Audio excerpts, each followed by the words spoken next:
Chapter 3 6 Phone Calls 1985 1. Stanley Uris. Patricia Uris later told her mother she should have known something was wrong. She should have known it, she said, because Stanley Metter took baths in the early evening. He showered earlier each morning and sometimes soaked late at night, with a magazine in one hand and a cold beer in the other. But baths at 7 p.m. were not his style. And then there was the thing about the books. It should have been delighted him. Instead, in some obscure way, she did not understand it, seemed to have upset and depressed him. About 3 months before that terrible night, Stanley had discovered that a childhood friend of his had turned out to be a writer. Not a real writer, Patricia told her mother, but a novelist. The name of the books was William Debrog, but Stanley had sometimes called him Stutterin' Bill. He had worked his way through almost all of the man's books, had in fact been reading the last on the night of the bath, the night of May 28, 1985. Patty herself had picked up one of the early ones out of curiosity. She had put it down after just 3 chapters. It had not just been a novel. She told her mother later it had been a horror book. She said it just that way, all one word, the way she would have said sex book. Patty was a sweet, kind woman, but not terribly accurately. She had wanted to tell her mother how much that book had frightened her and why it had upset her, but had not been able. It was full of monsters, she said, full of monsters chasing after little children. There were killing, and I don't know, bad feelings and her stuff like that. It had, in fact, struck her as almost pornographic. That was the world which kept including her, probably because she had never in her life spoken it, although she knew what it meant. But Stan felt as if he'd rediscovered one of his childhood chums. He'd talk about writing to him, but I knew he wouldn't. I know those stories made him feel bad too, and then Patty Uris began to cry. That night, lacking roughly 6 months of being 28 years from the day in 1957, when George Debrog had met Pennywise the clown, Stanley and Patty had been sitting in the den of their home in a suburb of Atlanta. The TV was on.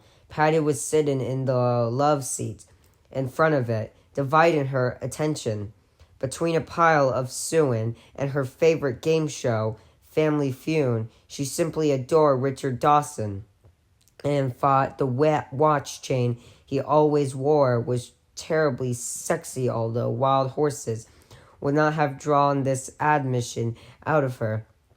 She also liked the show because she almost always got the most popular answers.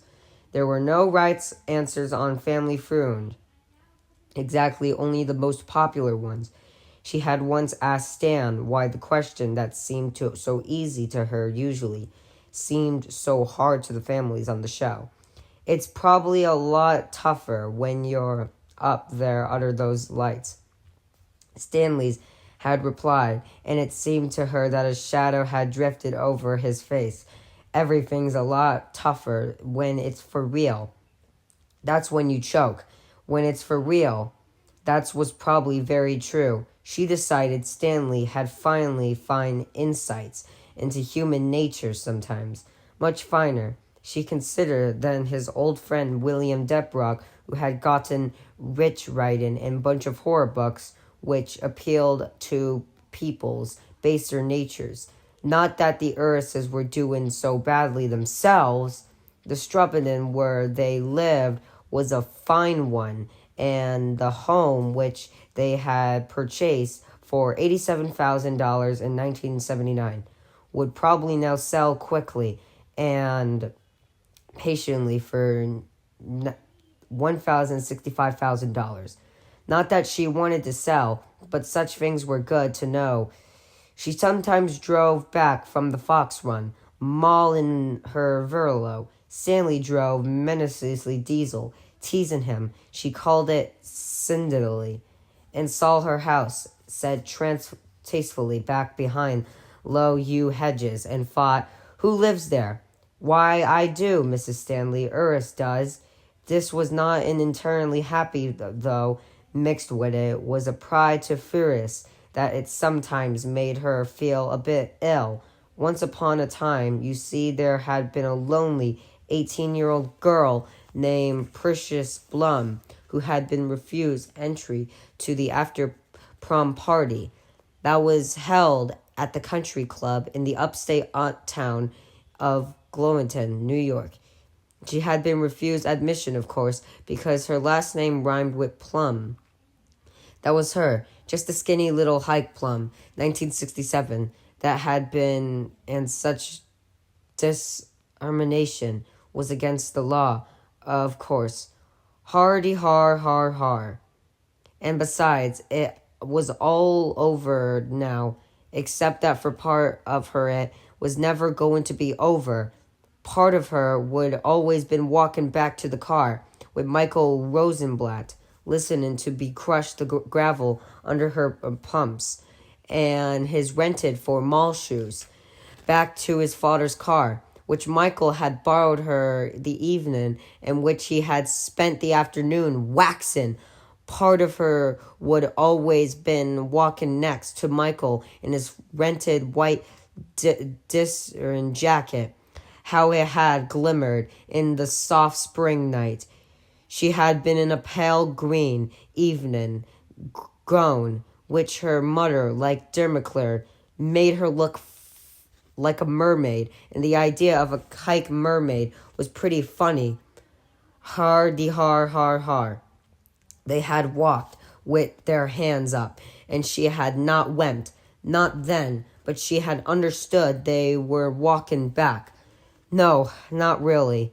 That they had been doing was slinking rhymes, but stinking, both of them feeling more Jewish than they had ever felt in their lives, feeling like pawnbrokers, feeling like cattle car riders, feeling oily, long-nosed sallow skin, feeling like Mockies, Shinnins, kikes, wanted to feel angry and not being able to feel angry.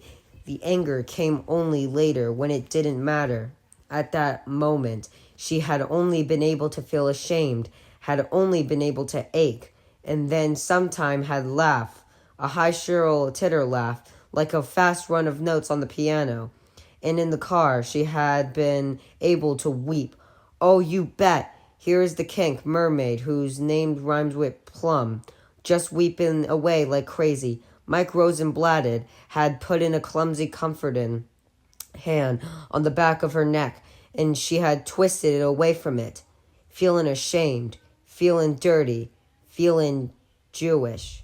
The house set so tastefully back behind the yew hedges made that better, but not all better. The hurt and shame were still there, and not even being accepted in this quiet, sickly, well-do neighbor blood could quite make that endless walk with the sound of Garrington stones beneath their shoes stop happening, not even being members of this country club, where the matron always greeted them with a quietly respectfully, "Good evening, Mr. and Mrs. Ursons." She would come home, cradled in her 1984 Volvo, and she would look at her house sitting on its extensions of green lawn, and she would often, all too often, she supposed, think of that shrill titter, and she would hope that the girl who had tittered was living in a shitty tract house with a goy husband who bet her that she had been pregnant 3 times and had mercilessly each time, that her husband cheated on her with dissonant woman, that she had slipped discus and fallen arches and sights on her ditty tittering tongue. She would hate herself for these thoughts, these untrainable thoughts, and promised to do better, to stop drinking these gall and wormwood cocktails, Months would go by when she did not think such thoughts. She would think, maybe all of that finally passed me. I am not that girl of 18 anymore. I am a woman of 36, the girl who heard the endless click and grate of those driveway stones, the girls who twisted from Mike Bosselin band hand when he tried to comfort her because it was a Jewish band was a half a life ago. That silly little mermaid is dead. I can forget her now and just be myself. Okay, good, great. But then she would be somewhere at the supermarket.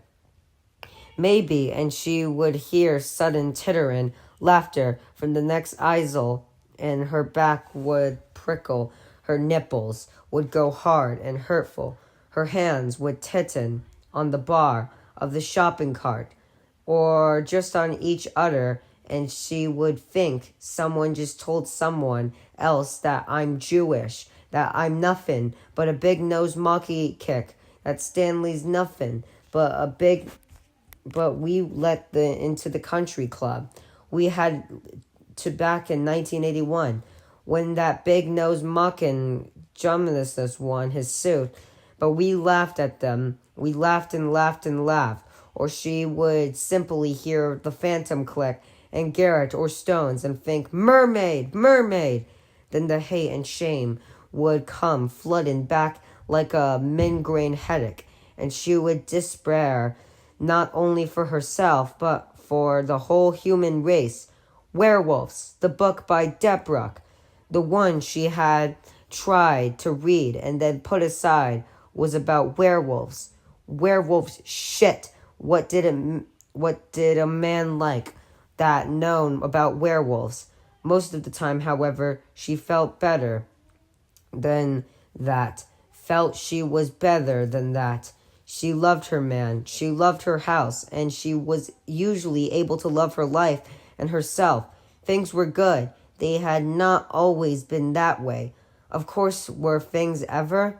When she accepted Stanley's engagement ring, her parents had been both angry and unhappy. She had met him at a sorority party. He had come over to her school farm, New York State University, where he was scholarship student.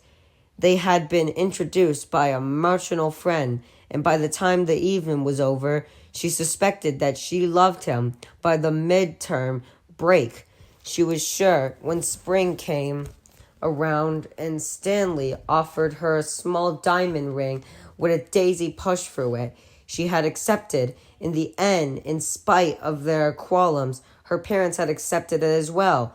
There was a little else they could do, although Stanley Uris would soon be sallying forth into job market cluttered with young Americanen, and when he went into that jungle, he would do so with no family finances to backstop him, and with their only daughter as this hostage or fortunate. But Patty was 22, a woman now, and what herself soon graduated with a BA. I'll be supporting that four-eyed son of a bitch for the rest of my life, Patty had heard her father say one night. Her mother and father had gone out for dinner, and her father had drunk a little too much. Shh, she'll hear you, Ruth Blum said. Patty had lain awake that night until long after midnight, dry-eyed, alternate hot and cold hating them both. She had spent the next 2 days trying to get rid of that hate. There was too much hate inside her already. Sometimes when she looked into the mirror, she could see the things it was doing to her face. The fine lines it was drawing her. That was battle she won. Stanley had helped her. His own parents had been inquiringly considering about the marriage. They did not, of course, believe their Stanley was destined for a life of quarreling and partisan. But they, though the kids, were being hasty. Donald Earth and Audrey Burlington had themselves married in their early 20s, but they seemed to have forgotten the fact only Stanley had seemed sure of himself, confident of the future, unconsidered, with the pitfalls their parents saw steward. All about it, the kids in the end, it was his confidence rather than their fears which had been justified in July of 1972. With the ink barely dry on their Dublin, Patty had landed a job teaching shorthand and business, English, in Tyrone, a small town 40 miles south of Atlanta. When she thought of how she had come by that job, it always struck her as a little well eerie. She had made a list of 40 possibilities from the ads in the teachers' journals and had written 40 letters over 5 nights, 8 each evening, requesting further information on the jobs and an application for each. 22 replies indicated that the position had been filled. In other cases, a more detailed explanations of the skills needed made it clear she wasn't it running. Applying would only be a waste of her time, and there she had finished with a dozen possibility, each looking as any other. Stanley had come in a while. She was puzzling over them and wondering if she could possibly manage to fill out in a dozen's teaching applications without going totally bonkers. He looked at the stir of paper on the table and then tapped the letter from the Terran Superintendent of Schools, and letter which to her looked no more or less encouraging than any of the others. There, he said. She looked up at him, startled by the simple certainty in his voice. Do you know something about Georgian that I don't? Nope. Only time I was ever there was at the movie. She looked at him, an eyebrow cocked. Gone with the Wind, with Vivian Leigh and Clark Gable. I will think about it tomorrow. For tomorrow and another day. Do I sound like I came from the South, Patty? Yes, South Bronx. If you don't know anything about Georgian and you've never been there, then why? Because it's right. You can't know that, Stanley. Sure I can, he said simply. I do. Looking at him, she had seen he wasn't joking. He really meant it. She had felt a ripple of unease up her back. How do you know? She had been smiling a little bit. Now the smile flattered, and for a moment he had seemed puzzled. His eyes had darkened, as if he looked inward, consulting some instrument device which ticked and whirred correctly, but which, admittedly, he understood no more than average man understands. The workings of the watch of his wrist. The turtle couldn't help us. He said, suddenly, he said that quite clearly. She heard it. That inward look, that look of surprise, was still on his face, and it was starting to scare her. Stanley, what are you talking about, Stanley? He jerked. He had been eating peaches as she went over applications, and his hand struck the dish. It fell on the floor and broke. His eyes seemed to clear. Oh, shit! I'm sorry. It's all right, Stanley. What were you talking about? I forgot, he said. But I think we ought to thank Georgian, baby love. But trust me, he said, so she did. Her interview had gone smashingly. She had owned she had the job when she got on the train back to New York. The head of business department had taken an instantly liking to Patty, and she to him. She had almost heard the click. The comforting letter had come a week later. The Tyrone Constituent School Department could offer her $9,200 and a permanent contract. "You are going to starve," Herbert Blum said when his daughter told him she intended to take the job, "and you will be hot while you starve." "Fiddle-dee-dee," Scarlett Stanley said when she told him what her father had said.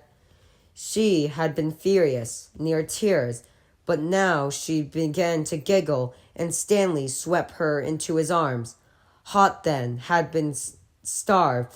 They had not. They were married on August 19, 1972. Patty years had gone to her marriage, but a virgin. She had slept naked between cool sheets at a resort hotel in a cosmos. Her mood, turbulent and storming, lighten and flares of wanton, a delicious lust, dark clouds of fright, when Stanley slid into her bed beside her, roping with muscle, his penis exemplary pointing rising from girdly public hair. She had whispered, "Don't hurt me, dear." "I will never hurt you," he said, as he took her in his arms, and it was a promise he kept faithfully until May 28, 1985, the night of the bath. Her teaching had gone well. Stanley got a job driving in the bakery truck for $100 a week in November of that year. When the Turflessly Flat shopping center opened, he got a job with a H&R Block office. Out there for $150, their combined income was they $17,000 a year. This seemed a king's ransom in those days, when gas sold for 35 cents a gallon and a loaf of white bread could be for a nickel than that. In March of 1973, with no fuss and no fanfare, Patty Uris had thrown away her birth control pills. In 1975, Stanley quit H&R Block and opened his business. All foreign laws agrees that this was a foolhardy move. Not that Stanley should not have his own business. God forbidden he should not have his own business. But it was too early. All of them agreed, and it put too much of the financial burden on Patty, at least until the pusher knocks her up.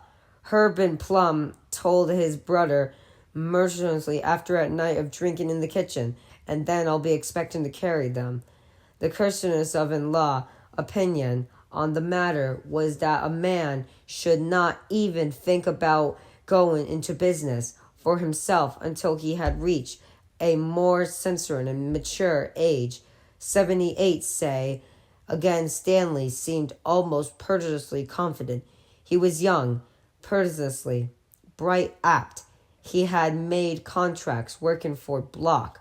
All of these things were givens, but he should not have known that Corridor Video, a pioneer in the nascent videotape business, was about to settle on a huge patch of a farmed out land less than 10 miles from the suburb to which the Unrisings had eventually moved in 1979.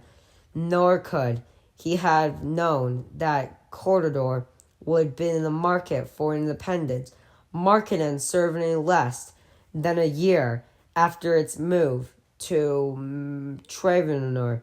Even if Stan had been privy to some of its information, he had be spectacularly Jew who also happened to be indefinitely a Jew with an easy grin, a hit shot way of walking, a taste of bell-bottom jeans of his days off, and the last ghost of his adolescent arcane still on his face.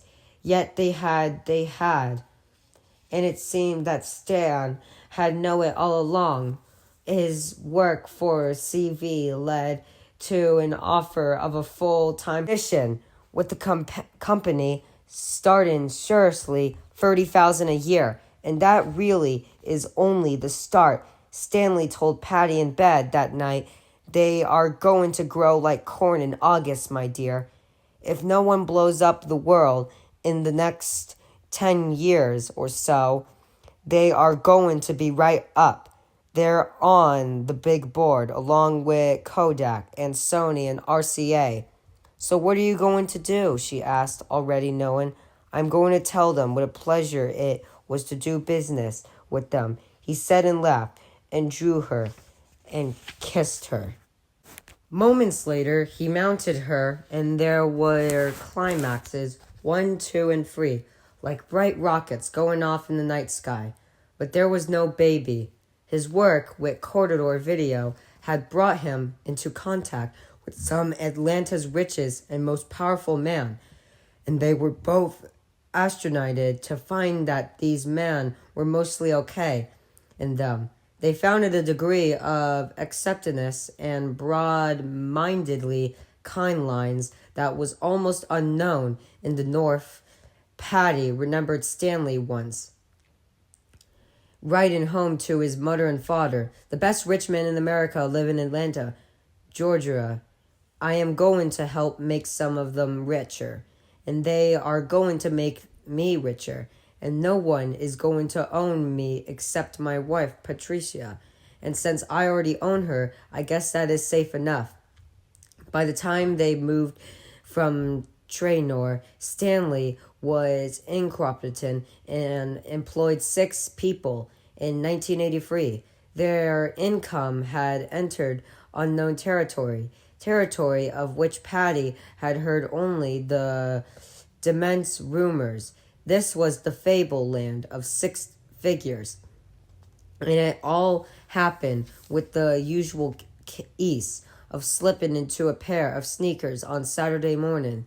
This sometimes figured her once she had made an uneasy joke about deals with the devil. Stanley had laughed until he almost choked, but to her it hadn't seemed that funny, and she supposed it never happened. Would. This turtle couldn't help us.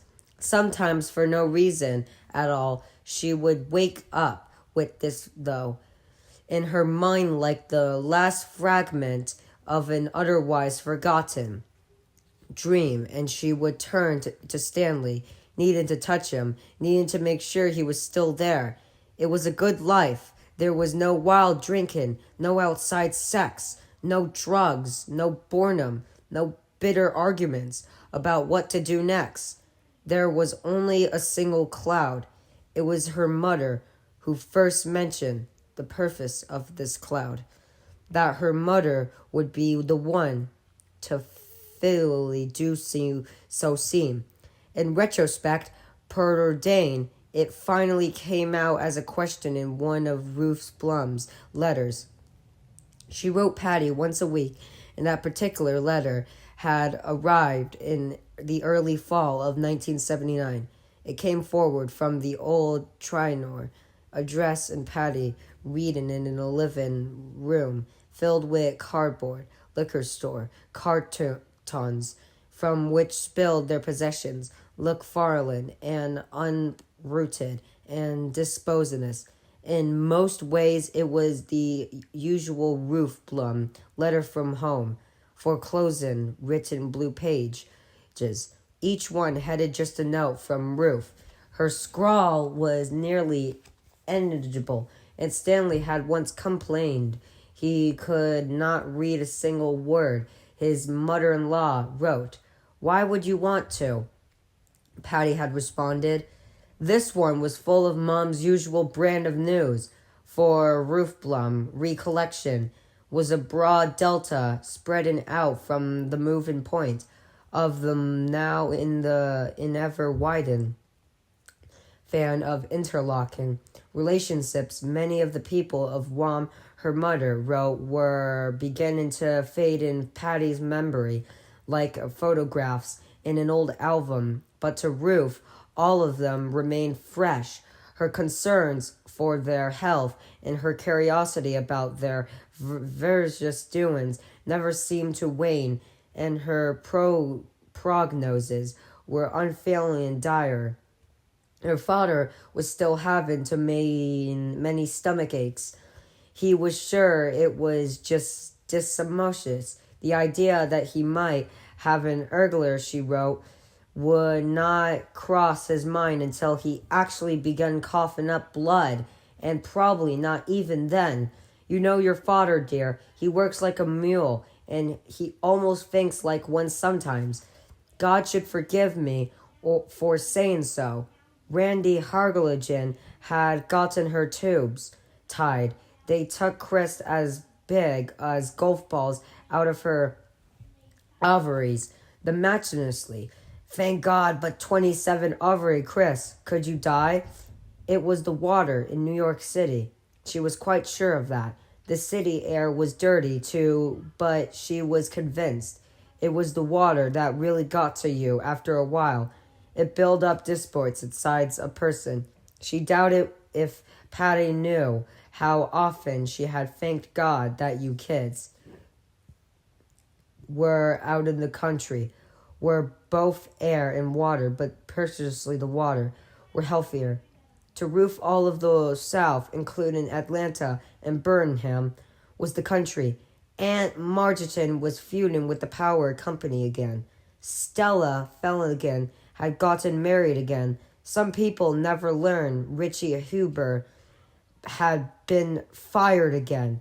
And in the middle of this chatty and often chatty outpouring in the middle of a paragraph, apropos of nothing which had gone before or which came after, Ruth Blum had casually asked the dreading question, "So when are you and Stan going to make us grandparents? We're all ready to start spoiling her, or her. Rotten." And in case hadn't noticed, Patsy, we're not getting any younger. And then on the Buckner girl from down the block who had been sent home from school because she was wearing no bra and a blouse that you could see right through, feeling low and homesick for their old place in turn, and feeling unsure and more than a little afraid of that might be ahead. Patty had gone into what to become their bedroom and had lain down upon the mattress. The box spring was still out in the garage, and the mattress lying all by itself on the big carpetless floor looked like an affricate cast up on the strange yellow beach. She put her hand in her arms, and there weeping for nearly 20 minutes. She supposed that cry had been coming anyway. Her mother's letter had just brought it on sooner. The way dust hurries the tickle in your nose into a sneeze. Stanley wanted kids. She wanted kids. They were as complicated on that subject as they were on their enjoyment of Woody Allen's films. They're more or less regular in attendance or synonage, their political leanings, their dislike of marijuana, 100 things, both great and small. There had been an extra room in a charity house, which they had split evenly down the middle. On the left, he had a desk for working and a chair for reading. On the right, she had a sewing machine and a card table where she did jigsaw puzzles. There had been an arrangement between them about that room so strong they rarely spoke of it. It was simply there, like their nose or the wedding rings on their left hands. Someday that room would belong to Andy or to Jenny, but there was that child, the sewing machine and baskets of fragments, and the card table and the desk and the lazy boy all kept their places. See him each month to solidify their holds. Their respective positions in the room had to further establish their allegiance. So she thought, although she never could quite crystallize the thought, like the word pornographic. It was a concept that danced just beyond her ability to qualify. But she had remembered one time when she had got her period, sliding open the cupboard, under the bathroom sink to get the sanitary napkin. She remembered looking at the box of Stay Free pads, of thinking that the box looked almost smug, seemed almost to be saying, "Hello, Patty. We are your children. We are the only you will ever have, and we are hungry. Nurse us on blood." In 1976, 3 years after she had thrown away the last cycle of overall tablets, they saw a doctor named Hagerman in Atlanta. "We know what to know if there is something wrong," Stanley said, "and we want to know if we can do anything about it." "There is." They looked at Tessa's. They showed that Stanley's sperm was perky, that Patty's eggs were furiously, that all the channels that were supposed to be open were open.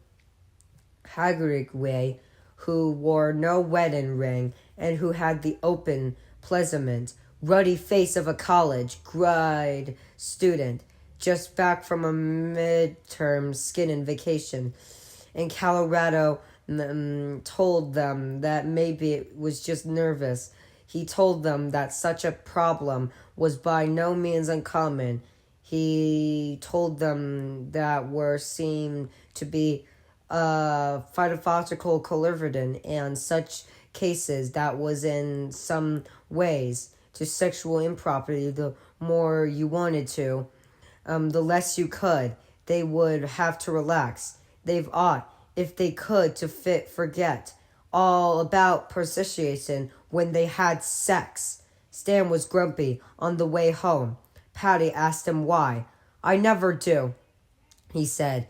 "Do what? Think of prostitution during?" She began to giggle, even though she was then feeling a bit lonesome and frightened.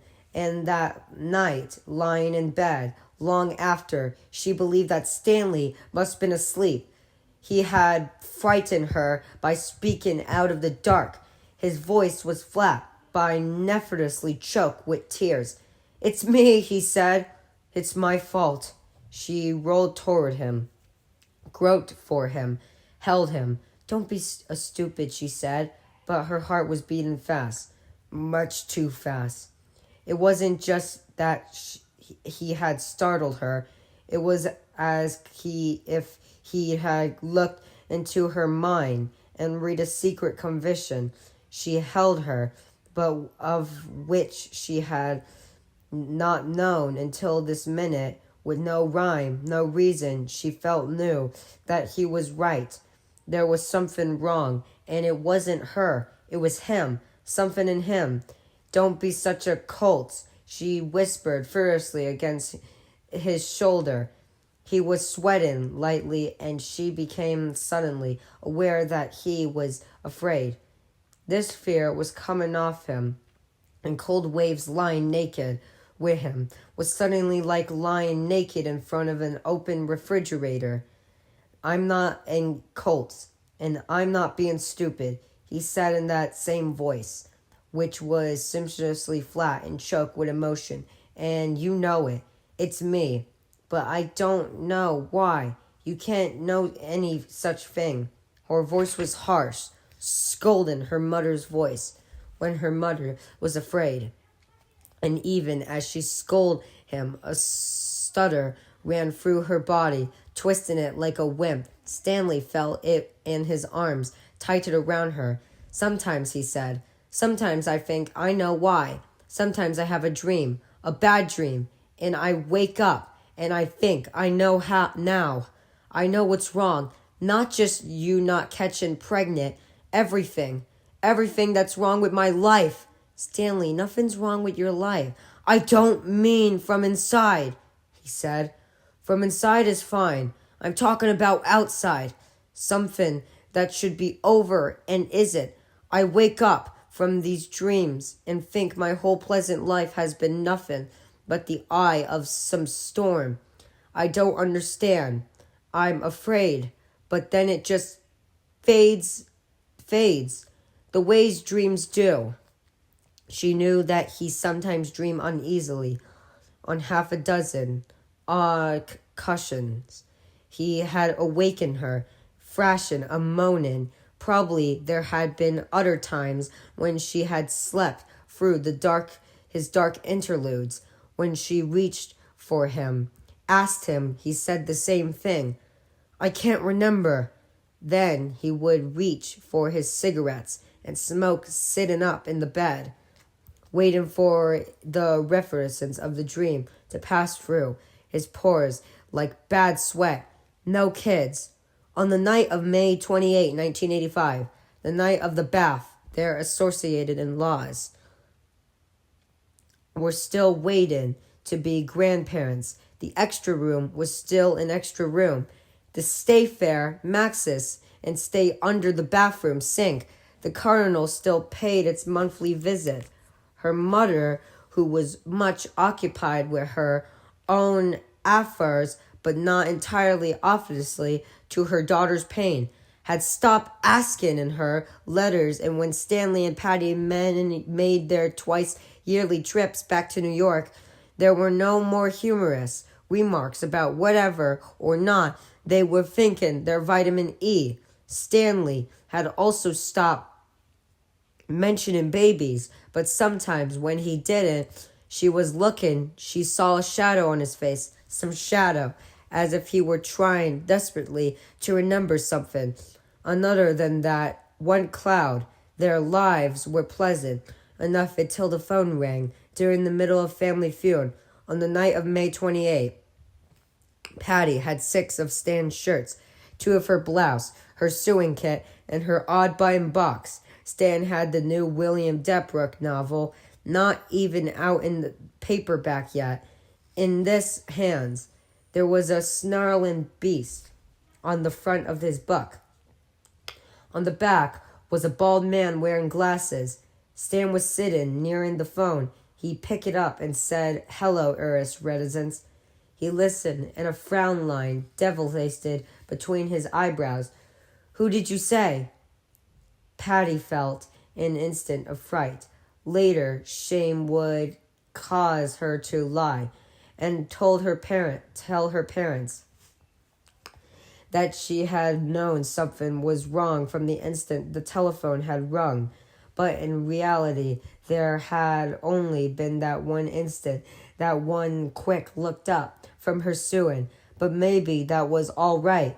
Maybe they had both suspected that something was coming long before that phone call, something that didn't fit with the nice house set tastefully back behind the low yew hedges, something so much a given that it really didn't need much of acknowledgement. That one sharp instance of fright, like the stab of a quickly withdraw ice pack, was enough. "Is it Mom?" she mouthed at him in that instant, thinking that perhaps her father, 20 pounds overweight and prone to what he called the bellyache since his early 40s, had a heart attack. Stan shook his head at her and then smiled a bit at something. The voice on the phone was saying, you. Well, I'll be damned. Mike, how did you... He fell silent again, listening. As his smile faded, she recognized it, or thought she did, his astonished expression, the one which had said someone was unfolding a problem, or explaining in a sudden change in ongoing situation, or telling him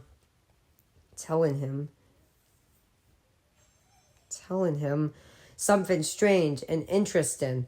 This last was probably the case, she gathered. A new client, an old friend. Perhaps she turned her attention back to the TV, where a woman was flinging her arms around Richard Dawson and kissing him madly.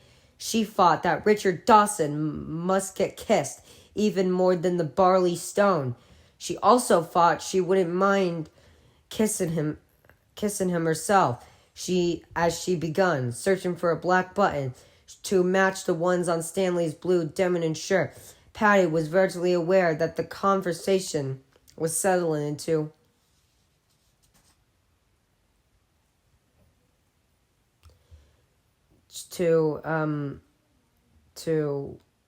into a smoother groove. Stanley guttered occasionally, and once he asked, "Are you sure, Mike?" Finally, after a long pause, he said, "All right, I understand. Yes, everything. I have picture. I want. No, I can't absolutely promise that, but I'll consider it carefully. You know what? Oh, he did? Well, you bet. Of course, I do. Yes, sure. Thank you. Yes, bye-bye." He hanged up. Patty glanced at him. He saw him staring blankly into over the TV set. On her show, the audience was applauding the Ryan family, which had just scored 280 points, most of them by guessing that the audience survey would answer math in response to the question, "What class will people say Junior hates most in school?" The Ryans were jumping up and down and screaming joyfully. Stanley, however, was frowning. She would later tell her parents she thought Stanley's face had looked a little off-colored, and so she did, but she neglected to tell them she had dismissed it at the time as only a trick of the table lamp with its green glass shade. "Who was that, Stan?" He looked around at her. She thought the look on his face was one of gentle appreciation, perhaps mixed with minor annoyance. It was only later, until replying the scene in her mind again and again, that she begun to believe it was an expression of a man who was metaphorically unplugging himself from reality, one chord at a time. The face of a man who was heading out of the blue and into the black. Who was on the phone? "No one," he said. "No one really. I think I'll take a bath." He stood up. "What, at 7 o'clock?" He didn't answer, only left the room. She might have asked him if something was wrong, might even have gone after him and asked him if he was sick to his stomach. He was sexually uninhibited, but he could be obviously prim about other things, and it wouldn't be at all unlike him to say he was going to take a bath when what he really had to do was whoop something which hadn't agreed with him. But now a new family, the Pistachios, were being introduced, and Patty just knew Richard Dawson would find something funny to say about that name. And besides, she was having the devil's own time finding a black button, although she knew there were loads of them in the button box. They hid, of course. That was the only explanation. So she let him go and did not think of him again until the credit crawl. When she looked up and saw his empty chair, she had heard the water running into the tub upstairs and hadn't heard it stop 5 or 10 minutes later. And now she realized she had never heard the fridge door open and close, and that meant he was up there without a can of beer. Someone had called him up and dropped a big fat problem in his lap, and had she offered him a single word of commercial, no, tried to draw him out of a little about it, no, even noticed that something was wrong for the third time, no, all because that stupid TV show. She couldn't even really blame the buttons. They were really only an excuse. Okay, she'd take him up a can of Dixie and sit beside him on the edge of the tub, scrubbed his back, played geisha, and washed his hair if he wanted her to, and find out just what the problem was or who it was. She got a can of beer out of the fridge and went upstairs with it. The first disquiet stir in her when she saw that the bathroom's door was shut. Now just part way close, but shut right. Stanley never closed the door. when he was taking a bath, it was something of a joke between them. The closed door meant he was doing something. His mother had taught him the open door meant he would not be averse the doing something, the teaching of which his mother had quite properly left to others. Party tapped on the door with her nails, suddenly aware of the ravishing clicking sound they made on the window, and Shirley tapping on the bathroom door, knocking like a guest, was something she had never done before in her married life. Not here, not on any other door in the house. The district suddenly grew strong in her, and she thought of Carson Lake, and she had gone swimming often as a girl. By the 1st of August, the lake was as warm as a tub. But then you've hit it cold, pocket that would shiver you with surprise and delight. 1 minute you were warm, the next moment it felt as if the temperature had plummeted. 20 degrees below your hips, minus the delight. That was how she felt now, as if she had just struck a gold pocket. Only this cold pocket was not below her hips, chilling her long teenager legs in the black depths of Carson Lake. This one was around her heart. Stanley? Stan! This time, she did more than tap her nails. She tapped on the door. When there was still no answer, she hammered on it. Stanley? Her heart wasn't in her chest anymore. It was beating in her throat, making it hard to breathe. Stanley! In the silence followed her shout, and just the sound of herself shouting up, less than 30 feet from the place where she laid her head down and went to sleep each night, frightened her even more. She heard a sound which brought panic up from the below-stairs parts of her mind like an unwelcome guest. Such a sound, really. It was only the sound of dripping water. Plink, pause. Plink, pause. Pause, plink. She could see the drops forming on the snout of the firsters, growing heavy and fat there, growing pregnant there, and then falling off. Plink. Just that sound, no other, and she was suddenly terribly sure that it had been Stanley, not her father, who had been stricken with a heart attack tonight.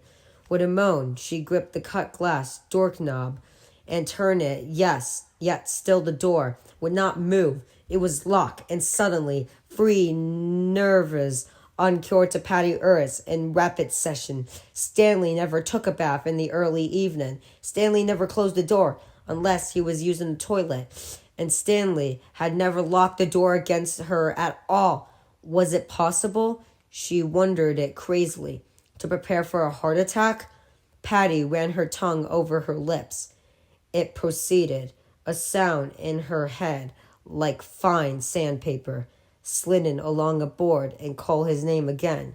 There was still no answer, except that the steady dibbling drip of the fractionity. She looked down and saw she still held the can of Dixie beer in one hand. She gazed at it stupidly, her heart running like a rabbit in her throat. She gazed at it as if she had never seen a can of beer in her whole life before this minute. And indeed it seemed she never had, or at least never one like this, because when she blinked her eyes and turned into a telephone handset, as black and as threatening as a snake. May I help you, ma'am? Do you have a problem? The snake spat at her. Patty slammed it down in its cradle and stepped away, rubbing the hand which had held it. She looked around and saw she was back in the TV room and understood that the panic which had come into the front of her mind like a prowler walking quietly up flight of stairs had its way with her. Now she could remember dropping the beer can outside the bathroom door and plenty headlock bike down the stairs, thinking virtuously, this is all a mistake, of some kind, and we'll laugh about it later. He filled up the tub and then remembered he didn't have cigarettes and went out to get them before he took his clothes off. Yes, only he had already locked the bathroom door from the inside, and because it was too much of a bother to unlock it again, he simply opened the window over the tub and gone down the side of the house like a fly crawling down a wall. Sure, of course, panic was rising in her mind. It was like bitter black comforts and fretting to overflow the rim of a cup. She closed her eyes and fought against it. She stood there, perfectly still and pale statue with a pulse beating in its throat. Now she could remember running back down there, feet stuttering on the stair levels, running for the phone. Oh, yes. Oh, sure. But who had she meant to call? Crazily, she thought. I would call the turtle, but the turtle couldn't help us. It didn't matter anyway. She had gotten as far as 0, and she must have said something not quite standard, because the operator had asked if she had a problem. She had one, all right, but how did you tell that faceless voice that Stanley had locked himself in the bathroom and didn't answer her? That the steady sound of the water dripping into the tub was killing her heart. Someone had to help her. Someone. She put the back of her hand into her mouth and nervously bit down on it. She tried to force herself to think. The spare keys in the kitchen cupboard. She got going, and one slippery foot kicked the bag of buttons, resting beside her chair. Some of the buttons spilled out, glittering like glazed light eyes in the lamplight. She saw at least half a dozen black ones mounted inside the door of the cupboard. Over the double basin sink was a large varnish board in the shape of a key. One of Stan's clients had made it in his workshop and given it to him to Christ maces ago. The keyboard was studded with small hooks, and swinging on these were all the keys. The house took 2 duplications of each to a hook. Beneath each hook was a strip of minuscule tape. Each strip lettered in Stan's small, neat printed, garbage, attic, D-stairs, bath, upstairs bath, front door, back door. Off to one side were English keys, dupes, labeled MB and Volvo. Patty snatched the key marked upstairs bath, began to run for the stairs, and then made herself walk. Running made the panic want to come back, and the panic was too close to the surface as it was. Also, if she just walked, maybe nothing would be wrong. Or if there was something wrong, God could look down. She was just walking and thinking, oh good, I pulled a hell of a boner, but I've got time to take it all back. Walking as suddenly as a woman on her lady's book circled meeting. She went up the stairs and down to the closed bathroom door. Stanley? She called, trying the door again. At the same time, suddenly more afraid than ever, not wanting to use the key, because having to use the key was somehow to final. If God hadn't taken it back by the time she used the key, then he never would. The age of miracles after was past. But the door was still locked. The duplicated plink. Pause of dripping water was her only answer. Her hand was shaken, and the key chattered all the way around the plate before finding its way into the keyhole and socking herself home. She turned it and heard the lock snap back. She fumbled for the cut glass knob and tried to slide through her hand again, not because the door was locked this time, but because her palm was wet with sweat. She firmed her grip and made it turn. She pushed the door open. Stanley? Stanley? She looked at the tub with its blue shower curtain, bunch at the far end of the stainless steel rod, and forgot how to finish her husband's name. She simply started at the tub, her face as solemn. The face of a child on her first day. In the moment, she would begin to scream, and Anthony McCasey next door would hear her, and it would be Anthony McKesson who would call the police, convinced that someone had broken into the Eris house and that people were being killed over there. But for now, this one moment, Patty Eris simply stood silent, with her hands clasped in front of her against her dark cotton skirt, her face solemn, her eyes huge, and now the look of almost holy Solomon began to transform itself into something else. The huge eyes began to bulge, her mouth pulled back into a dreadful grin of horror. She wanted to scream and couldn't. The screams were too big to come out. The bathroom was lit by fluorescence tubes. It was very bright. There were no shadows. You should see everything wider whenever you wanted to or not. The water in the tub was bright pink. Stanley lay with his back propped against the rear of the tub. His head had rolled so far back on his neck that strands of this short black hair brushed the skin between his shoulder blades. If his startled eyes had still been capable of seeing, she would have looked upside down to him. His mouth hung open like a sprung door. His expression was one of the assailant, frozen horror. A package of Gilliment Platinum Plus razor blades lay on the rim of the tub. He had slit his inner forearms open from his wrist of his crook of the elbow, and then had crossed each of his cuts just below the bracelets of fortune, making a pair of bloody capital T's. The gashes glared red-purple in the harsh white light. She thought the exposed tendons and ligaments looked like cuts of cheap beef. A drop of water at the lip of the shining German factory. It grew fat, grew pregnant, you might say. It sparkled, it dropped, plinked. He had dripped his right forefinger in his own blood and had written a single word on the blue titles above the tub. Written, "It," in two huge, shattering letters. A zigzagging, bloody finger mark fell away from the second letter of his words. His finger had made that mark. She saw as his hand fell into the tub, where it now floated. She thought Stanley must have made that mark. His final impression on the word as he lost conscious. It seemed to cry at her. It. Another drop fell into the tub. Plink.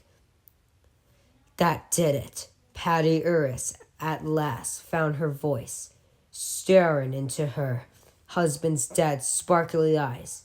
She began to scream.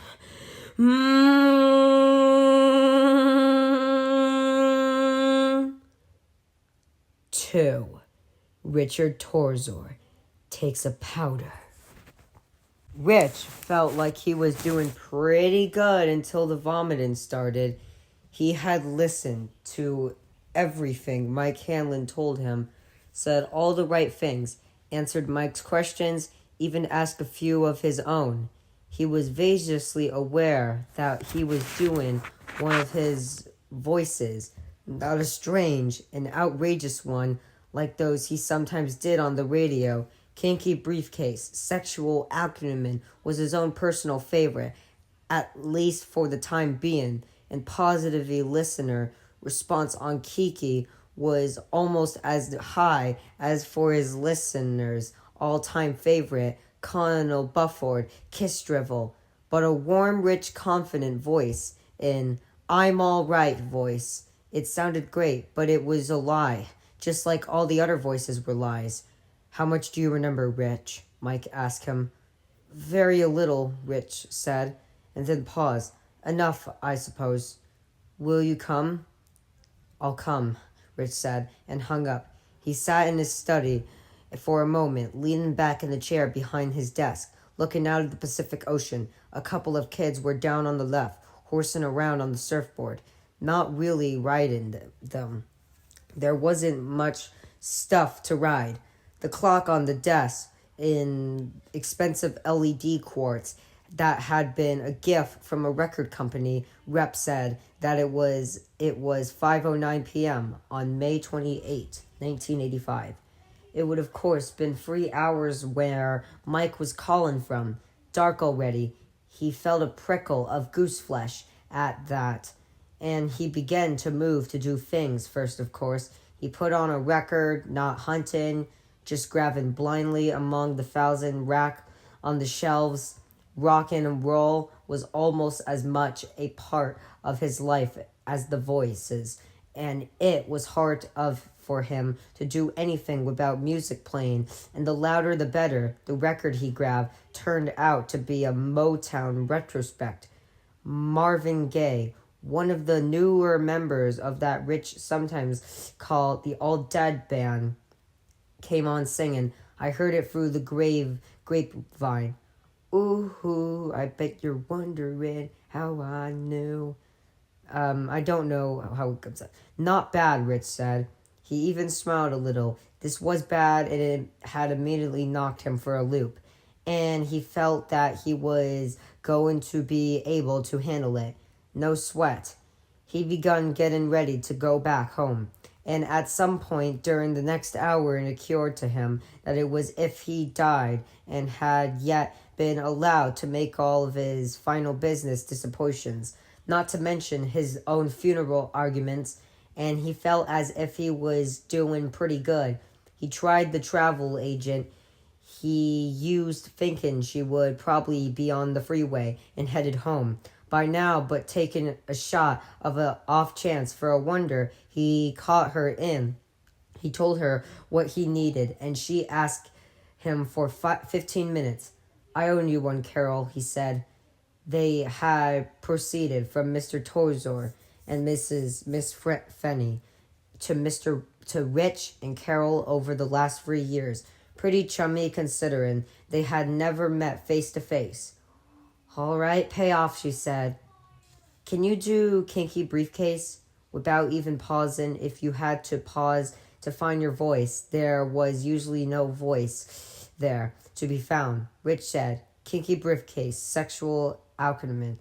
Here, I had a fellow come in the other day who wanted to know what the worst thing was about getting AIDS. His voice had dropped slightly at the same time. Its rhythm had speeded up and began jaunting. It was clearly an American voice, and yet it somehow conjured up images of a wealthy British canal captain who was a charming in his muddle way, as he was adding. Rich hadn't the slightest idea who Kinky Briefcase really was, but he was sure he always wore white suits, red Innscore, and drank things, which came in tall glasses and smelled like coconut scents and shampoo. I told him right away, trying to explain to your mother how you pick it up from a Hantonin girl. Until next time, this is Kinky Briefcase, sexual accountant, saying, you need my card. If you can't get hard. Carol Frenny screamed with laughter. That's perfect. My boyfriend says he doesn't believe you can just do voices. Those voices. He says it's got to be a voice filter, gadget or something. Just my talent, my dear, Rich said. Kinky Briefcase was gone. W.C. Fields, top hat, red nose, golf bags, and all was here. I'm so stuffed with talent. I have to plug up all my bodily operations to keep it from just running out just running out. She went off into another screamy yell of laughter, and Rich closed his eyes. He could feel the beginnings of a headache. Be a dear and see what you can do, would you? He asked still, being W.C. Fields, and hung up on her laughter. Now he had to go back to being himself, and that was hard. It got harder to do that every year. It was easier to be brave when you were something else. He was trying to pick out a pair of good loafer and had about decided to stick with sneakers. When the phone rang again, it was Carl Fenney back in the record time. He felt an instant urge to fall into the buffered kiss drivel voice and fight it off. She had been able to get him in first-class seat on the American Airlines red-eye nonstop from Lax to Boston. He would leave L.A. at 9:03 p.m. and arrive at Logan about 5 o'clock tomorrow morning. Delta would fly him out of Boston at 7:30 a.m. and into Bangor, Menin at 8:20. She had gotten him a full-size sedan from Avis, and it was only 26 miles from the Avis counter at Bangor International Airport to the Derry town line. Only 26 miles, Rich thought. Is that all, Carol? Well, maybe it is, in miles anyway, but you don't have the slightest idea how far it really is to Derry. And I don't either, but oh God, oh dear, I am going to find out. I didn't try for a room because you didn't tell me how long you'd be there, she said. Do you? No, let me take care of that, Rich said, and then Bufford Jim Kistrevel took over. You've been a peach, my dear, my div, a jarring peach, a coss. He hung up gently on her, always leave him laughing, and then dialed 207-55-1212 for State of Maine and direct and assistance. He wanted a number for the Derry townhouse. God, there was a name from the past. He hadn't thought of the Derry townhouse. In what, 10 years, 20, 25 years? Even, crazy as it seemed, he guessed it had been at least 25 years, and if Mike hadn't called, he's supposed to be might never have thought of it again in his life. And yet there had been a time in his life when he had walked past that great red brick pile every day, and on one occasion he had run past it with Henry Bowers and Bleach Huggins and that other big boy, Victor somebody or other, and Hot Pursuit. All of them yelling Lil Percy like, "We're gonna get you, fuckface! Gonna get you, you little smartass! Gonna get you, you four-eared faggot!" Had they ever gotten him? Before Rich could remember, an operator was asking him, "What city, please?" And Derry operator. Derry? God! Even the world felt strange and forgot in his mouth, saying it was like kissing an anquet. Do you have a number for the Derry townhouse? 1 moment, sir. No way. I'll be gone raised in an urban renewal program. Change into an Elkis or a Bolon drone or an electric video arcade, or maybe burned down one night when the odds finally ran out on the same drunk shoe salesman. Smoking in bed. All gone. Richie just liked the glasses. Henry Bowers always used to rag you about. What's that Springsteen song say? Glory days. Gone in the wink of a young girl's eyes. What young girl? Why, Bev, of course. Bev. Change the townhouse might be gone, but gone it. Apparently it was not, because a blank robotic voice now came in the line said, "The number is 9418282. Repeat the number is," but Rich had got it the first time. It was his pleasure to hang up on that droning voice. It was too easy to imagine. Some great globber, directly the assistants, monster buried someone in the earth, sweating rivers and holding thousands of telephones and thousands of jointed Kerman tentacles. The Ma Bell version of Spidey's nemesis, Dr. Octopus. Each year, the world Rich lived and felt more and more like a huge electronic haunted house in which digital gooses and frightened humans being lived in uneasy unoxidus.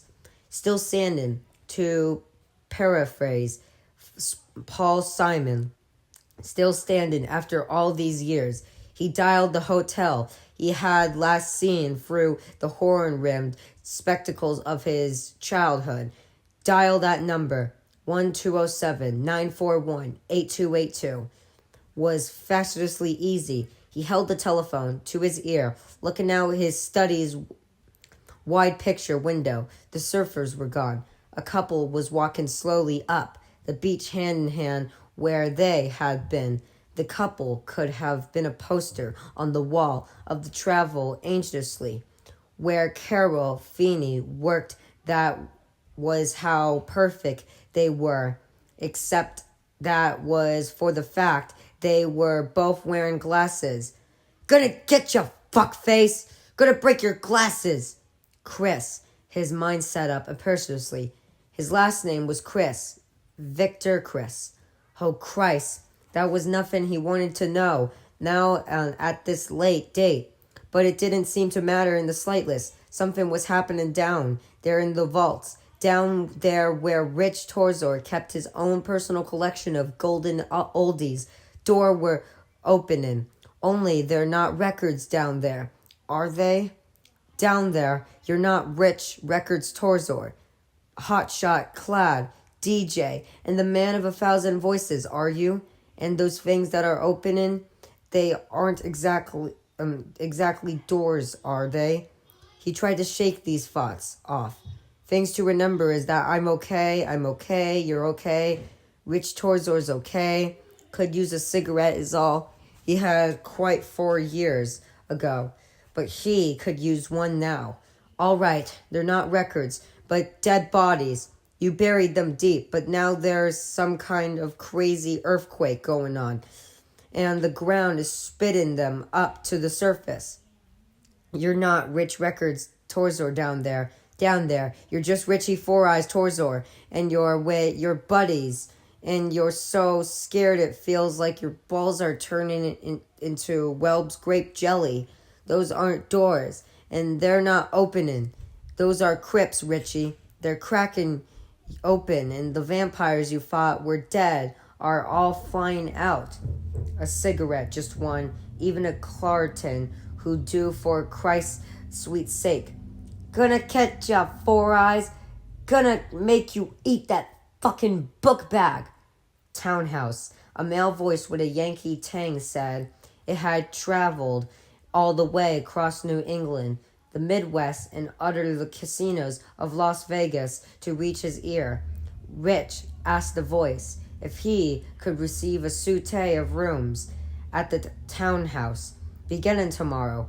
The voice told him he could, and then asked him for how long.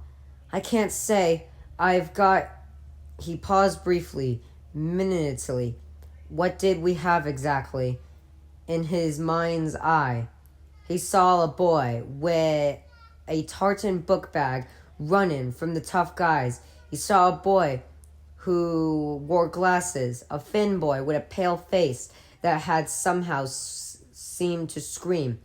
Hit me! Go in and hit me! A mysterious way to every passing bully. Here's my lips. Mash them back against my teeth. Here's my nose. Bloody it for sure and break it as if you can. Box an ear so it swells up like a canoe flower. Slit an eyebrow. Here's my chain. Go for the knockout button. Here are my eyes, so blue and so magnificent behind these hateful glasses. These born rain specks, and bow of which is belled on with associated tape.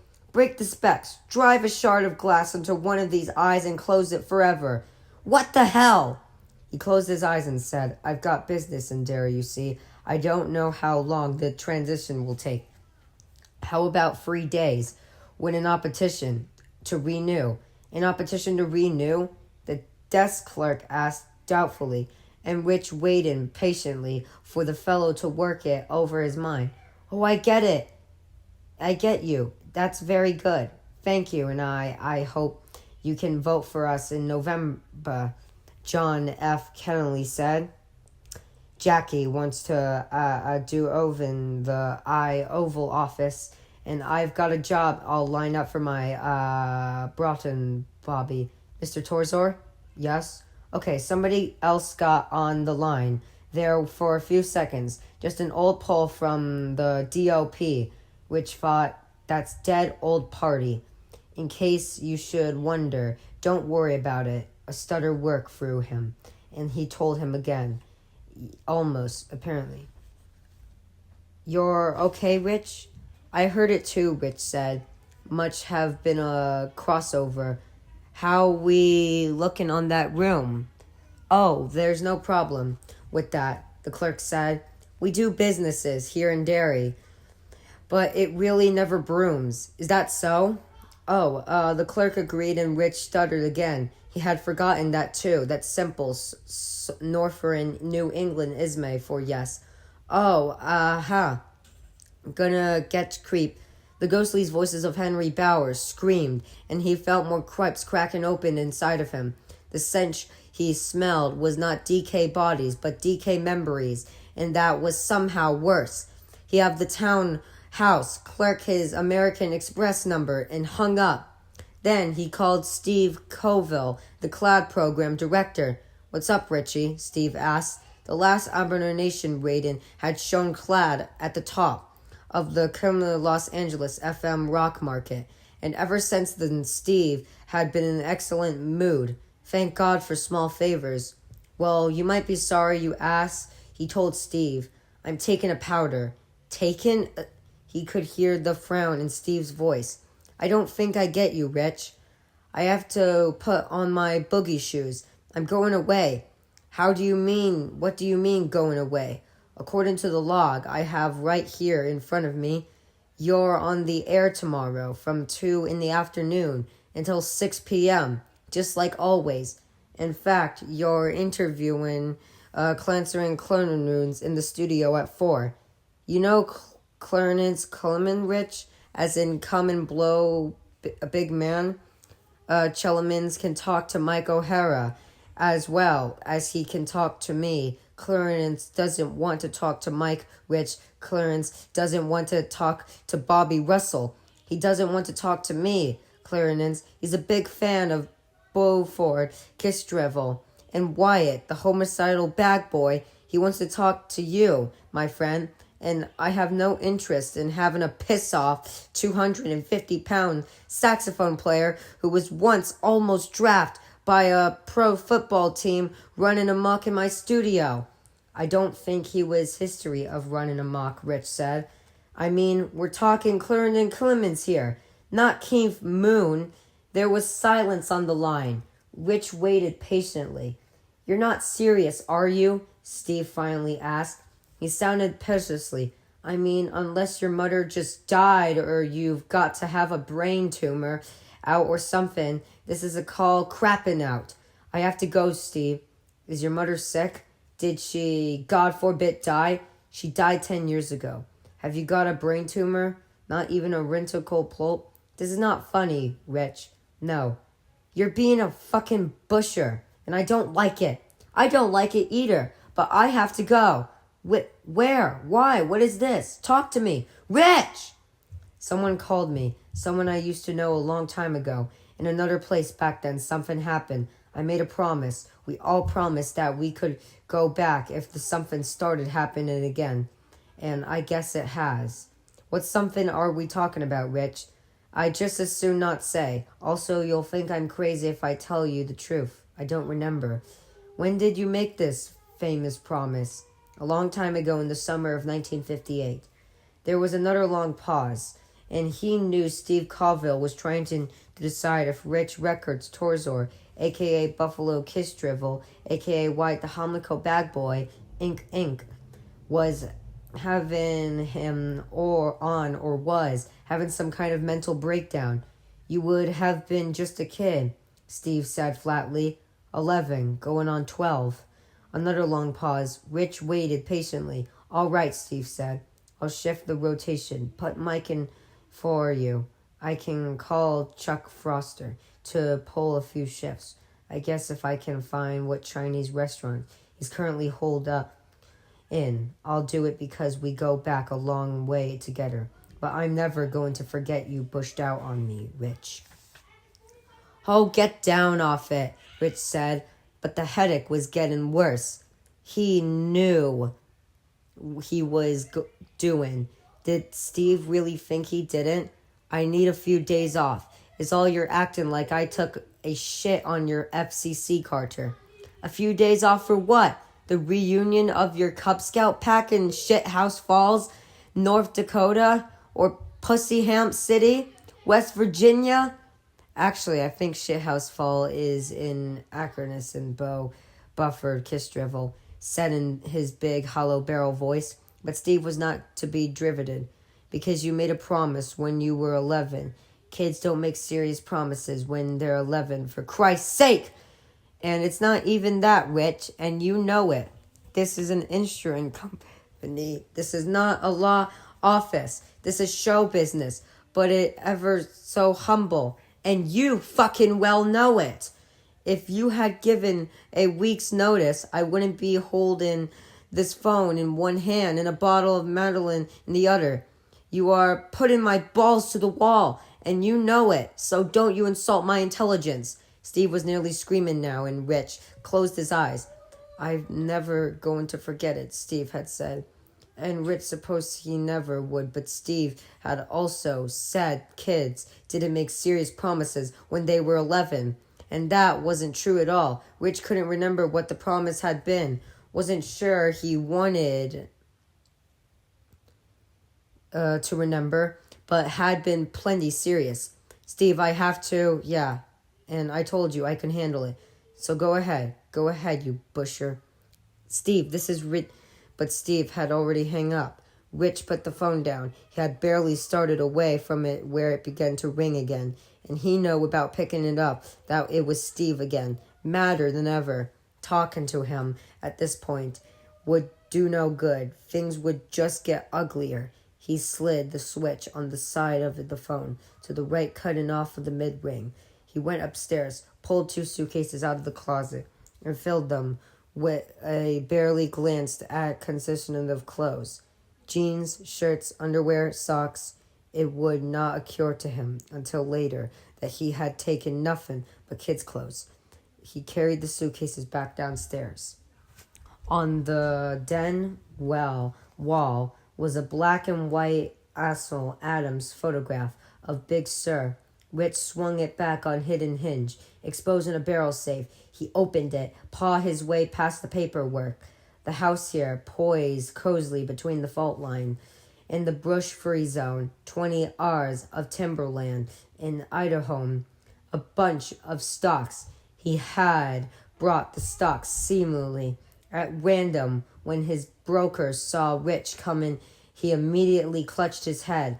But the stocks had all risen steadily over the years. He was sometimes surprised by the thought that he was almost, not quite, but almost a rich man, all considering of rock and roll music, and the voices, of course, house urchins, stocks, interest policy, even a copy of his last will and testament, the strings that bend you tight to the map of your life.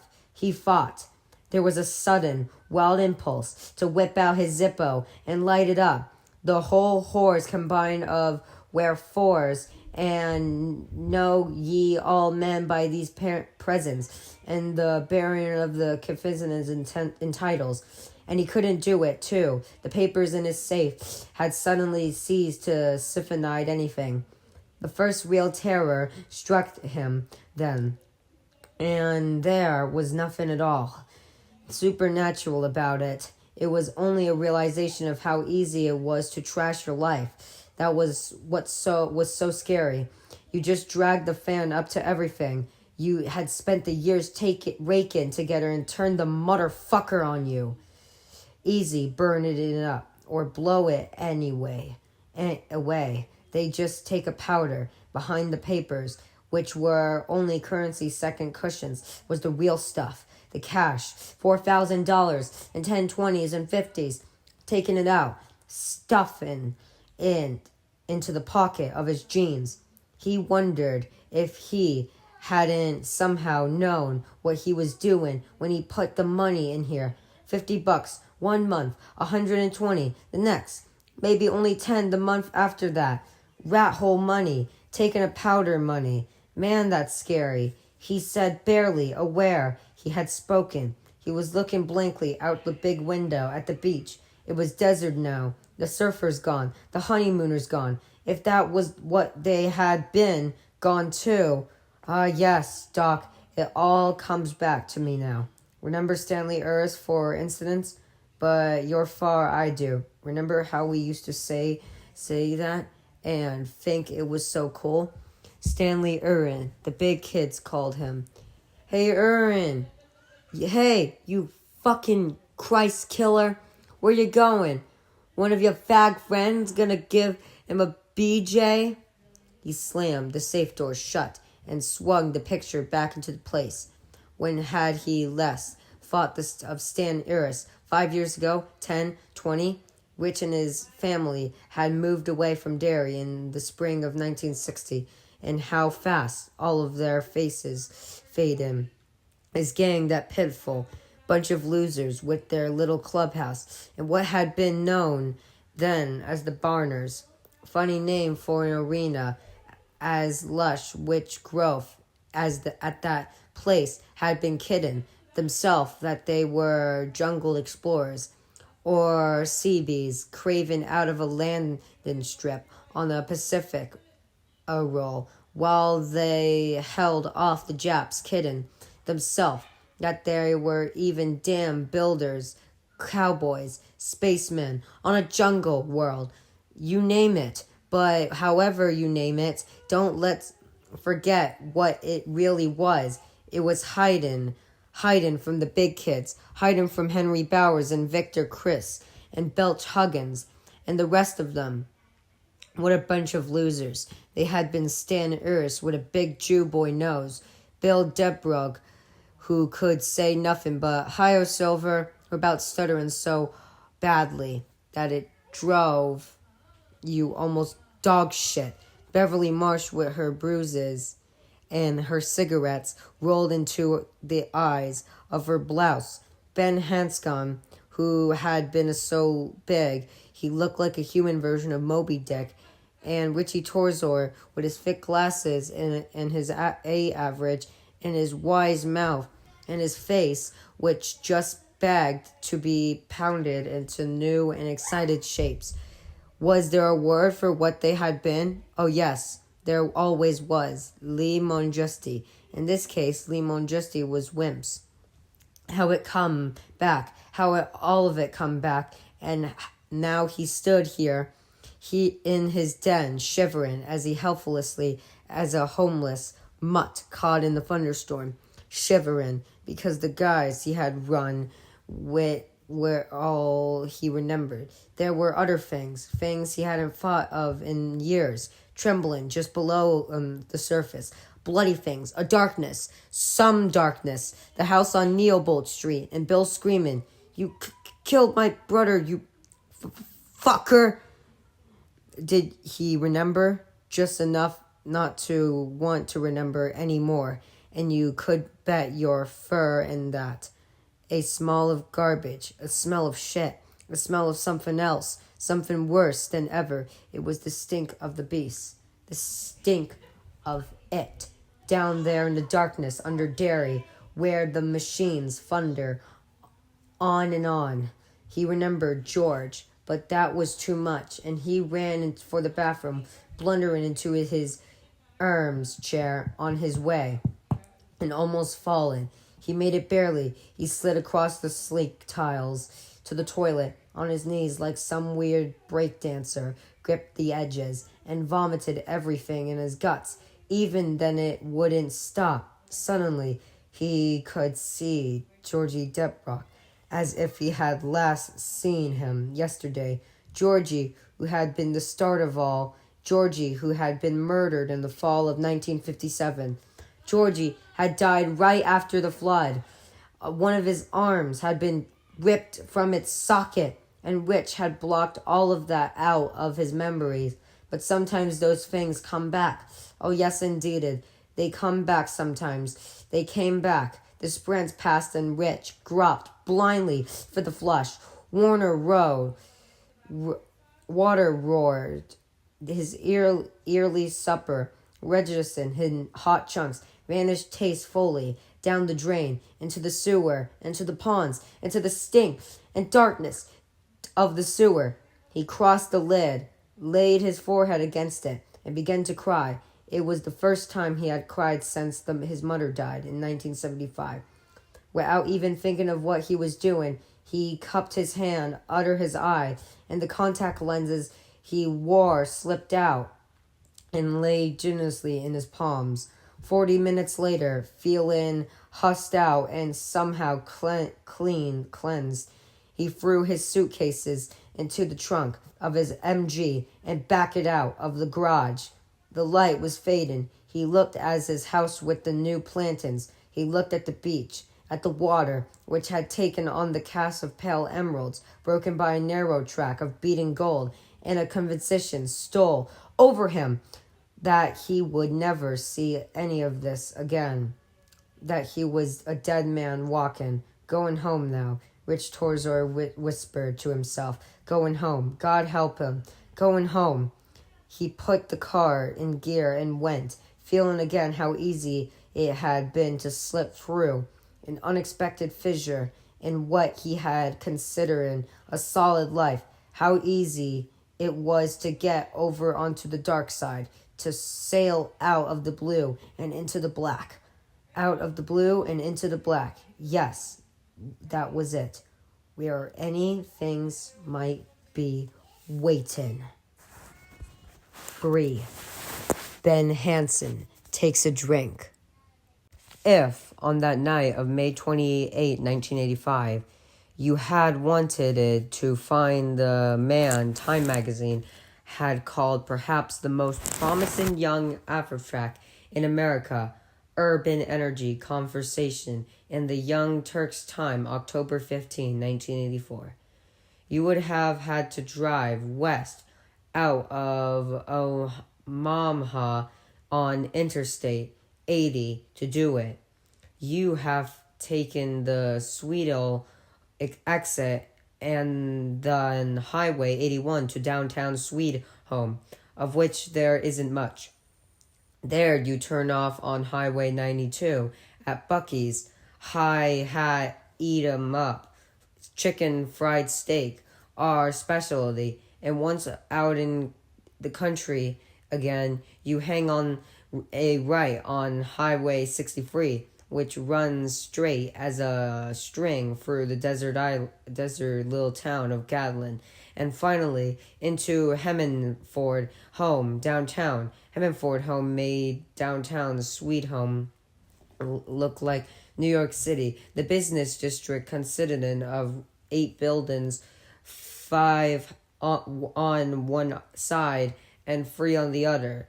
There was the clean-cut barber shop, prop in the window, a yellow and hand letter sign full in 15 years old. Read if you're a hippie, get your haircut somewhere else. The second run movie house, the 5 and Dime.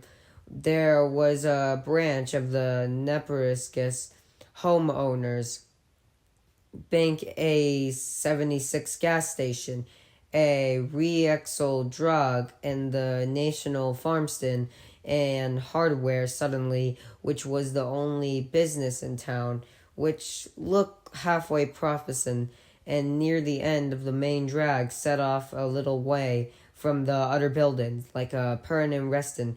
On the edge of the big, empty, you had your basic roadhouse, the Red Wheel. If you had gotten that too far, you would have been in the potholed dirt parking lot in aged 1968 Cadillac Convertible with double CB engines on the back.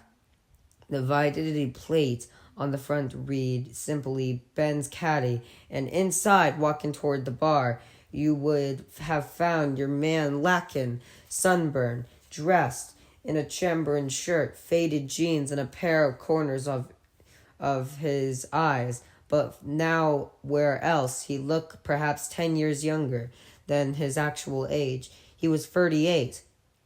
"Hello, Mr. Hanskin," Ricky Lee said, putting a paper napkin on the bar as Ben sat down. Ricky Lee sounded a trifle surprised, and he was. He had never been Hanscom in the wheel on the weak side before. He came in regularly every Friday night for 2 beers, and every Saturday night for 4 or 5. He always asked after Ricky Lee's, after boys. He always left the same $5 tip under his beer stain when he took off. In terms of both professional conversation and personal regard, he was far and away Ricky Lee's favorite customer. The $10 a week and the 50 left under the stain at each Christmas time over the last 5 years was fine enough, but the man's company was worth far more. Worthwhile company was always a rarity. But in a honkin' talk like this, where talk always came cheap, it was scarring than hen's teeth. Although Hanscom's roots were in New England, and he had gone to college in California, there was come more than a touch of a extravagant Texan about him. Ricky Lee counted on Ben Hanscom's Saturday night stops because he had learned over the years that he could count on them. Mr. Hanscom might be building a skyscraper in New York, where he already had free of the most talk about buildings in the city. A new art gallery in Rendio Beach, or a business building in Salt Lake City. But come Friday night, the door leading to the parking lot would open sometime between 8 o'clock and 9:30, and then he would stroll as if he leaved no further than the other side of town, and he had to drop in because there was nothing good on TV. He had his own Learjet and a private landing strip on his Farm Junkies.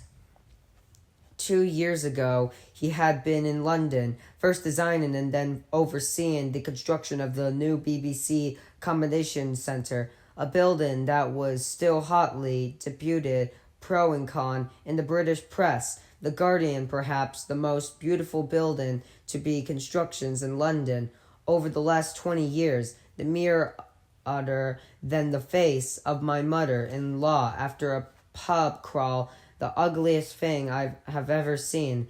When Mr. Hanscom took the job, Ricky Lee had thought, well, I'll see him again sometime, or maybe he'll just get all about us.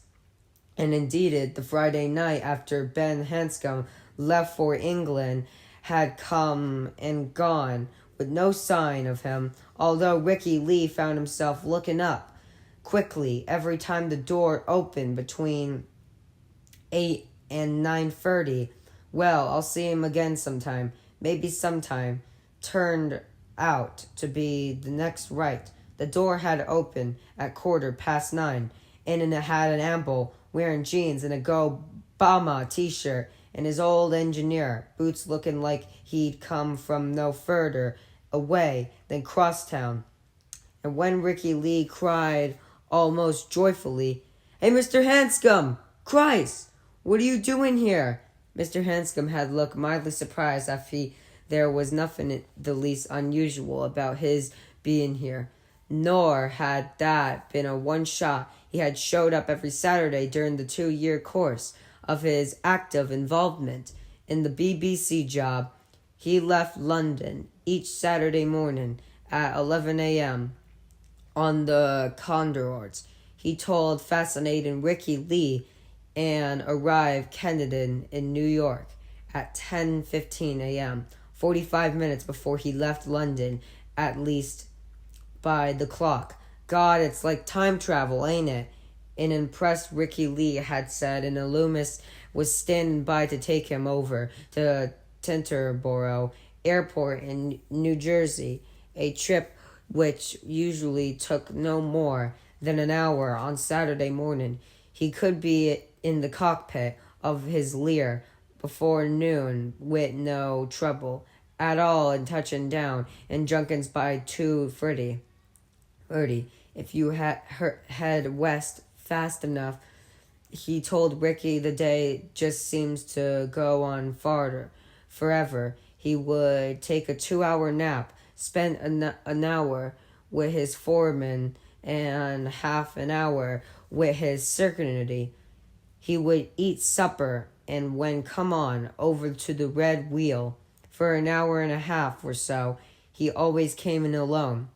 He always sat at the bar, and he always left the way he had come in, although God knew there was plenty of women in his part of Nesperan who would have been happy to screw the socks off him. Back at the farm, he would catch 6 hours of sleep, and then whole process would receive itself.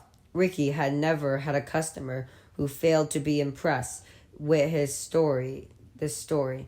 Maybe he's gay, a woman had told him once.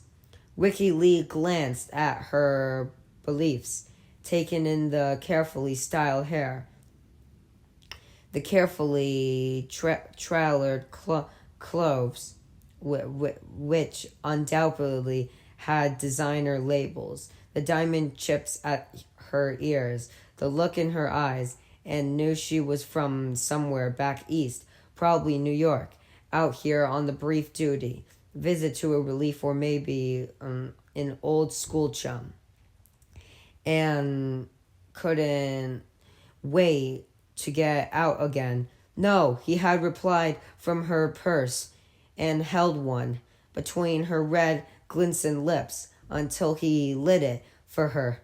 How do you know, she had asked, smiling a little. I just do, he said. He thought of saying to her, I think he's the most god-awful lonely man I ever met in my life. But he wasn't going to say any much. Such New York woman who was looking at him like he was some new and amusing type of life.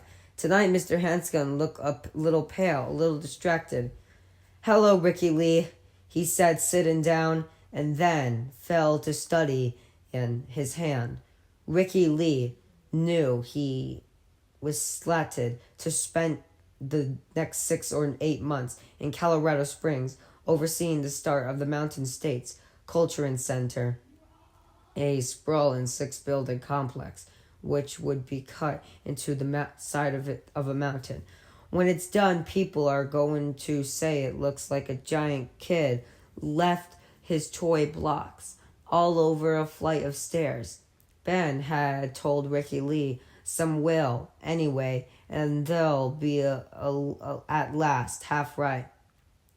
But I think it's going to work. It's the biggest thing I've ever tried, and putting it up is going to be scary as hell. But I think it's going to work. Ricky Lee supposed it was possible that Mr. Hanscom had a little touch of stage fright. Nothing surprising about that. And nothing wrong about it either. When you got big enough to be noticed, you got big enough to come gunning for. Or maybe he just had a touch of the bug. There was a hell of living one going around. Ricky Lee got a beer strain from the back bar and reached for the Olympian tap. Don't do that, Ricky Lee. Ricky Lee turned back, surprised, and when Ben Hanscom looked up from his hand, he was suddenly frightened because Mr. Hanscom didn't look like he had stage fright or the virus that was going around or anything like that. He looked like he had just taken a terrible blow and was still trying to understand whatever it was that had hit him. Someone died. He ain't married, but every man's got a flambelie, and someone in his just bit the dust. That's what happened. Just as sure as shit rolls downhill from a privy, someone dropped a quarter into the jukebox, and Barbara and Mandrill started to sing about a drunk man and a lonely woman. You okay, Mr. Hanscom? Van Hanscom looked at Ricky Lee out of eyes that suddenly looked 10, no 20 years older than the rest of his face, and Ricky Lee was astonished to observe that Mr. Hanscom was gray, and he had never noticed any gray in his hair before. Hanscom's smile. The smile was ghastly horrible. It was like watching a corpse smile. I don't think I am, Ricky Lee. No, sir, not tonight. Not at all. Ricky Lee set the string down and walked back over to where Hanscom sat. The bar was as empty as a Monday night bar far outside of football season can get. There were fewer than 20 paying customers in the place. Annie was sitting by the door into the kitchen, playing cobblers with the short order cook. Bad news, Mr. Hanscom. Bad news. That's right, bad news from home. He looked at Ricky Lee. He looked through Ricky Lee. I'm sorry to hear that, Mr. Hanscom. Thank you, Ricky Lee. He fell silent, and Ricky Lee was about to ask him if there was anything he could do when Hanscom said, What's your bar whiskey, Ricky Lee? For everyone else in this dump, it's 4 Roses, Ricky Lee said. But for you, I think it's Wild Turkey. Hanscom smiled a little at that. That's good of you, Ricky Lee. I think you better grab that stain after all. What you do is fill it up with Wild Turkey. Fill it up, Ricky Lee asked, frankly astonished. Christ, I'll have to roll you out of here. Or call an ambulance. He thought not tonight. Hanscom said, I don't think so. Ricky Lee looked carefully into Mr. Hanscom's eyes to see if he could probably be joking, and it took less than a second to see that he wasn't doing so.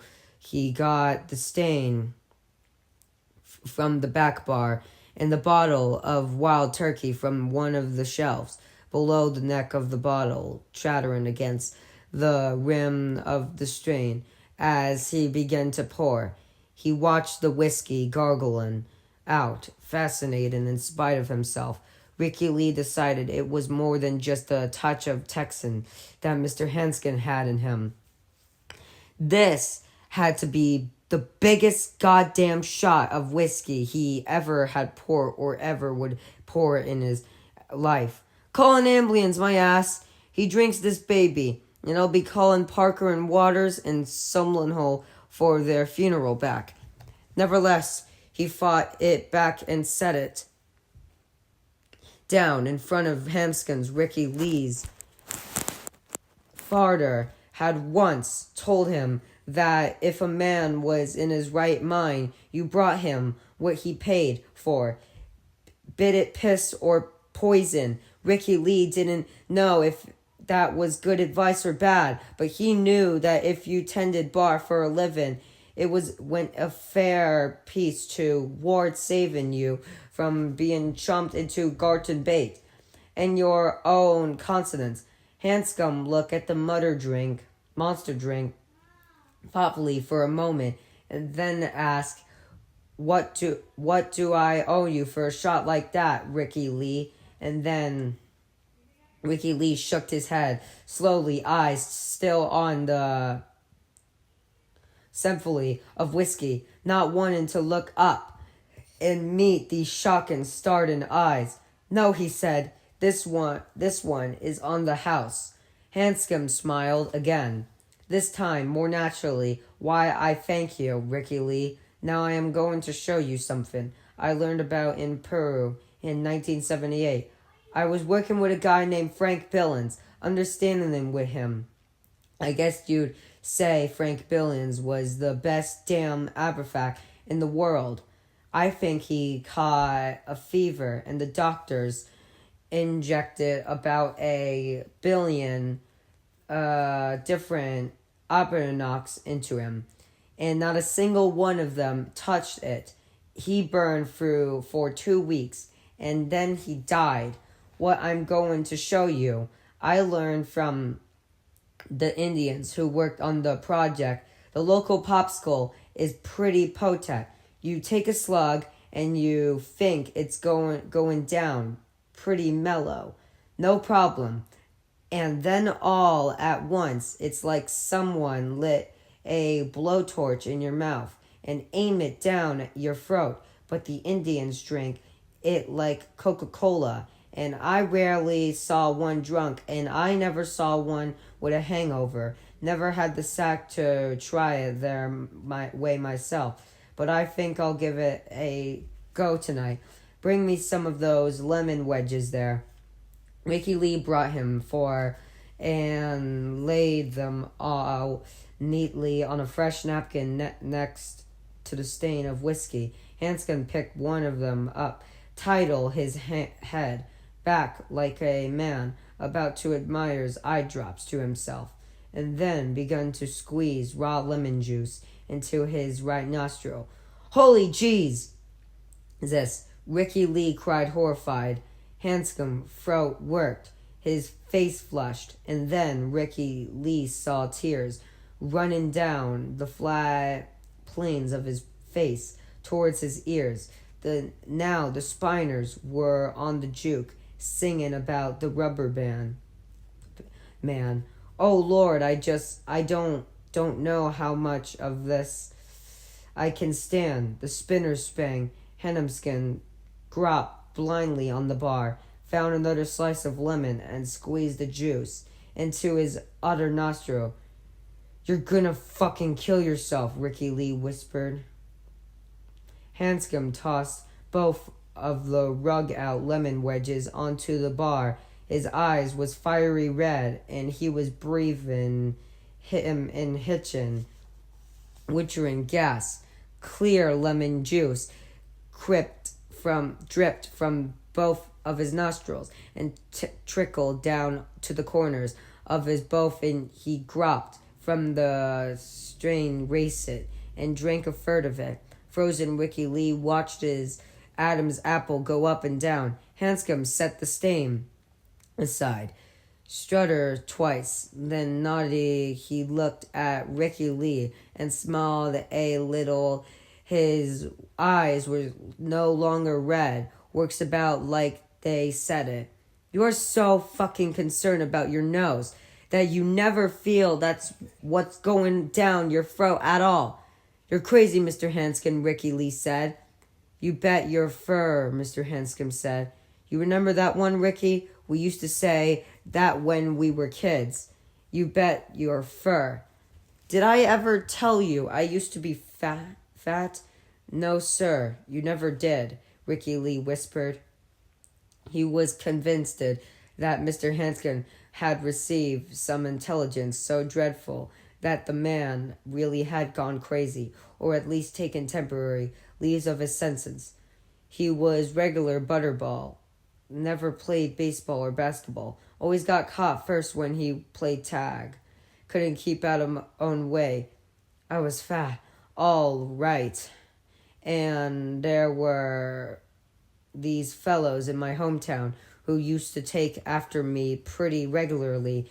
There was a fellow named Regular Huggins, and everyone called him Beglin.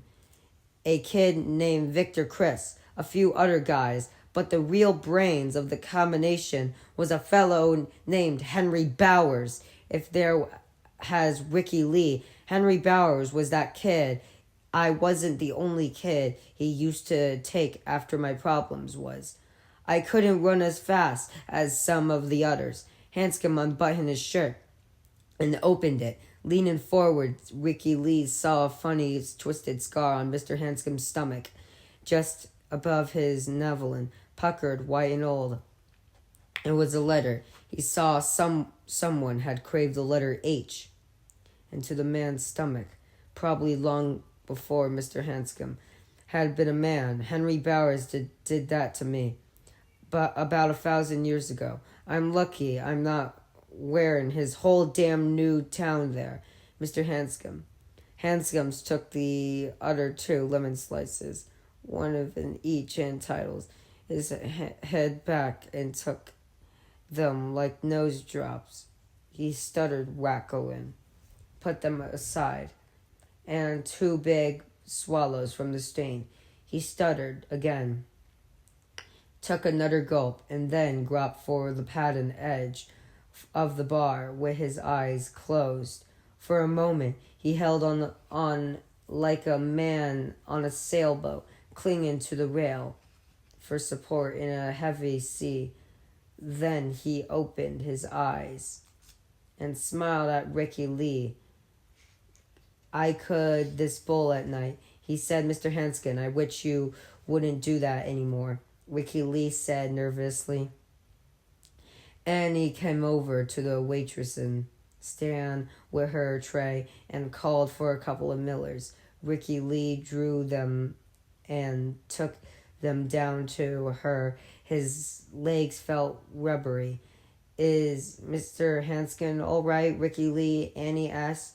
She was looking past Ricky Lee, and he turned to follow her gaze. Mr. Hanscom was leaning over the bar, carefully drinking lemon slices out of the caddy where Ricky Lee kept the drinking gabardine. I don't know, he said. I don't think so.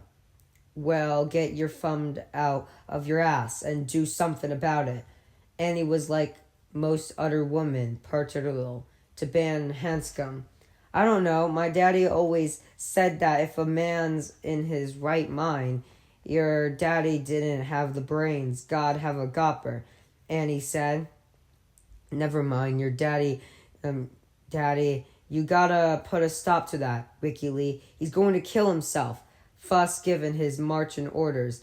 Ricky Lee went back down to where Ben Hanscom sat. Mr. Hanscom, I really think you, in Hanscom titled his head back, squeezed, actually sniffed the lemon juice back this time, as if it was cocaine. He gulped the whiskey as if it were water. He looked at Ricky Lee. Solomon.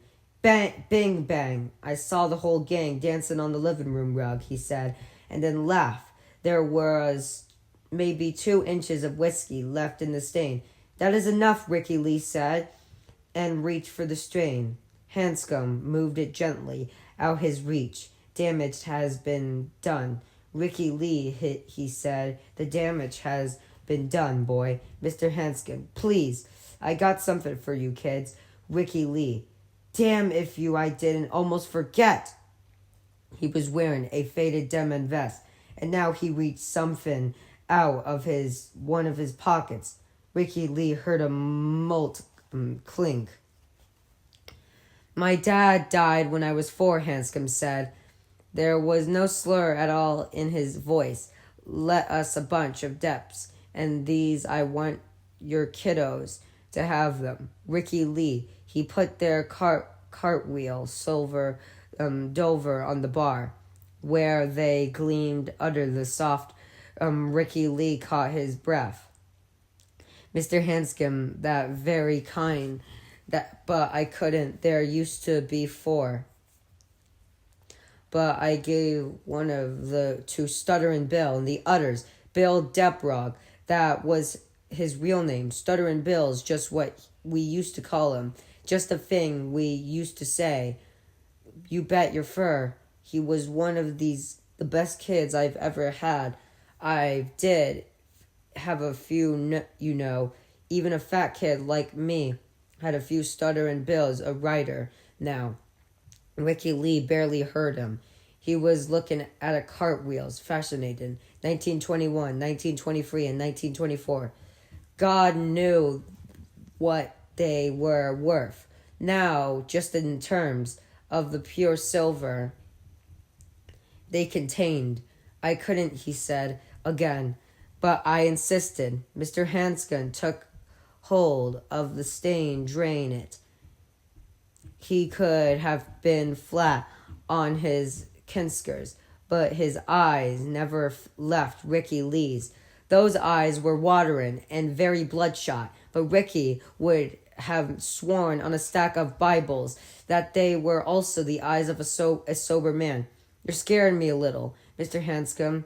Ricky Lee said 2 years ago, Germans, Arnold, a rum-dum of some local redoute, had come into the Red Wheel with a roll of quarters. In his hand had a $20 bill stuck into the band of his hat. He handed the roll to Annie with instructions to feed the quarters into the jukebox by force. He put the 20 on the bar and instructed Ricky to set up drinks for the house. To Rum Dum, this German's Arnold had long ago been a star basketball player for the Hemmenford Rams, leading them to their first and most likely last high school team championship. In 1961, that had been an almost unlimited future seemed to lie ahead of a young man, but he had flunked out of LSU, his first sentence, a victim of drink, drugs, and fall night parties. He came home from cracked up the yellow coverall his folks had given him as a graduation present, and got a job as head salesman in his daddy's John Deere dealership. 5 years passed. His father could not bear to fire him, so he finally sold the dealership and retired the Arizona and manhunted him old before his time by the accident and apparently infernal discretion of his son, while the dealership still belonged to his daddy and he was at least pretending to work. Arnold had made some effort to keep the booze at arm's length. Afterwards, it got him completely. He could get mean, but he had been just as sweet as horehound candy. The night been brought in the quarters and set up drinks for the house, and everyone had thanked him kindly. And Annie kept playing Mo Bandy songs because Germans Arnold like old Mo Bandy. He sat there at the bar on the very stool where Mr. Handsome was sitting now. Ricky Lee realized with steadily dependent unease and drank 3 or 4 bourbon and bitters, and sang along with a juke, and caused no trouble, and went home when Ricky Lee closed the wheel up and hanged himself when his belt in an upstairs closet. Granham's Arnold's eyes that night look a little bit like Ben Hanscom. Eyes look right now. Scaring you a little bit, am I? Hanscom asked, his eyes never leaving Ricky Lee's. He pushed the stain away and then folded his hand neatly in front of those 3 silver cartwheels. I probably am, but you're not as scared as I am. Ricky Lee prayed to Jesus. You never are. Well, what's the matter? Ricky Lee asked. Maybe. He wet his lip. Maybe I can give you a help. The matter? Ben Hanscom laughed. Why too much? I had a call from an old friend tonight. Guy named Mike Hanlon. I've forgotten all about him. Ricky Lee. But that didn't scare me much. After all, I was just a kid when I knew him. And kids forgot things, don't they? Sure, they do. You bet your fur. What scared me was getting about halfway over there and realizing that it wasn't just Mike had forgotten that. I'd forgotten everything about him being a kid. Ricky Lee only looked at him. He had no idea what Mr. Hanscom was talking about. But the man was scared, all right, no questions about that. It was sat funny on Ben Hanscom, but it was real.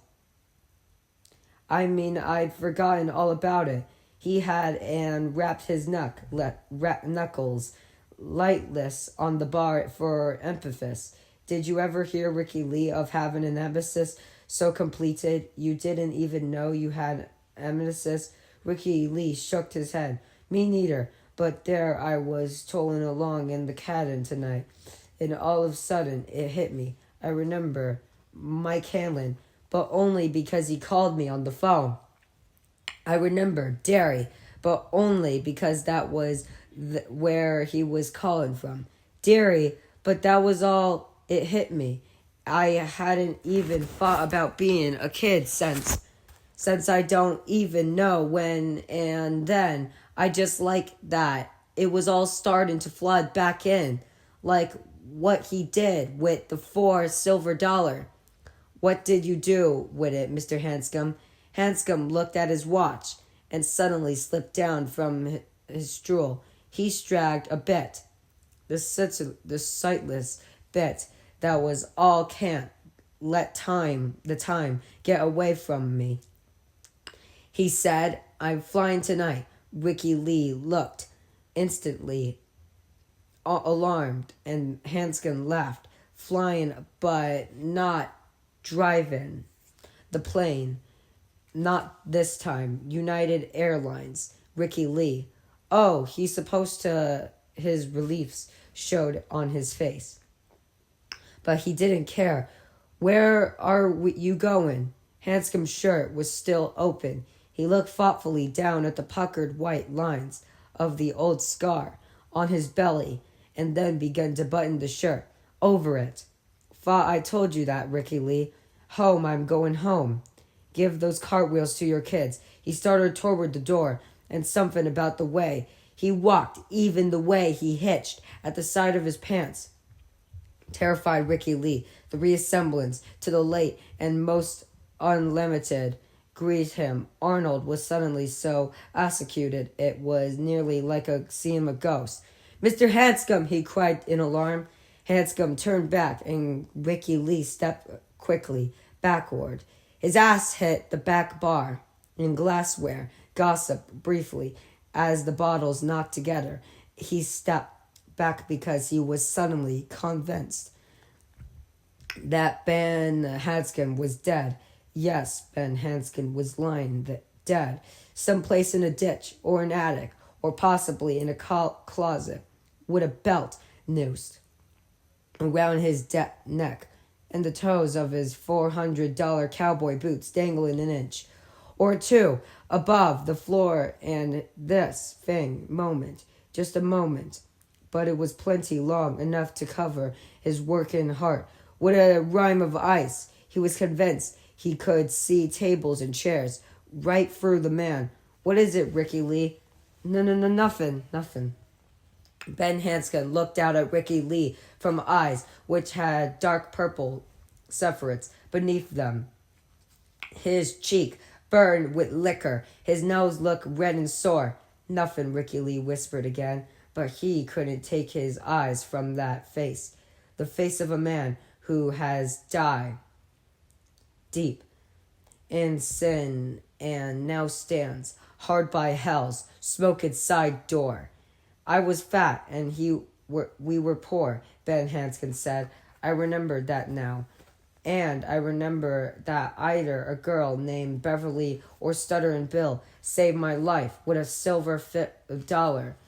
I'm scared, almost insane, whatever else I may remember before tonight's over, but how scared I am doesn't matter because it's going to come away. It's all there like a great big bubble that's growing in mine. But I'm going because all I've ever gotten and all I've now is somehow due to what we did them. And you pay for that. You get in this world. Maybe that's why God made us kids first and built us close to the ground, because he knows you got to fall down a lot and bleed a lot before you learn that one simple lesson. You pay for what you get. You know what you pay for.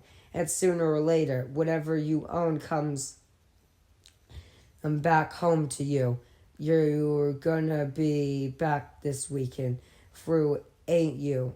Ricky Lee asked through numb lips in his increasing distress. This was all he could find to hold on to. You gonna be back this weekend just like always, ain't you? I don't know, Mr. Hanscom said, and smiled a terrible smile. I'm going to a lot further, that London this time. Ricky Lee, Mr. Hanscom. You give those cartwheels to your kids, he repeated and slipped out into the night. What the blue hell, Annie asked, but Ricky ignored her. He flipped up to the bar position and ran over to one of the windows which look out on the parking lot. He saw the headlights of Mr. Hanscom's caddy come on, heard the engine rev. It pulled out of the dirt lot, kicking up a rooster tail of dust behind. The tail lights driddled away to the Red Point, Highway 63, and the Neverend's night wind began to pull the hanging dust apart. He took on a boxcar full of booze, and you would let him get in that bad car in his driveway. And he said, way to go, Ricky Lee. Never mind, he's going to kill himself. And although this had been Ricky Lee's own thought less than 5 minutes ago, he turned to her when the tail's lights winked out of it and shook his head. I don't think so, he said, although the way he looked tonight, it said, might be better for him if it did. What did he say to you? He shook his head. It was confused. In his mind, and the sum total of it seemed to mean nothing. It doesn't matter, but I don't think we're ever going to see that old boy again. 4. Eddie Kaspbrak takes his medicine. If you would know all there is to know about American man or woman of the middle child as the millennium nears its end, you would need only to look in his or her medicine cabinet, or so as it has been said. But, dear Lord, get a look into this one, as Eddie Kaspbrak slides it open, mercilessly sliding aside his white face and wide, staring eyes. On the top shelf, there's Acronin, Exprenadin PM, Contract, Castellan, Dalanin, and a large blue jar of Vex. Looking like a bit of brooding deep twilight under glass, there is a bottle of Verenine and bottle of Centaurin. That's nature's spelled backwards. The ads on Laris Woke used to say when Eddie Kaspbrak was but a wee slight slip of a lad. And 2 bottles of Phillips Milk of Magadans, the regular, which tastes like liquid chalk, and the new mint flavor, which tastes like mint flavor liquid chalk. Here is a large bottle of Rollin standing chumly close to a large bottle of Tums.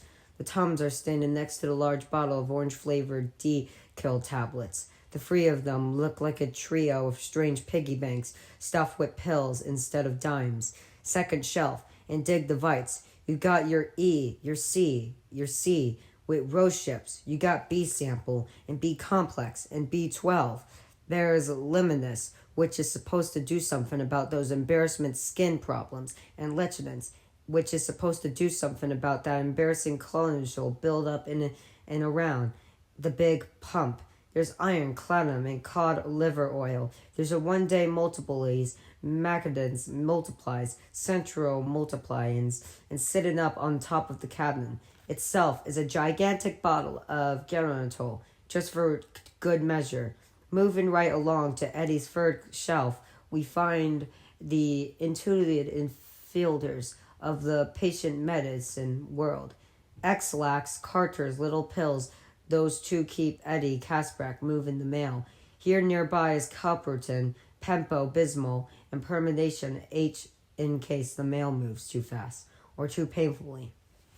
Also, some tucks in the screw-top jar just to keep everything tight enough after the mail has gone through, be it just an adverse and circular, or 2 addressed to occupants, or a big old special delivery package.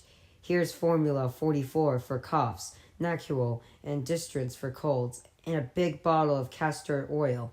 There's a tin of circuits in case Eddie's throat gets sore, and there's a quarter of mouthwashes, Camomile, Capical, Caspatin, and a spray bottle. And of course, good old Lurichen, often imitated but never duplicated.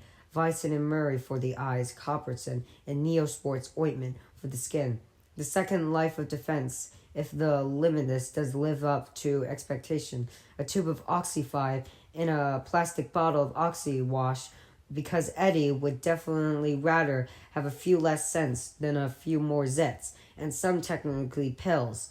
And off to one side, clustered like bitter convergences, are 3 bottles of coal tar shampoo. The bottom shelf is almost deserted, but the stuff which is here means serious business. You could cruise on this stuff. Okay, on this then term in Munson's. There's Velleman, Perdited, Inevitable, and Darwin Complex. There is also another circuits box on this low shelf, but are no secrets in it. If you open that one, you would find 6 coordinates. Eddie Kasprak believed in the Boy Scouts motto. He was swinging a blue tote bag as he came into the bathroom. He set it on the sink, unzipped it, and then with trembling hands, he began to spill bottles and jars and tubes and squeeze bottles and spray bottles into it. Under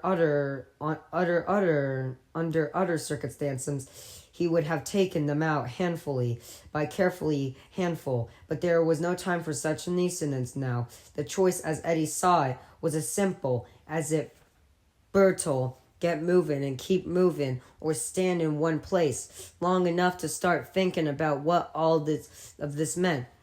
Simply die of fright. Eddie, Murrin called up from downstairs. Eddie, what are you doing? Eddie dropped the circuits box containing the ludes into the bag of the medicine cabinet. Was now internally empty, except for Maturin and Mindel and a small, almost used-up tube of Bitteltix. He paused for a moment and then grabbed the Bitteltix. He started to zip the bag close, debating, and then threw in the middle as well. She could always buy more. Eddie from halfway upstairs now.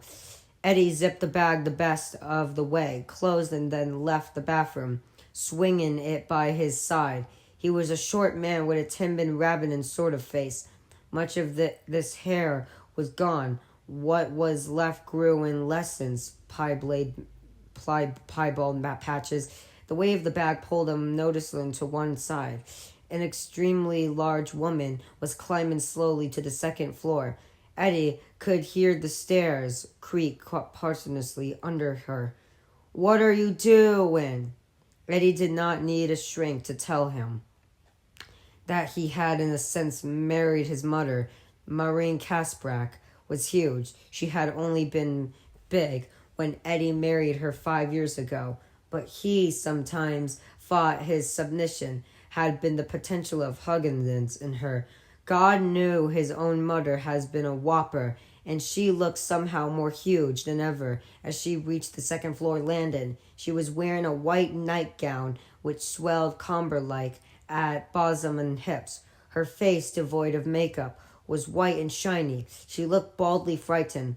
I have to go away for a while, Eddie said. What do you mean you have to go away? What was that telephone call? Nothing, he said, feeling obviously down the hallway to there, walking in closet. He put the tote bag down, opened the closet's fold-back doors, and raking aside the half-dozen identical black suits which hung there as competition, as a thundercloud, among the other more brightly colored clothes. He always wore one of the black suits when he was working. He bent into the closet, smelling mothballs and wool, and pulled out one of the suitcases from the back. He opened it and began throwing clothes in. Her shadow fell over him. What's this about, Eddie? Where are you going? You tell me. I can't tell you. She stood there, watching him, trying to decide what to say next or what to do. The thought of simply bundling him into the closet and then standing with there against the door until this madness had passed crossed her mind, but she was unable to bring herself to do it. Although she certainly could have, she was 3 inches taller than Eddie and outweighed him by 100 pounds. She couldn't think of what to do or say, because this was so utterly unlike him. She could not have been any more dismayed and frightened if she had walked into the television room and found their new big screen TV floating in the air. "You can't go," she heard herself saying. "You promised you'd get me Al Pacino's autograph." It was an extraordinary. God knew it was, but at this point, even inspuriously, was better than nothing. "You still get it, Eddie. You'll have to drive him yourself." Oh, here was a new terror to join those already circling in her poor dazzled head. She uttered a small scream. "I can't. I never. You'll have to," he said. He was examining his shoes now. "There was no one else. Neither of my uniforms fit anymore. They're too tight in the tits. Have Devilors let one of them out," he said impatiently. He threw 2 pairs of shoes back, found an empty shoebox, and popped a third pair into it. Good black shoes, plenty of use left in them still, but looking just a bit too warm to wear on the job. When you drove rich people around New York for a living, many of them famous rich people, everything had to look just right. Those shoes no longer looked just right, but he was supposed to they would do for where he was going, and forever. He might have to do when he got here, maybe. Richie Torzar would. But then, the blackest threatened, and he felt his throat beginning to close up. Eddie realized with real panic that he had packed the whole damn drugstore and had left the most important thing of all, his aspartame, downstairs on the top of the stereo cabinet. He banged the suitcase, closed and latched it. He looked around at Maureen, who was standing there in the hallway, with her hand pressed against the short, thick column of her neck, as if she were the one with the asthma. She was staring at him, her face full of perplexity and terror, and he might have felt sorry for her if his heart had not already been so filled with terror for himself. "What's happening, Eddie? Who was the one on the telephone? Are you in trouble? You are, aren't you? What kind of trouble are you in?" He walked toward her, zipper bag in one hand and suitcase in the other, standing more or less straight now that he was more evenly at first. He thought she would not give up then when his face was about to crash into the soft road brick of her breasts. She did give way fearfully as he walked past, never slowing. She burst into miserable tears. "I can't drive Al Pacino," she bawled. "I'll smash into a stop sign or something. I know I will. Eddie, I'm scared." He looked at the Seth Thomas clock on the table by the stairs, 9:20. The can-sounding Delta clerk had told him he had already missed the last flight north to Maine. That one had left La Guardian at 8:25. He had called Armagh and discovered there was a late train to Boston, departing Penn Station at 11:30.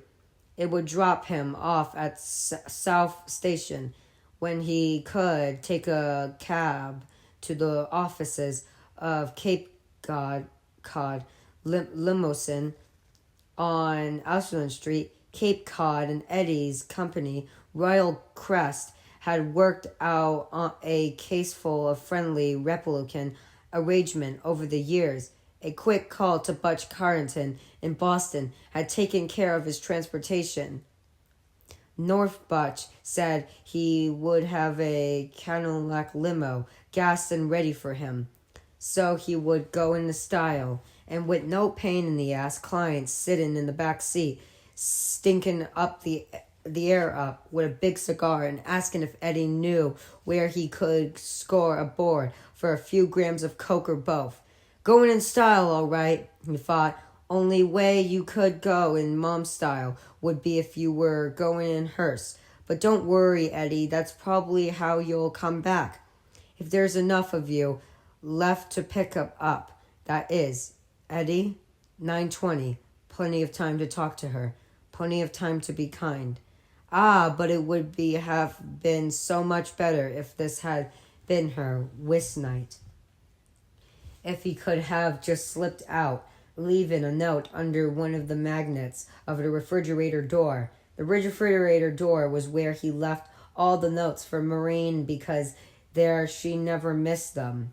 Leaving that way like a figurant and would not have been good. But this was even worse. This was like having to leave home all over again. And that had been so hard. He had to do it 3 times. Sometimes home is where the heart is. Eddie fought randomly. I believe that. Old Bobby Frost said home's the place where when you have to go there, they have to take you in. Unfortunately, it's also the place where once you're in there, they don't ever want to let you out. He stood at the head of the stairs, forward motion temporarily spent, filled with fear, breath wheezing noisily, in and out of the pinhole. His throat had become a regard in his weeping wife. Come on downstairs with me, and I'll tell you what I can, he said. Eddie put his 2 bags clothes in one, medicine in the other. By the door in the front hall, he remembered something else then, or rather the ghost of his mother, who had been dead many years, but who still spoke frequently in his mind. Remember for Heron? You know when your feet get wet, you always get a cold. Eddie, you're not like other people. You have a very weak system. You have to be careful. That's why you must always wear your rubbers when it rains. It rains a lot in Derry. Eddie opened a front hall closet, got his rubber off the hook, where they hung neatly in a plastic bag, and put them in his closet closed suitcase. That's a good boy, Eddie. He and Maureen had been watching TV with the shit hit the fan. Eddie went into the television room and pushed the button which lowered the screen of the Merle Vision TV. Its screen was so big that it made Freeman McNeil look like a visitor from Brobdingnagian. On Sunday afternoons, he picked up the telephone and called a taxi. The dispatcher told him it would probably be 15 minutes. Eddie said that it was no problem. He hung up and grabbed his aspirin off the top of their expansion and Sony compact disc player. I spent $1,500 on a state-of-the-art sound system so that Maureen wouldn't miss a single golden note on her Barry Mellon records and her supreme greatest hits. He fought and then felt of guilt.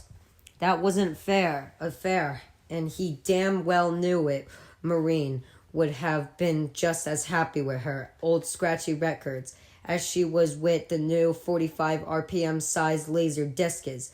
Just as she would have been happy to keep on living in the little 4-room house in Queens until they were both old and gray. And if the truth were told, there was a little snow on Eddie Kaspbrak's mountain already. He had brought the Luxurian sound system for the same reason that he had brought this low fieldstone house on alongside, where the two of them often rattled around like the 2 peas in a can because he had been able to, and because they were ways of escaping the soft, frightened, often bewildered, and always impractical voice of his mother. They were ways of saying, I made it, Ma. Look at all this. I made it. Now will you please, for Christ's sake, shut up a while. Eddie stuffed the aspirin into his mouth and, like a men in suicide, pulled the trigger. A cloud of awful licorice taste roiled and boiled its way down his throat, and Eddie breathed deeply. He could feel breathing passaging, which had almost closed, start to open up again. The tightness in his chest started to ease, and suddenly he heard voices in his mind. Ghost voices. Didn't you get the note I sent you? I got it, Mrs. Kaspbrak. But, well, in case you can't read it, Coach Black, let me tell you in person. Are you ready, Mrs. Kaspbrak? Good. Here it comes, from my lips in your ears. Ready?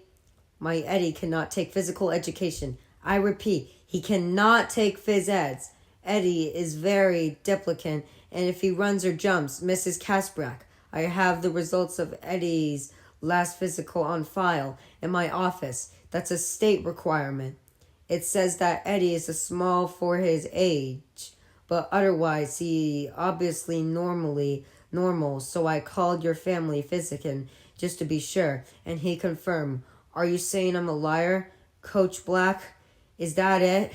Well, here it is. Here's Eddie standing right beside me. Can you hear the ways he's breathing?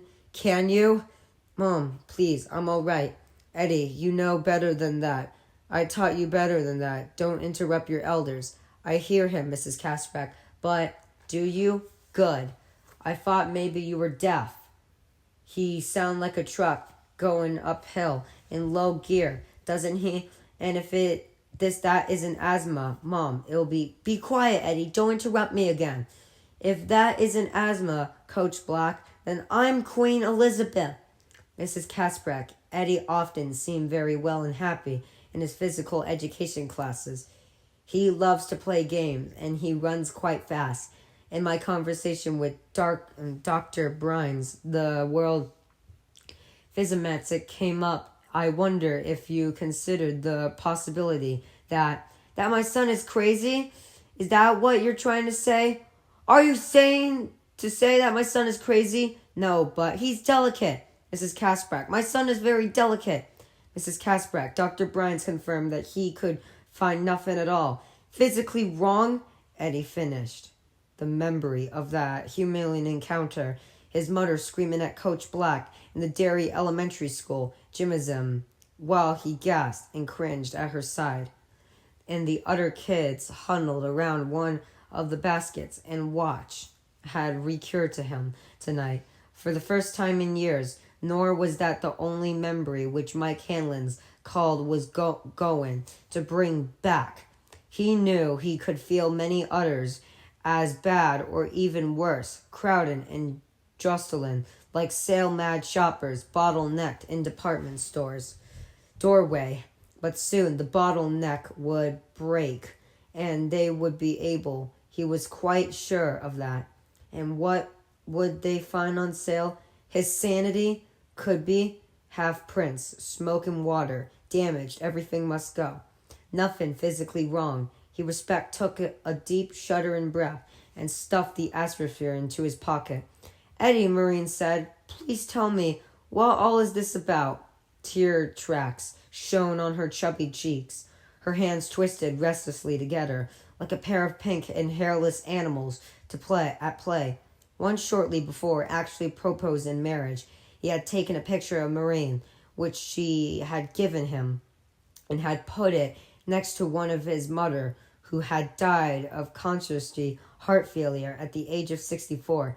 At the time of her death, Eddie's mother had topped the scales at over 400 pounds, 406 to be exact. She had become something nearly monstrous. By then, her body had seemed nothing more than boobs and butt and belly, all overtopped by her pasty, permanently dismayed face. But the picture of her, which he put next to Maureen's picture, had been taken in 1944, 2 years before he had been born. You were a very sickly baby, the ghost mom now whispered in his ear many times. He despaired of your life. In 1944, his mother had been a relatively slept 180 pounds. He had made that comparison, he supposed, in a last-ditch effort to stop himself from committing pathological increase. He looked from mother to Myra and back again to mother.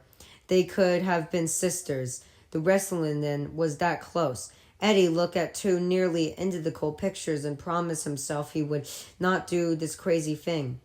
He knew that the boys at work were already making jokes about Jack Sprat and his wife, but they didn't know the half of it. The jokes and snide remarks he could take. But did he really want to be a clown in such a Frenneman circus at this?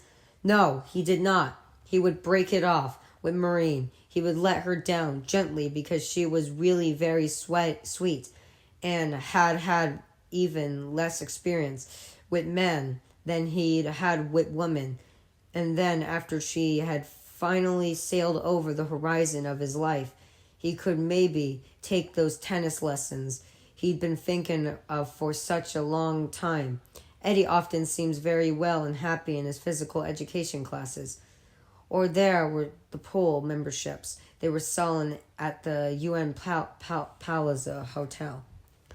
Eddie loves to play games, not to mention that health club he had opened up on 3rd Avenue across from the garage.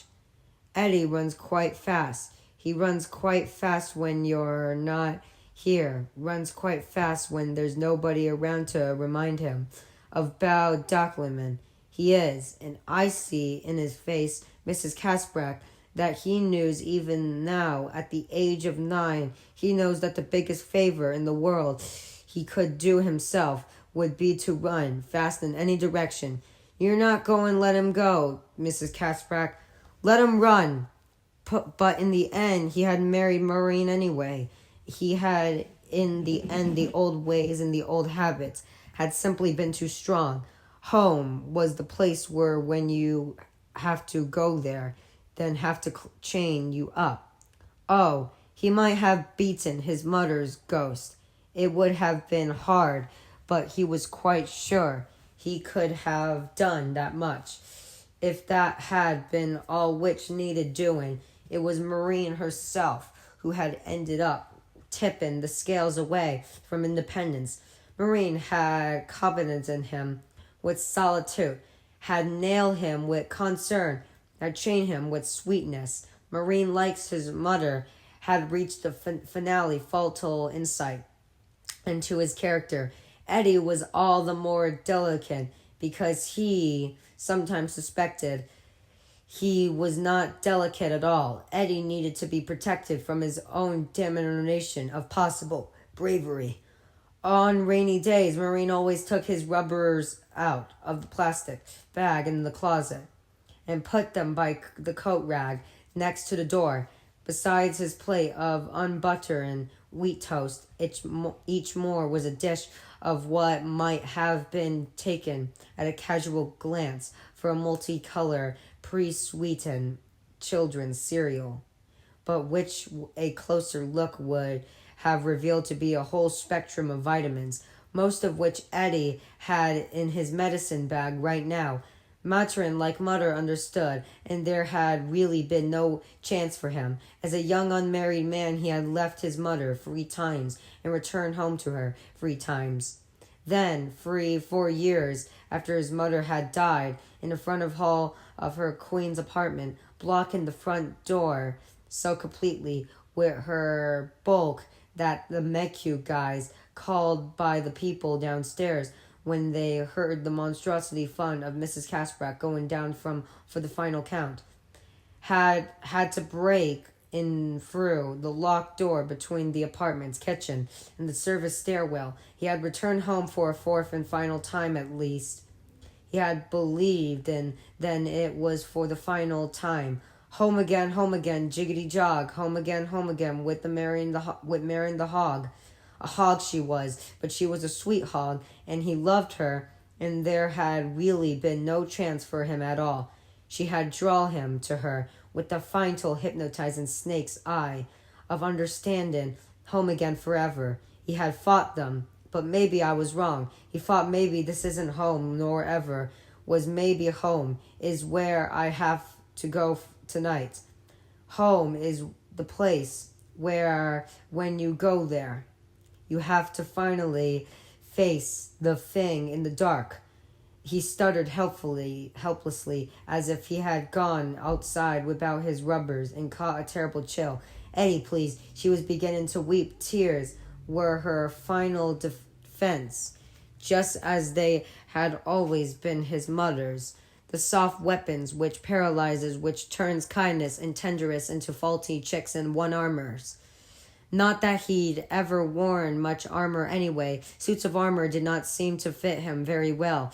Tears had been more than a defense of his mother, than had been a weapon. Maureen had rarely used her own tears so canonically, but canonically or not, he realized she was trying to use them that way now, and she was succeeding. He couldn't let her. It would be too easy to think how lonely was going to be, sitting in a seat on that train as it barely north toward Boston through the darkness, his suitcase overhead and his tote bag full of nostrums between his feet, the fear sitting on his chest like a Randnick Vicks pack too easy to let Maureen take him upstairs and make love to him with aspirins and an alcohol rub and put him to bed where they might or might not take a franker sort of love. But he had promised. Maureen, listen to me, he said, making his voice purposely dry, purposely matter of fact. She looked at him with her wet, naked, terrified eyes. He thought he would try not to explain as best he could. He would tell her about how Mike Hanlon had called and told him that it had started again. Yes, he thought most of the others were coming, but what came out of his mouth was much sadder stuff. Go down to the office first thing in the morning. Talk to Phil. Tell him I had to take off and what you'll drive Panicho. Eddie, I just can't, she wailed. He's a big star. If I get lost, he'll shout at me. I know he will. He'll shout. They all do when the driver gets lost, and I'll cry. There could be an accident.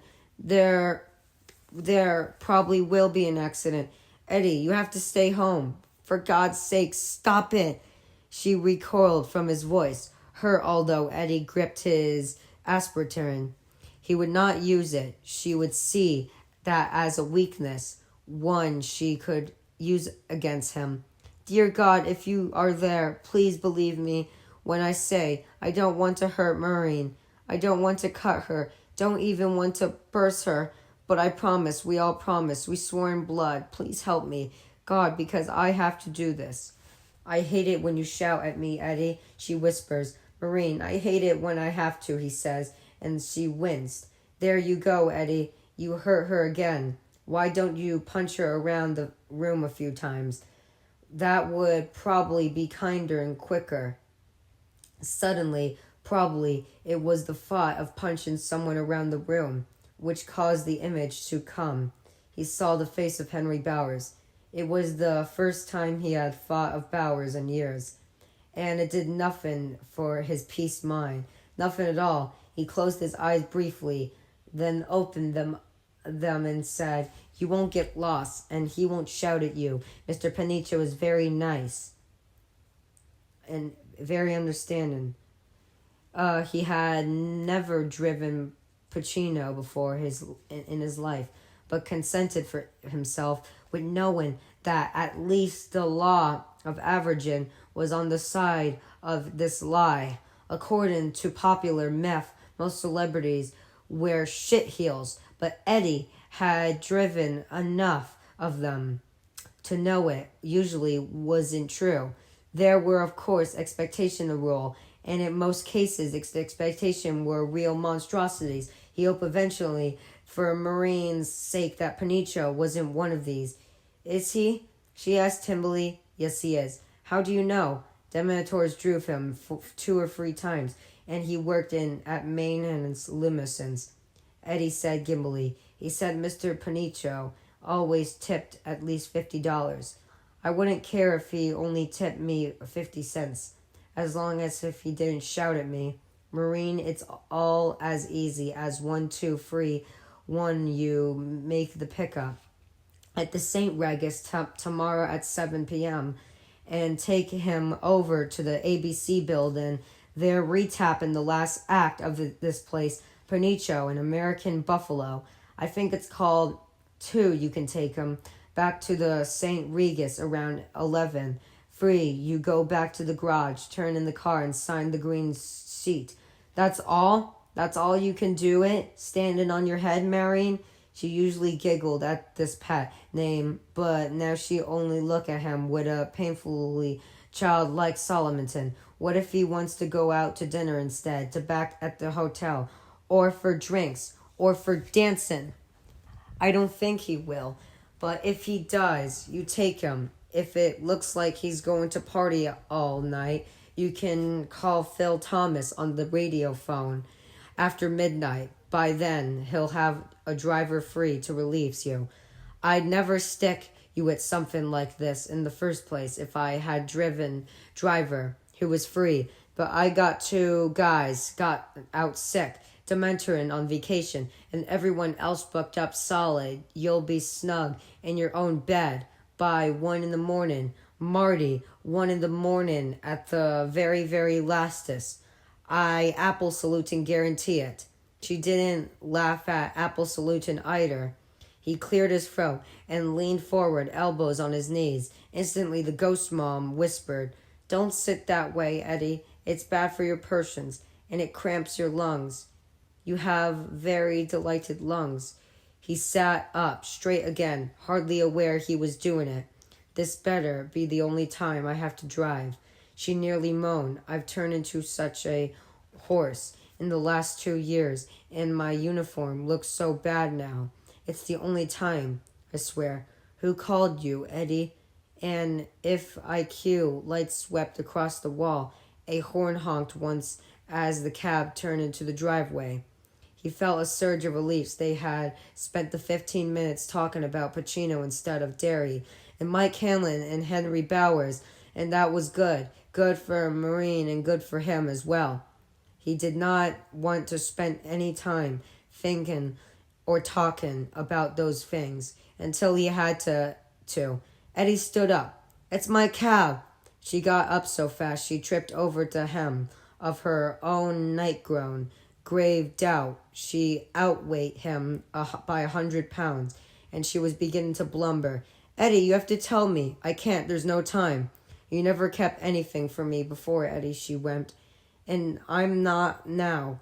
Not really. I don't remember it all. At least not yet.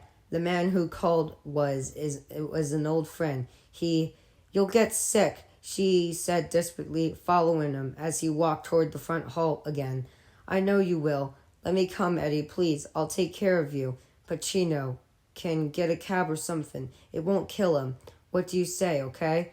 Her voice was rising, becoming frantic, and to Eddie's horror, she began to look more and more like his mother, as she had looked in the last months before she died, old and fat and crazy. "I'll rub your back and see that, and you'll get your pills." I'll help. I won't talk if you don't want me to, but you can tell me everything. Eddie, please don't go. Eddie, please, please." He was striding down the hall to the front door now, walking blind, head down, moving as a man moves against a high wind. He was wheezing again when he picked up the bags. Each of them seemed to weigh 100 pounds. He could feel her plump pink hands on him, touching, exploring, pulling with helpless desire, but no real strength, trying to seduce him with her sweet tears of concern, trying to draw him back. "I'm not going to make it," he fought desperately. The asthma was worse now, worse than it had been since he was a kid. He reached for the doorknob, but it seemed to be receding from him, rescending into the blackness of outer space. "If you stay, I'll make you a sour cream coffee cake," he blabbled. "We'll have popcorn. I'll make your favorite turkey dinner. I'll make it for breakfast tomorrow morning. If you want, I'll start right now and gibble gravy." "Eddie, please, I'm scared. You're scaring me so bad." She grabbed his collar and pulled him backwards like a beefy cop, putting the grab on a suspicious fellow who was trying to flee. With a final fading effort, Eddie kept going, and when he was at the absolute end of his strength and ability to recede, he felt her grip trail away. She gave one final wail. His fingers closed around the doorknob. How beastly cold it was. He pulled the door open and saw a cleat checker cab sitting out there in an Amorson from the land of sanity. The night was clear. The stars were bright and lucid. He turned back to Maureen, whistling and wheezing. "You need to understand that this isn't something I want to do," he said. "If I had a choice, any choice at all, I wouldn't go. Please understand, Marty. I'm going, but I'll be coming back." "Oh, but that felt like a lie. When? How long?" "A week, or maybe 10 days. Surely no longer than that." "A week?" she screamed, clutching her bosom like a diva in a bad opera. "A week? 10 days? Please, Eddie, please." "Marty, stop, okay? Just stop." For a wonder she did stop and stood looking at him with her wet, bruised eyes, not angry at him, only terrified for him, and concernedly for herself. And for perhaps the first time in all years he had known her, he felt that he could love her safely. Was that part of the going away? He supposed it was. No. You could flush the suppose it was. Already he felt something living in the wrong end of a telescope. But it was maybe all right. Was that what he meant? That he had finally decided it was all right to love her? That it was all right even though she looked like his mother when his mother had been younger, and even though she ate brownies in bed while watching Hardscow and McCormick or Falcon Crest, and the crumbs always got on his side, and even though she wasn't all that bright, and even though she understood and condensed his remedies in the medicine cabin because she kept her own in his refrigerator, or was it? Could it be that their other ideas were all things he had considered in one way or another at the time or other during his oddly Inwine lives as a son and a lover as a husband, now on the point of leaving home for what felt the absolutely last time? A new possibility came to him. A startled wonder brushed him like the wing of some large bird. Could it be that Marine has even more frightened than he was? Could it be that his mother had been? Another daring memory came shooting up from his suspicion like a baleful and fizzy firework. There had been a shoe store downtown on Center Street, the shoe boat. His mother had taken him there one day. He thought he could have been no more than 5 or 6, and told him to sit still, and he'd been good while she got a pair of white pumps for a wedding. So he sat still and was good while mother talked. And Mr. Gardner, who was one of the shoe clerks, but he was only 5 or maybe 6, and after his mother, and rejected the third pair of white pumps. Mr. Gardner showed her Eddie got bored and walked over to the far corner to look at something he had spotted there. At first, he thought it was a big crate standing on end. When he got closer, he decided it's some kind of desk, but it was sure the kookiest desk he had ever seen. It was so narrow. It was made of brightness polished wood with lots of curving inlays, lines, and carved jewjiggers in it. Also, there was a little flight of 3 stairs leading up to it, and he had never seen a desk with stairs. When he got right up to it, he saw that there was a slot at the bottom of the desk thing, a button on one side, and on top of it, entrancing, was something that looked exactly like Captain Video's space scope.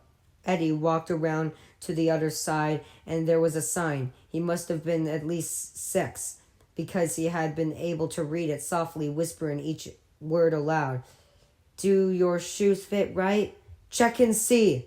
He went back around, climbed at the 3 steps to the little platform, and then stuck his foot into the slot at the bottom of the shoe checker. Did his shoes fit right? Eddie didn't know, but he was wild to check and see. He shocked his face into the rubber face guard and thumbed the button. Green light flooded his eyes. Eddie gasped. He could see a foot floating inside a shoe, filled with a green smoke. He wiggled his toes, and the toes he was looking at wiggled right back. They were his all right, just as he had suspected. And then he realized it was not just his toes. He could see his bones too, the bones in his foot. He crossed his great toe over his second toe, as if he sneakily warded off the consequences of telling a lie, and the alternate bones. The scope made an X that was not white, but goblin green. He could see. Then his mother shrieked, a rising sound of panic that cut through the quiet shoe store like a runaway reaper blade, like a fireball, like doom on horseback. He jerked his startled, dismayed face out of the viewer and saw her pelting toward him across the store in her stocking feet. her dress flying about out behind her. She knocked a chair over and one of those shoe measuring things that always tickled his feet when flying. Her bosom heaved. Her mouth was a scarlet of horror. Faces turned to follow her process. Eddie, get off there, she screamed. Get off there. Those machines give you cancer. Get off there. Eddie! Eddie! He backed away, as if the medicine had suddenly grown red hot in his startled panic. He forgot the little flight of stairs behind him. His heels dropped over the top one. He stood there, slowly falling backward, his arm pinwheeling willingly in a losing battle to restrain his departing balance. And hadn't he fought with a kind of mad joy? I'm going to fall. I'm going to find out what it feels like to fall and bump my head. Goody for me. Hadn't he fought that? Or was it only the man imposing his own self-serving adult ideas over whatever his child might always roar with confused surmises and half-persimmon images which lost their sense and their very brightness, had fought or tired to think. Either way, it was a moot question. He had not fallen. His mother had gotten there in time. His mother had caught him. He had burst into tears. But he had not fallen. Everyone had been looking at them. He remembered Mr. Gardner picking up the shoe, measuring thing, and checking the little sliding gadgets on it to make sure they were still okay, while another clerk righted the fallen chair, and then flapped his arms once in amused disgust before putting on his pleasant, natural salesman face again. Mostly he remembered his mother's wet cheek and her hot, sour breath. He remembered her whispering over and over in his ears, "Don't you ever do that again. Don't you ever. Don't you do that. Don't you ever." It was what his mother chanted to ward off trouble. She had chanted the same thing a year earlier when she discovered the babysitter had taken Eddie to the public pool in Dairy Park one stiflingly hot summer day. This had been when the pulling scare of the early 50s was just beginning to win. She had dragged him out of the pool, telling him he must never do that. Never, never. And all the kids had looked as all the clerks and customers were looking now. And her breath had that same sour tang. She dragged him out of the shoe boat, shouting at the clerks that she would see them all in court if there was anything about with her boy. Eddie's terrified tears had continued off and on for the rest of the morning, and his asthma had been particularly bad all day. That night he had lain awake for hours past the time he was usually asleep.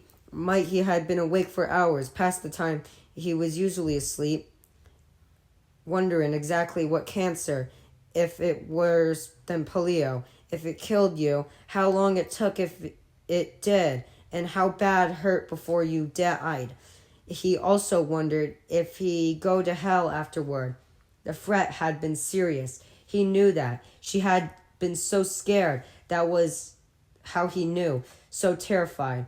"Marty," he said across the gulf of years, "would you give me a kiss?" She kissed him and hugged him so tightly while she was doing it that the bones in his back groaned. If we were in water, he thought she'd drown us both. "Don't be afraid," he whispered in her ear. "I can help it," she wailed. I know he said and realized that, even though she was hugging him with rib-breaking tightness. His asthma had eased. That whistling note in his breathing was gone. "I know, Marty." The taxi driver honked again. "Will you call?" she asked him tremulously. "If I can, Eddie. Can't you please tell me what is it?" "It is." And suppose he did, how far would it go towards setting her mind at test? "Marty, I got a call from Mike Hanlon tonight, and we talked for a while, but everything he said boiled down to two things. It started again. Mike said, 'Will you come?' Mike said, 'And now I've got a fever.'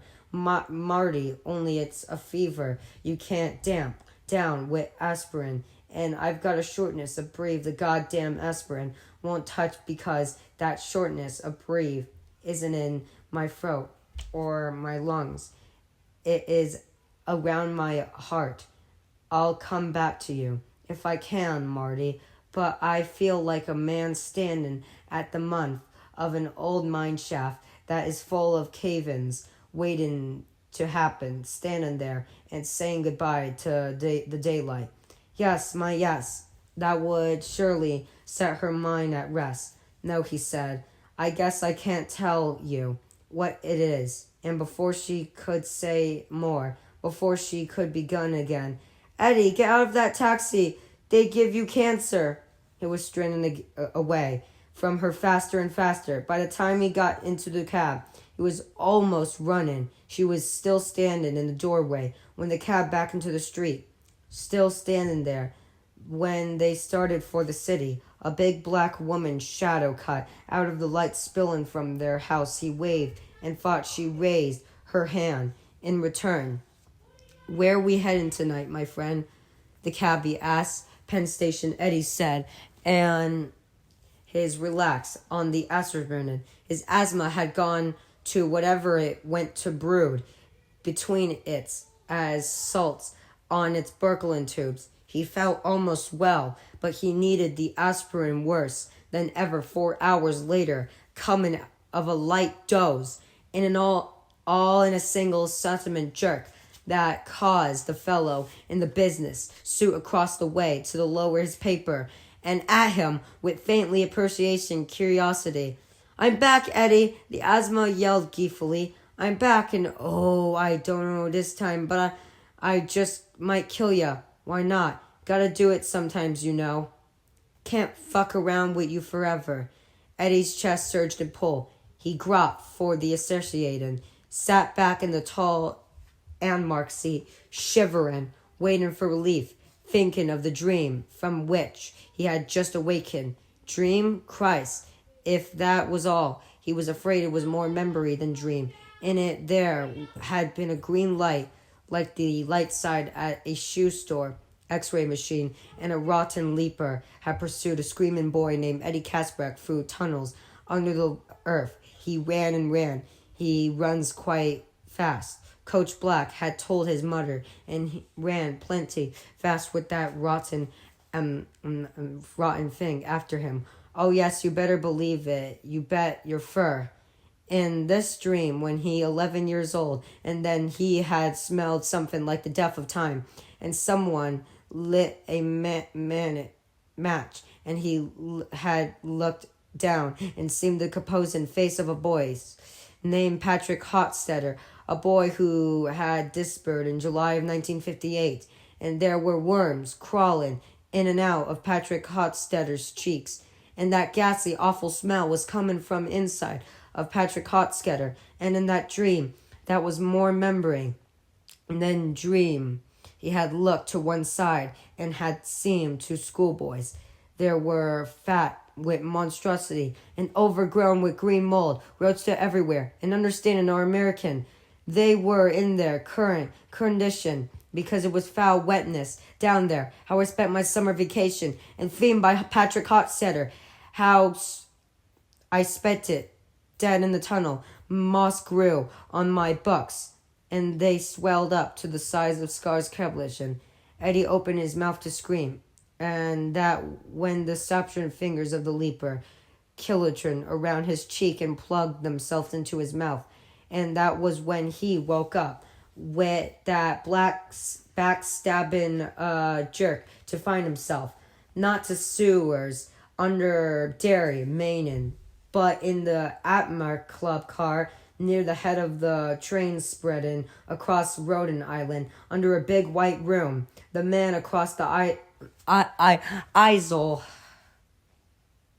A man across the Isle hesitated, almost thought better of speaking, and then did. Are you all right, sir? Oh, yes, Eddie said. I fell asleep and had a bad dream. I've got my asthma going. I see the paper went up again. Eddie saw it was the paper his mother had sometimes referred to as the New York Times. Eddie looked out the window at a sleeping landscape lit only by the fairy moon. Here and there were houses, or sometimes clusters of them, most dark, a few showing lights, but the lights seemed little falsely mocking compared to the moon's ghost glow. He thought the moon talked to him. He thought suddenly Henry Bowers, God, he was so crazy. He wondered where Henry Bowers was now, dead, in prison, drifting across empty plains, somewhere in the middle of the country, like an encryptional virus, sticking up 7 mornings, or maybe killing some of the people stupid enough to slow down for his cocked thumb in order to transfer the dollars in their wallets to his own. Possibility. In a state asylum somewhere, looking up at his moon, which was approaching the full, taken to it, listening to answers which only he could hear. Eddie, considering this somehow even more possible, he shivered. I remembered my boyhood at last. He thought, I am remembering how I spent my own summer vacation in that dim, dead year of 1958. He sensed that how he could fix upon almost any scenes from that summer. He wanted to, but he did not want to. Oh God, if I could only forget it all again. He leaned his forehead against the dirty glass of the window, his aspirin claps loosely in one hand like a veteran's artifact, watching as the night flew apart around the train, going north. He thought, but that was wrong. Not going north, because it's not a train. It's a time machine, not north back in time. He thought he heard the moon mutter. Eddie Kasprak held his aspirin and closed his eyes against sudden vertigo. 5. Beverly Rogan takes a whooping. Tom was nearly asleep. When the phone rang, he struggled halfway up, leaning toward it, and then felt one of Beverly's breasts press against his shoulder. As she reached over him to get it, he flopped back on his pillow, wondering dully who was calling on their unlisted home phone number. At this hour of the night, he heard Beverly say hello, and then he drifted off again. He had put away nearly 3 six-packs during the baseball game, and he was shagged. Then Beverly's voice, sharp and curious, "What?" drilled into his ear like an ice pick, and he opened his eyes. He tried to sit up in the phone, cord dug into his thick neck. "Get that fucking thing off me, Beverly," he said, and she got up quickly and walked around to the bed, holding the phone cord up with tented fingers. Her hair was a deep red, and it flowed over her nightgown in natural waves, almost to her waist. Horsehair. Her eyes did not stutter to his face to read the emotional weather there, and Tom Rogan didn't like that. He sat down. His head was starting to ache. Shit, it had probably already been aching, but when you were asleep, you didn't know it. He went to the bathroom, irritated, for that felt like 3 hours, and that decided that as long as he was up, he ought to get another beer and try to take the curse off an intended hangover. Passing back through the bedroom on his way to the stairs, a man in white boxer shorts that flapped like sails below his confident belly, his arms lacked slabs. He looked more like a Doc Wallober than the president and general manager of Beverly Fashions, Inc. He looked over his shoulder and yelled crossly, "If it's that bold Sky Leslie, tell her to go eat out some model and let us sleep." Beverly glanced up briefly, shook her head to indicate it wasn't Leslie, and then looked back at the phone. Tom felt the muscles at the back of his neck tighten up, It felt like a dismissal. Dismissed by me fucking lady. This was starting to look like it might turn into a situation. It might be that Beverly needed a short refresher course on who was in charge around here.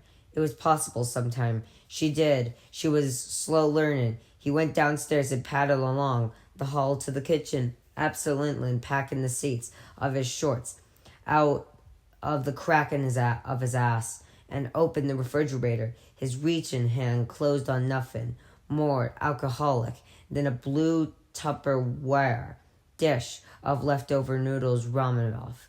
All the beer was gone, even the can he kept away in the black, much as he kept a $20 bill folded up behind the driver's license for emergencies, was gone. The game had gone 14 innings, and all for nothing. The White Sox had lost.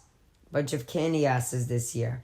His eyes drifted to the bottle of hard stuff on the glassed shelf over the kitchen bar, and for a moment he saw himself pouring a splash of beam over a single ice cube. Then he walked back toward the stairs, knowing that was asking for even more trouble than his head were currently in. He glanced at the face of an antique burglar clock at the foot of the stairs and saw it was past midnight. This intelligence did nothing to improve his temper, which was never very good even at the best of times.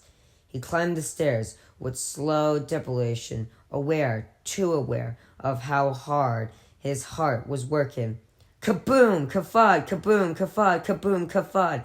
It made him nervous when he could feel his heart beating in his ears and wristed as well as in his chest. Sometimes when that happened, he would imagine it was not a squeezing and losing an organ, but as a big dial on the left side of his chest with the needle edging ominously into the red zone.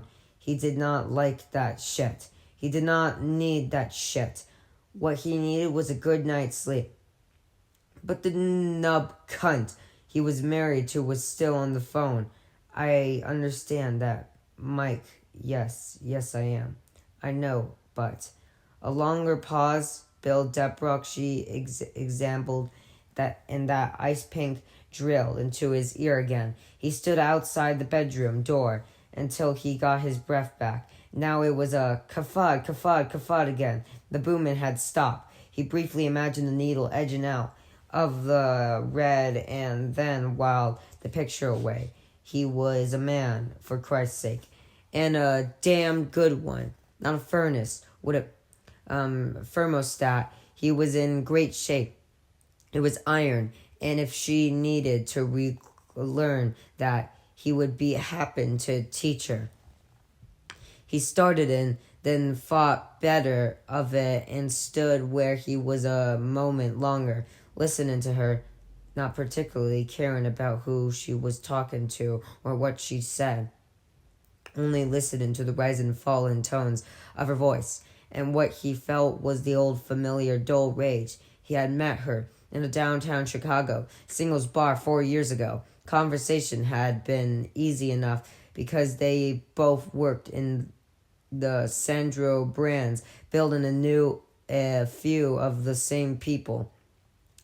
Tom worked for King and Larger in public relations on 42, Beverly Mars, so she had been then, was an assistant designer, had Dillon fashion on 12 Dillon's, which would later enjoy a modest vogue in the Wild West, catering to young people. Dillon skirts and blouses and scouter and slacks were sold largely to what Dillon Castleman called youth stores and what Tom called head shops. Tom Rogan knew two things about Beverly Marsh almost at once. She was desirable to able, and she was vulnerable. In less than a month, he knew a third as well. She was talented, very talented, in her drawings of casual dressings and blouses. He saw a money machine of almost scary potential. Not in the head shops, through he thought, but did not say, at least not then. No more bad lighting, no more knockdown prices, no more shitty displays somewhere in the back of the store between the dope propulsions and the rock group t-shirts. Leave that shit for the small timers. He had known a great deal about her before she knew he had any real interest in her. And that was just the way Tom wanted it. He had been looking for someone like Beverly Marsh all this time, all his life. And he moved in with the speed of a lion, making a run at a slow antelope. Not that her vertebral showed on the surface. You looked and saw a gorgeous woman, slim but able to stack. Hips weren't so great, maybe, but she had a great ass and the best set of tits he had ever seen. Tom Rogan was a tit man, always had been, and tall girls almost always had disappointed tits. They wore thin shirts, and their nipples drove you crazy, but when you got those thin shirts off, you discovered that nipples were really all they had. The tits themselves looked like the pole knobs on the burro drawler, more than a handful's wasted. His college roommate had been fond of saying, but as far as Tom was concerned, his college roommate had been so full of shit, he squeaked, going into a turn. Oh, she had been some kind of fine looking, all right, with that dynamite body and that gorgeous fall of red wavy hair. But she was weak somehow.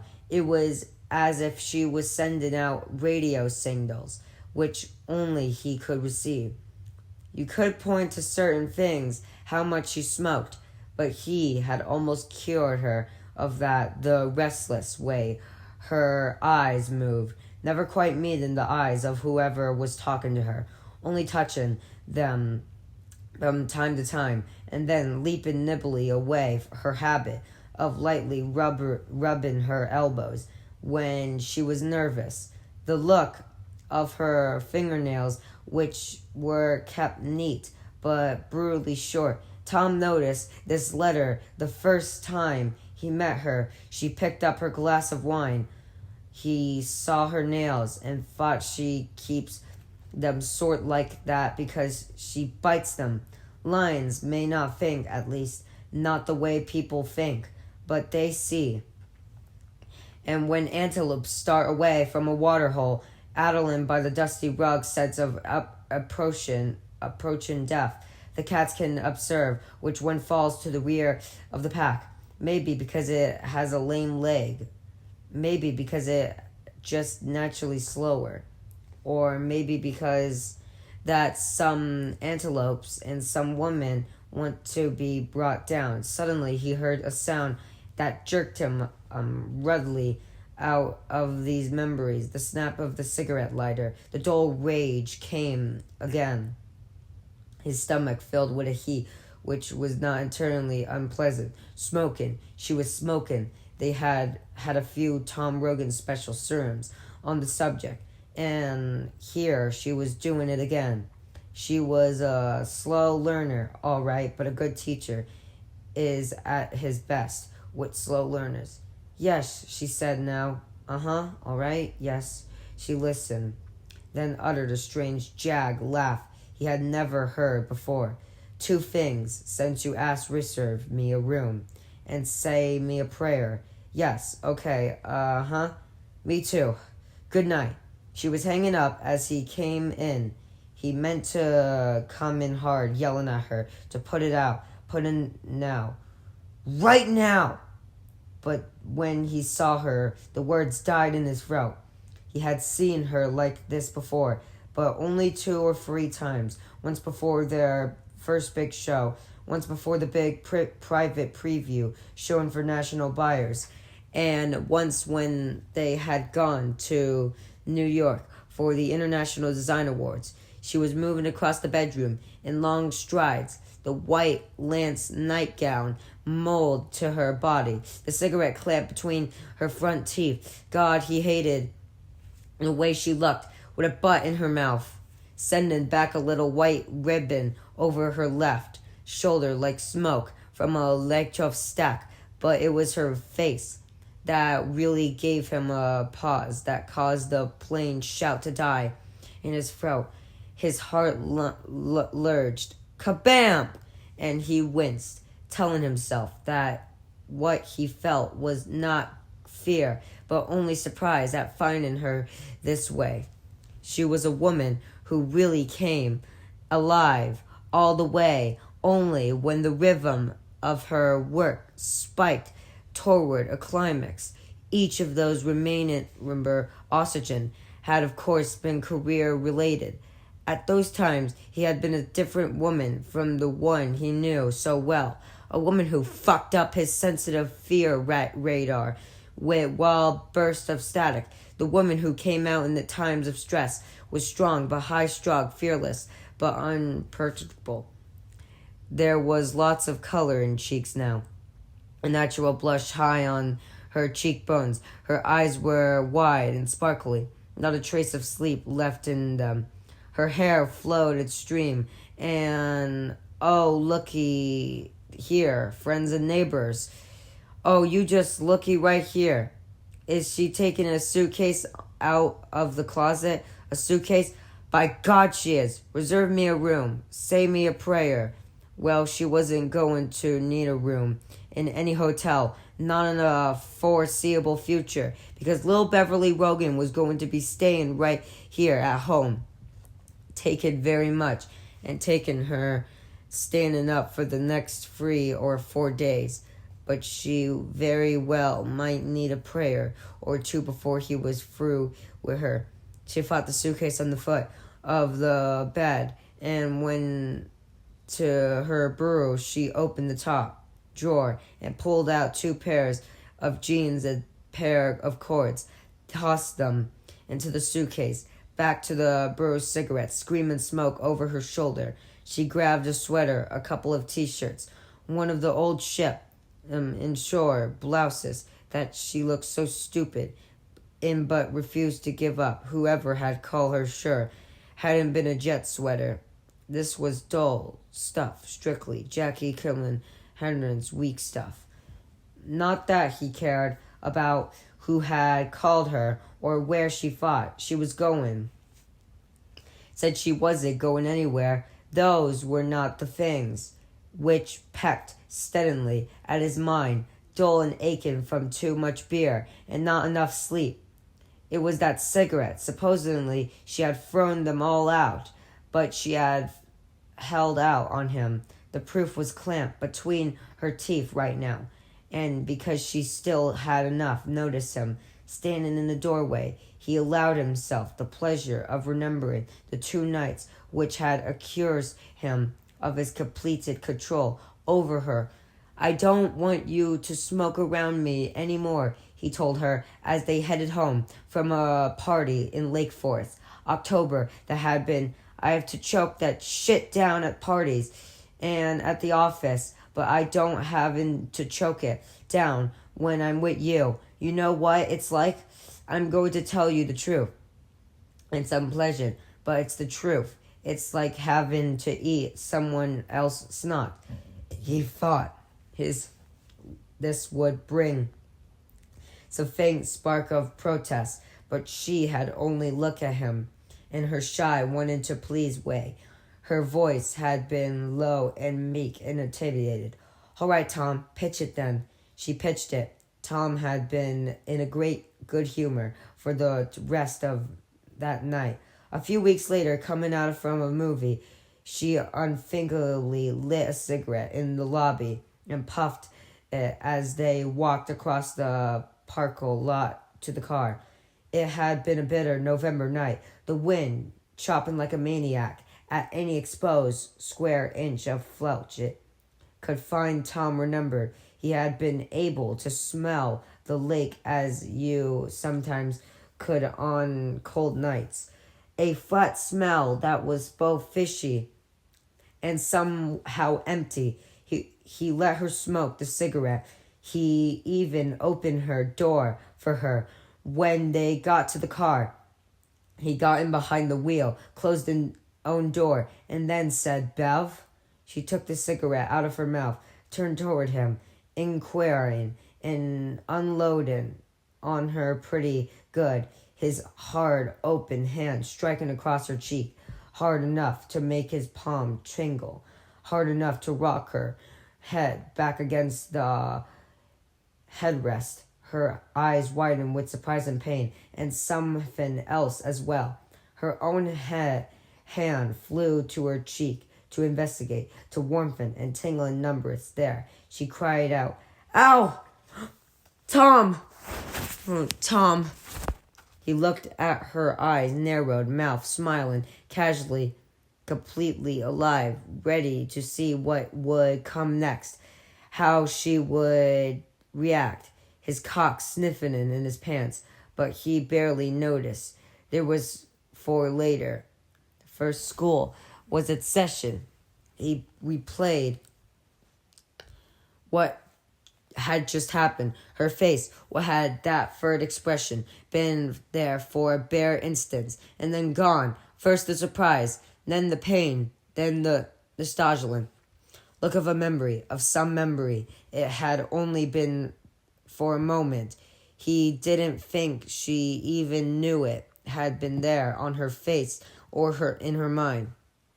Now, it would all been in the first place. She didn't say. He knew that as well as his own name. It wasn't "you son of a bitch." It wasn't "see you later, Macho City." It wasn't "we're through, Tom." She only looked at him with her wounded, brimming hazel eyes and said, "Why did you do that?" Then she tried to say something else and burst into tears. Instead, "Throw it out." What? What, Tom? Her makeup was running down, her face in muddy tracks. He didn't mind that. He kind of liked seeing her that way. It was messy, but there was something sexy about it, too sluttery, kind of exciting. The cigarette, throw it out, resolution dawning, and with it guilt. "I just forgot," she cried, "that's all. Throw it out, Bev, or you're going to get another shot." She rolled the window down in the pitched the cigarette. Then she turned back to him, her face pale and scared, and somehow censoring. "You can't. You aren't supposed to hit me. That's a bad bazzy for a lasting relationship." She was trying to find a tone, an adult rhythm of speech, and failing. He had re-guessed her. He was in this car with a child, virtuously and sexy as hell. But a child can't and aren't are two different things. "Kid," he said. He kept his voice calm, but inside he was jittering and jibbing. "And I'll be the one to decide what concerns you in a lasting relationship and what doesn't. If you can live with that, fine. If you can't, you can take a walk. I won't stop you. I might kick you once in the ass as going away present, but I wasn't stop you. It's a free country. What more can I say?" "Maybe you're already said enough," she whispered, and it hit her again, harder than the first time, because no broad was ever going to smart off Tom Rogan. He would pop the Queen of England if she crackled smart to him. Her cheek banged the paddle dashboard. Her hand groped for the door handle and then fell away. She only crouched in the corner like a rabbit, one hand over her mouth, her eyes large and wet and frightening. Tom looked at her for a moment, and then he got out and walked around to the back of the car. He opened her door. His breath was smoke and black. Windy November air, and the smell of the lake was very clear. "You want to get out, Bev? I saw you reaching for the door handle, so I guess you must want to get out. Okay, that's all right. I asked you to do something, and you said you would. Then you didn't. So you want to get out. Come on, get out. What the fuck, right? Get out. You want to get out." "No," she whispered. "What? I can't hear you." "No, I don't want to get out, she said a little louder. What those cigarettes giving you epilepsies? If you can't talk, I'll get you a fucking megaphone. This is your last chance, Beverly. You speak up so I can hear you. Do you want to get out of this car, or do you want to come back with me? Want to come back with you? She said and clapped her hands on her skirt like a little girl. She wouldn't look at him. Tears slipped down her cheeks. All right, he said. Fine. But first, you say this for me, Bev. You say I forgot about smoking in front of you. Tom. Now she looked at him. Her eyes wounded, pleaded, intercalated. You can make me do this. Her eyes said, but please, don't, I love you. Can it be over? No, could not, because that was not the bottom of her wanting, and both of them knew it. Say it. I forgot about smoking in front of you, Tom. Good. Now say, I'm sorry. I'm sorry, she repeated dully. The cigarette lay smoking on the pavement like a cut piece of fuss. Drop leaving the feeder, glanced over at them. The man standing by the open passenger door of a late model fade into the Woodstock. Vegan, the woman sitting inside, her hands collapsed, primly in her lap, her head down, the dome light outlining the soft fall of her hair in gold. He crushed the cigarette out. He smeared it against the black top. Now say, I'll never do it again without your permission. I'll never... Her voice began to hitch. Never... Say it, Bev. Never to do it again without your permission. So he had slammed the door and gone back around the driver's seat. He got behind the wheel and drove them back to his downtown apartment. Neither of them said a word. Half the relationship had been set in the parking lot. The second half was set 40 minutes later in Tom's bed. She didn't want to make love. She said he saw a different truth in her eyes and the strutting cock of her legs. However, and when he got her blouse off, her nipples had been rock hard. She moaned when he brushed them and cried out softly when he suckled first one of them. The other kneaded them restlessly. As he did so, she grabbed his hand and thrust it between her. I thought you didn't want to, he said, and she said turn her face away. But she did not let go of his hand, and the rocking motion of her hips actually speeded up. He pushed her back on the bed, and now he was gentle, nor ripping her underwear, but removing it with a careful conditioning that was almost prissy. Sliding into her was like sliding into some examined oil. He moved with her, using her, but letting her use him as well. And she came the first time almost as once, crying out and digging her nails into his back. Then they rocked together in long, slow strokes. And somewhere in there, he thought she came again. Tom would get close, and then he would think of White Sox batting a vengeance, or who was trying to undercut him for the Clancy account at work, and he would be again. Then she began to speed up, her rhythm finally dissolving into an excitement bucking. He looked at her face, the raccoon wriggling of mascara, the smear lipstick, and he felt himself suddenly shooting dangerously toward the edge. She jerked her hips up, harder and harder. There had been no beer gun between them in those days, and their bellies clapped hands in a quickened beat. Near the end, she screamed and bit his shoulder with her small, even teeth. How many times did you come? He asked her after they had showered. She turned her face away, and then when she spoke, her voice was so low he almost couldn't hear her. That isn't something you're supposed to ask. No, who told you that, Mr. Rogers? He took her face in one hand, thumb pressing deep into one cheek, fingers pressing into the other palm, cupping her chin in between. You talk to Tom, he said. You hear me, Bev? Talk to Papa? Free, she said reassuringly. Good, he said. You can have a cigarette. She looked at him distantly, her red hair spread over the pillows, wearing nothing but a pair of hip-hugger panties. Just looking at her that way got his motor turning over again. He nodded. Go on, he said. That's all right.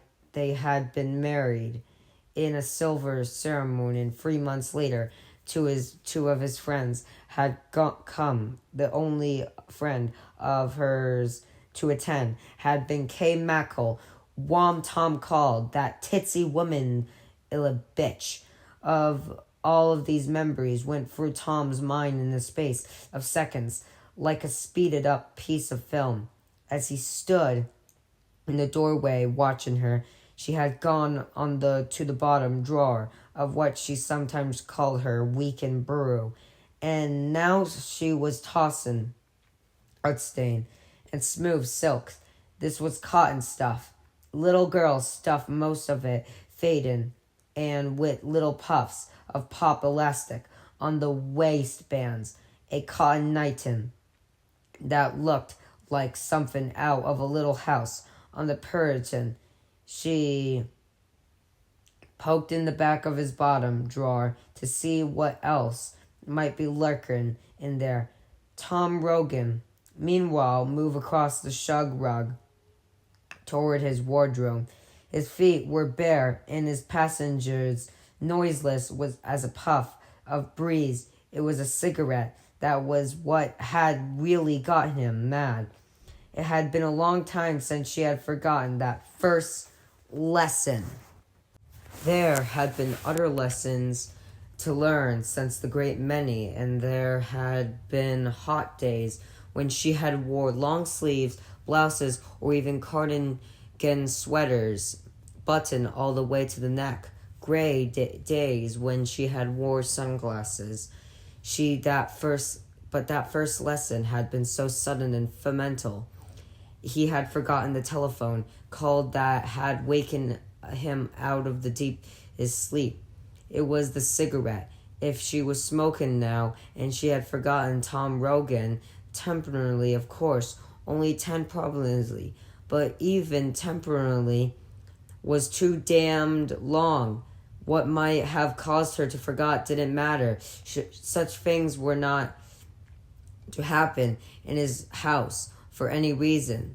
There was a wide black strip of leather hanging from a hook inside the closet door. There was no buckle on it. He had removed that long ago. It was double over at one end where a buckle would have gone in. This double over section formed a loop into each which Tom Rogan now slipped his hand. Tom, you've been bad. His mother had sometimes said, well, sometimes was maybe not such a good word. Maybe often would have been a better one. You come here, Tommy. Tommy, I've got to give you a whooping. Life as a child had been permeated by weapons. He had finally escaped to Woodson State College, but apparently there was no such thing as a complete escape, because he continued to hear her voice in dreams. Come here, Tommy. I got to give you a whooping. Whooping. He had been the eldest of 4, 3 months after the youngest had been born. Ralph Rogan had died. Well, died was maybe not such a good word. Maybe committed suicide would have been a better way to put it, since he had poured a generous quantity of wine into a tumbler of gin, of quaff, his devil's brew, while sitting on the bathroom hopper. Mrs. Rogan had found work at the Ford plant. Tom, although only 11, became the man of the family.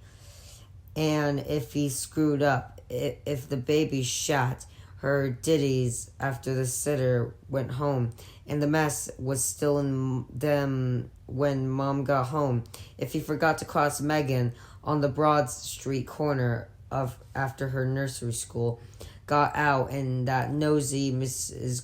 Gant saw if he had happened to be watching American Bandstand while Joey made his sense in the kitchen. If any of those things, or a thousand others, happened, then after the smaller children were in bed, the spanking stick would come out, and she would call the infection. "Come here, Tommy. I got to give you a whooping. Better than the whooper than the whoop." If he had learned nothing else on the great tall road of life, he had learned that. So he had the loose end of the belt over once and pulled the loop snug. Then he closed his fist over. It felt good. It made him feel like a grown-up. The strip of leather hung up from his clenched fist like a dead black snake. His headache was gone. She had found that one last thing in the back of the drawer, in white cotton bra with gunshell cups. With the thought of his early morning, the call might have been from a lover surface briefly in his wood mind, and then sank again. That was ridiculous. A woman going away to meet her lover did not pack her faded ship and shore, blousing in her cotton Kate Mark undies with a pop of snarl elastic. Also, she wouldn't dare. "Beverly," he had said softly, and turned at once, startled, her eyes wide, her long hair swinging. The belt hesitated, dropped a little. He started at her, feeling that little bloom of uneasiness again. Yes, she said. She had looked this way before the big shows, and then he hadn't gotten in her way, understanding that she was so filled with a mixture of fear and confidence aggressiveness that it was if her head was full of illuminated gas and single spark, and she would exploded. She had been seeing the shows not as a chance of split from Dylan fashions to make a living or even a fortune on her own. If that had been all, she would have been fine. But if that were all, she would not have been so artistly talented. She had been those shows as a kind of super exam which she would be granted by French teachers. What she saw on those occasions was something creature without a face. It had no face, but it had a name. Offerinery. All of what wide-eyed nervous was on her face now. But not just there. It was all around her, an iron that seemed almost visible, a high-tension charge which had made her suddenly both more Eleanor and more dangerous than she had seemed to him in years. He was afraid because she was here, all here, the essential. She was apart from Tom Rogan wanted her to be, the she he had made. Beverly looked shocked and frightened. She also looked almost madly exhibiting. Her cheeks glowed with hectoric, yet there were stark white patches below her yellow lids, which looked almost like a second pair of eyes. Her forehead glowed with a creamy residence, and the cigarette was still jutting out of her mouth, now at a slight up angle, as if she thought she was goddamn Franklin Delano Roosevelt. The cigarette! Just looking at it caused doleful fury to catch him.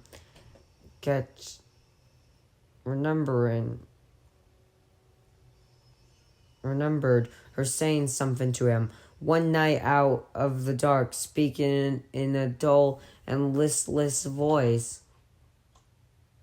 "Someday you're going to kill him, Tom. Do you know that? Someday you're just gonna go too far in that. Will the end, little snap? He had answered, You do it my way, Bev, and that day will never come. Now, before the rage blot out everything, he wondered if that day hadn't come after all. The cigarette, never mind the call, the packing, the weird look on her face. They would deal with the cigarette. Then he would fuck her. Then they could discuss the rest. By then it might even seem important. Tom, so she said, I have to. You're smoking, he said. His voice seemed to come distance, as if over a pretty good luck. Looks like you forgot where you've been hiding them. Look, I'll put it out, she said, and went into the bathroom drawer.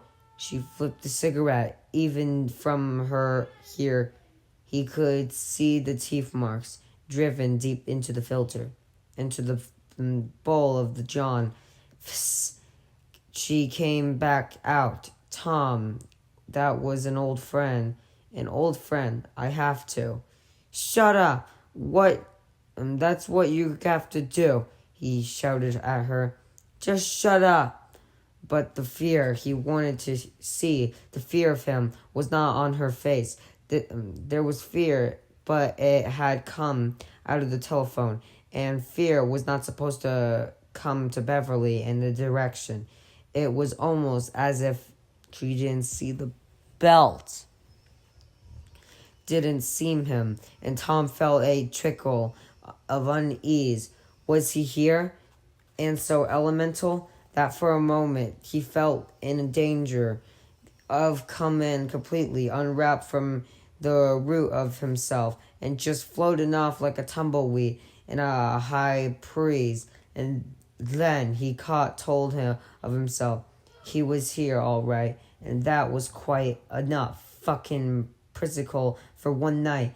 He was here. He was Tom Rogan. Tom by God Rogan. And if this dippy cunt didn't straighten up and fly right in the next 30 seconds or so, she was going to look like she got pushed out of a fast-moving boxcar by a mean railroad deck. Got to give a whooping, he said. Sorry about that, babe. He had been that mixture of fear, of aggressive before. Yes, now, for the first time ever, it's flashed out at him. Put that thing again, she said. I have to go to O'Hara as fast as I can. Are you here, Tom? Are you? He pushed the thought away. The strip of leather which had once been a belt swung slowly before him like a pendulum. His eyes flickered and then held fast to her face. Listen to me, Tom. There's been some trouble back in my hometown. Very bad trouble. I had a friend in those days. I guess he have been my boyfriend, except we weren't quite old enough for that. He was only 11 years old with a bad stutter back then. He's a novelist now. You can read one of his books, I think. The Black Rapids. She searched his face, but his face gave no sign. There was only the belt pummeling back and forth, back and forth. He stood with his head lowered and stocky legs slightly apart.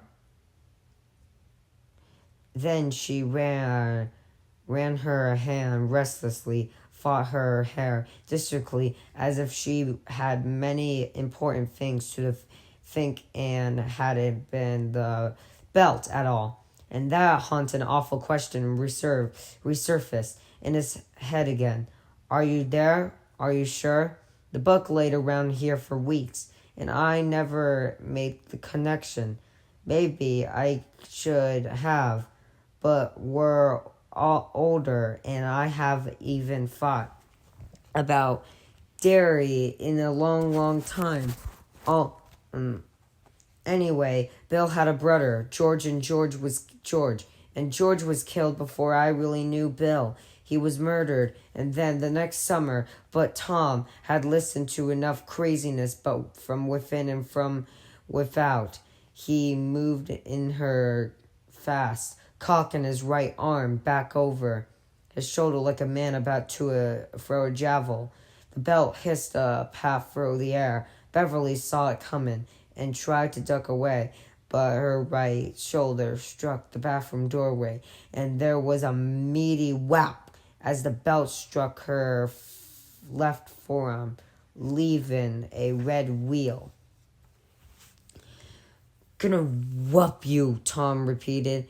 His voice was sane, even ruefully, but his teeth showed in the white and frozen smile. He warned to see that look in her eyes, that look of fear and terror and shame, that look that you said, "Yes, you're right, I deserve it." That look that said, "Yes, they're all right. I feel your persistence." Then love could come back, and that was right. And because he did love her, then could even have a discussion, if she wanted it, of exactly who had called and what all this was about. But that was come later. For now, school was in session. The old one too. First the weapon, then the fucking. Sorry, Big Tom. Don't do the... He swung the belt side arm and saw a lick around her hip. There was a satisfying snap as it finished on her buttock. And Jesus, she was grabbing it. She was grabbing at the belt. For a moment, Tom Rogan was so obstinate by his expected act of extermination that he was almost lost his Punisher. Would have lost it except for the loop, which was tucked scarcely into his fist. Jerk it back. Don't you ever to grab something anyway from me, he said hoarsely. You hear me? You ever do that again, and you'll spend month pissing raspberry juice. Tom, stop it, she said, and her very tone infuriated him. She sounded like a playground monitor talking down to a mantram 6-year-olds. I have to go. There is no joke. People are dying. I made a promise a long time. Tom heard little of this. He below and ran at her with his head down to the belt, swinging blindly. He hit her with it, driving her way back. Hit her, cocked his arm back. Hit her, cocked his arm back. Hit her. Later that morning, he would not be able to raise the arm above eye level until he had swallowed 3 condensing tablets. But for now, he was aware of nothing but the fact that she was defying him. She had not only been smoking, she had tried to grab the belt away from him. And oh folks, oh friends, and oh neighbors, she had asked for it. And he would testify before the throne of God Almighty that she was going to get it. He drove her along the wall, swinging the belt, raining blows on her. Her hands were up to protect her, but he had a clear shot at the rest of her. The belt made thick bull whip cracks in the quiet room, but she did not scream, as she sometimes did, and she did not beg him to stop, as she usually did. Worst of all, she did not cry, as she always did. The only sounds were the belt and their breathing, his heavy horse, hers quick and light. She broke her the bed for the bed, and the variety table on her side of it. Her shoulders were red from the belt's blows. Her hair streamed fire. He lumbered after her, slower but big, very big. He had played squash until he had popped and actually Tekken 2 years ago, and since then his way had gotten out of hand a little, or maybe a lot, would have been a better way to put it. But the muscle was still there, firm, cottage, street safe in the fat. Still, he was a little alarmed at how out of breath he was. She reached the vanity, and he thought she would crouch there, or maybe try to crawl under it. Instead, she dropped, turned, and suddenly the air was full of flying missiles. She was throwing consonants at him. A bottle of calamint struck him squarely between the nipples, fell to his feet, shattered. He was suddenly enveloped in gagging scent of flowers. "Quit it!" he roared. "Quit it, you bitch!" Instead of quitting it, her hands flew along the vanities, littering glass tops. Gravin, however, they found, throwing it, he grabbed at his chest, where the bottle of gently had struck him, unable to believe she had been hit him with something, even as other object flew around him. The bottle's glass stopper had cut him. It has not much of a cut, little more than a triangle scratch, but was there way certain red-haired lady who was going to see the son from a hospital bed. Oh yes, there was a certain lady who a jar of cream struck him above the right eyebrow with sudden crack and force. He heard a dull thud seemingly inside his head. White light exploded over that eyes of vision, and he felt like a mouth dropping open. Now a tube of Nevin cream struck his belly with a small slapping sound, and was it possible? Yes, she was yelling at him. "I'm going to the airport, you son of a bitch! Do you hear me? I'm having a business, and I'm going. You want to get out of my way? Because I'm going!" Blood ran into his right eye, stinging and hot. He knuckled it away. He stood there for a moment, staring at her, as if he had never seen her before, in a way he never had. Her breasts heaved rapidly, her face all flush, and livid pallor blazed. Her lips were drawn back from her teeth. In a snarl, she had, however, demounted the top of the vanity table. The missile silo was empty. He could still read the fear in her eyes, but it was still not fear of him. "You put those clothes back," he said, struggling not to pant as he spoke. "That would not sound good. That would sound weak. Then you put the suitcase back and get into bed, and if you do those things, maybe I won't beat you up too bad. Maybe you'll be able to go out of the house in 2 days instead of 2 weeks. Tom, listening to me." She spoke slowly. Her gaze was very clear. "If you come near me again, I'll kill you. Do you understand? You tub of guts, I'll kill you." And suddenly, maybe it was because of the utter loathing on her face, the common maybe because she had called him a tub of guts, or maybe, only maybe, of the rebellious way her breast rose and fell, the fear, and was suffocating him. It was a bud or a bloom, but a whole goddamn garden. The fear, the horrible fear that he was not here. Tom Rogan rushed at his wife, not below in this time. He came as silently as a torpedo cutting through the water. His intent now was proddingly, not merely to beat his subject, but to do her what she had to so rationally said she would to do him.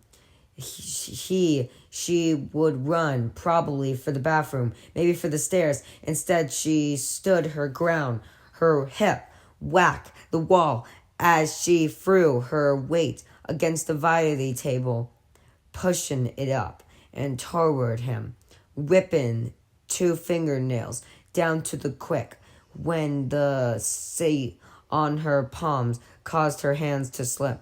For a moment, the table towards on an angle, and then she shoved herself forward again, defiantly waltzed on one leg, mirror catching the light and reflecting, and brief swimming aquarium shadow across the ceiling, and then it tiled forward and outward, its leading edge slam into Tom's upper thighs and looked him over. There was a musical jangle as bottles tipped over and shattered inside. He saw the mirror strike the floor on his left and threw an arm to shield his eyes, losing the belt.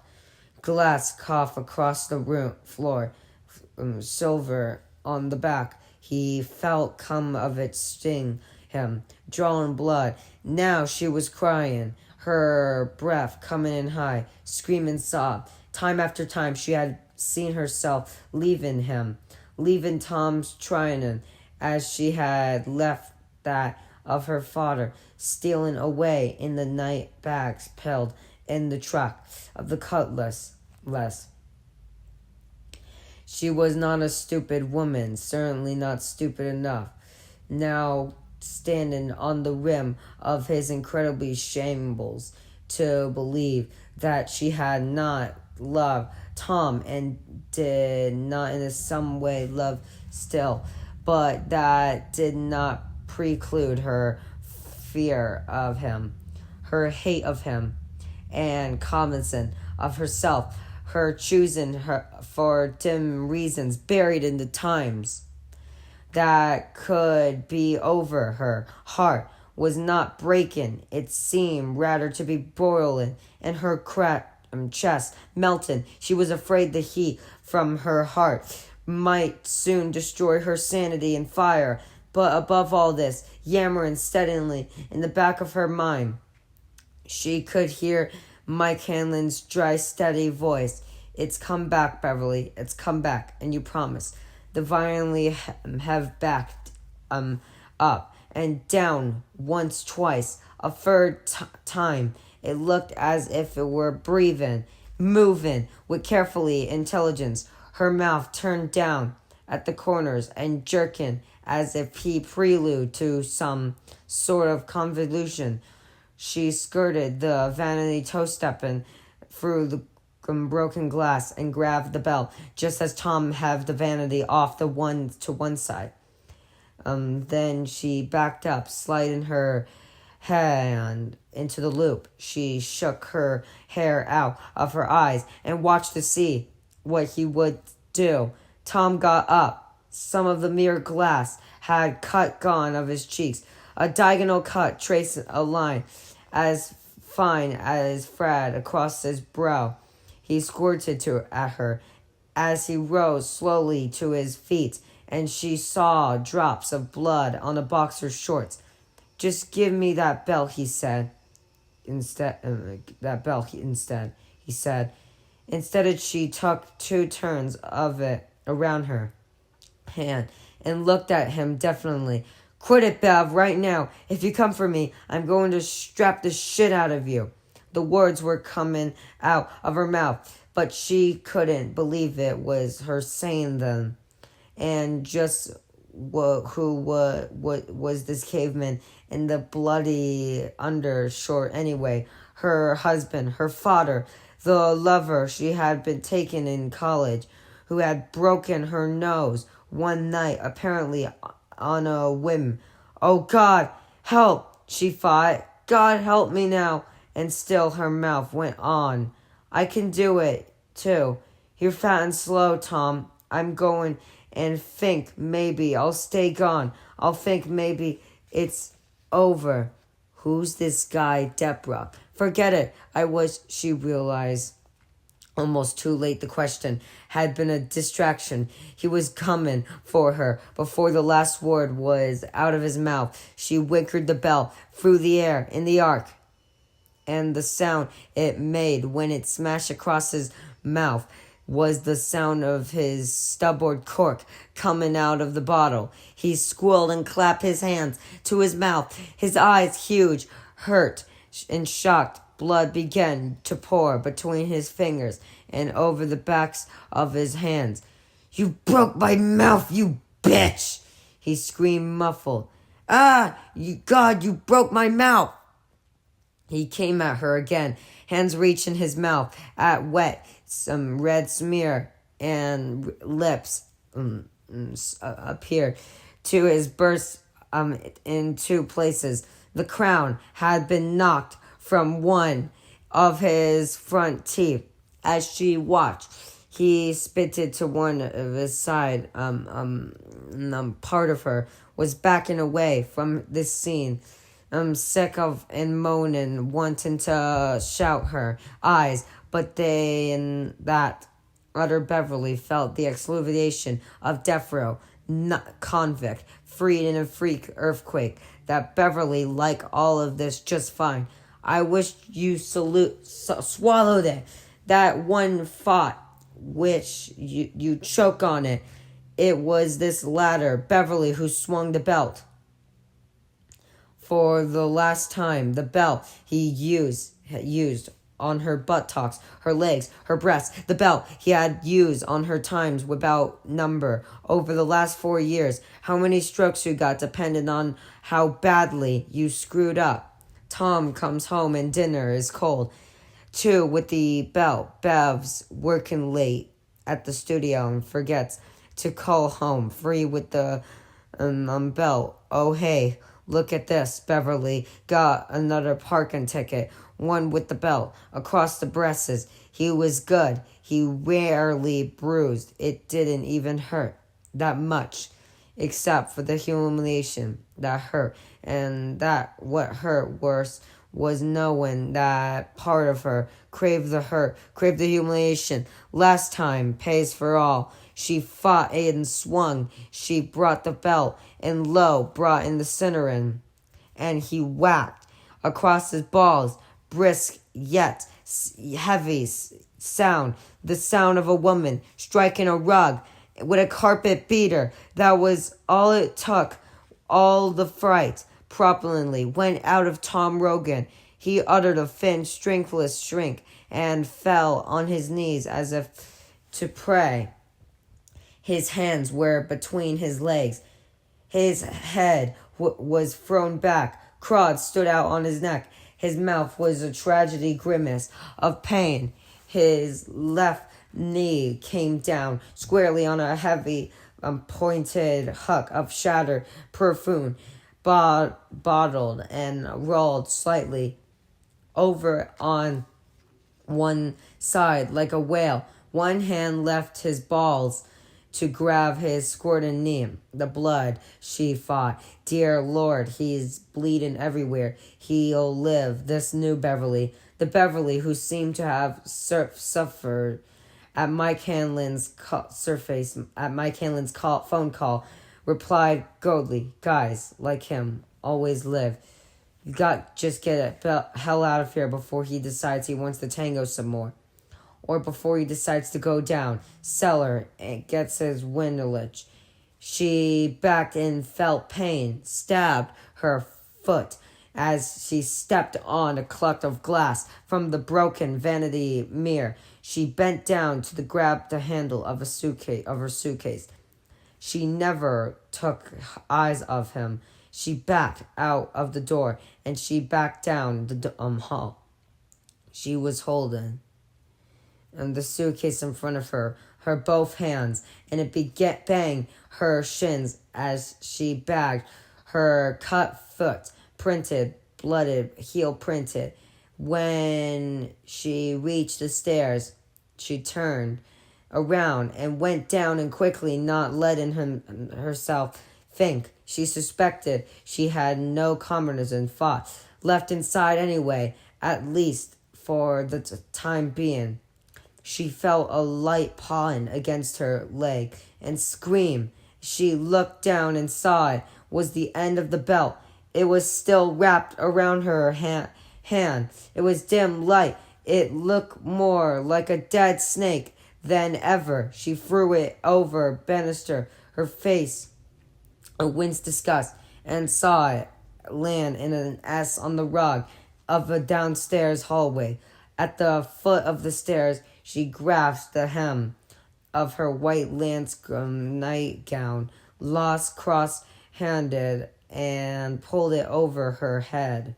It was bloody, and she would not wear it 1 second longer, no matter what. She tossed it aside and below onto the rubber plant by the doorway to the living room. Like a lancy parachute, she bent naked to the suitcase. Her nipples were cold, hard as bullet. "Beverly, you get your ass upstairs!" She gasped, jerked, then bent back to the suitcase. If he was strong enough to scream that loud, her time was a good deal shorter than she had thought. She opened the case and pawed out panties, a blouse, and an old pair of leggings. She jerked these on standing by the door, her eyes never leaving the stairs. But Tom did not appear at the top of them. He bawled her name twice more, and each time she flinched away from the sound of her eyes haunted, her lips pulling back from her teeth. In an unconscious snarl, she jabbed the buttons of the blouse through the holes as fast as she could. The top 2 buttons were gone. It was ironic how little of her own sewing ever got done, and she supposed she looked quite a bit like a part hooker looking for light quickly before calling in a night. But it would have to do. "I'll kill you, bitch! You fucking bitch!" She slammed the suitcase, closed and latched it. The arm of a blouse poked like a tongue. She looked around once, quickly, suspected that she never seen this house again. She discovered only relief in the idea, and so opened the door and let herself out. She was 3 blocks away, walking with no clear sense of where she was going. When she realized her feet were still bare, the one she had cut, the left robbed Dolly, she had to get something on her feet, and it was nearly 2:00 in the morning. Her wallet and credit cards were at home. She felt in the pockets of the jeans and came up her nothing but a few puffs of lint. She hadn't have a dime, not so much as a red penny. She looked around him at the Reginald neighborhood. She was in nice homes, Matron, Laws, and Plantons, dark windows, and suddenly she begun to laugh. Beverly Rogan sat on the low stone wall, her suitcase between her dirty feet, and laughed. The stairs were out, and how bright they were. She tilted her head back and laughed at them. That wild exhilaration washing through her again like a tidal have a wave lifted and carried a cleanses, a force so powerful than any conscious thought any was lost.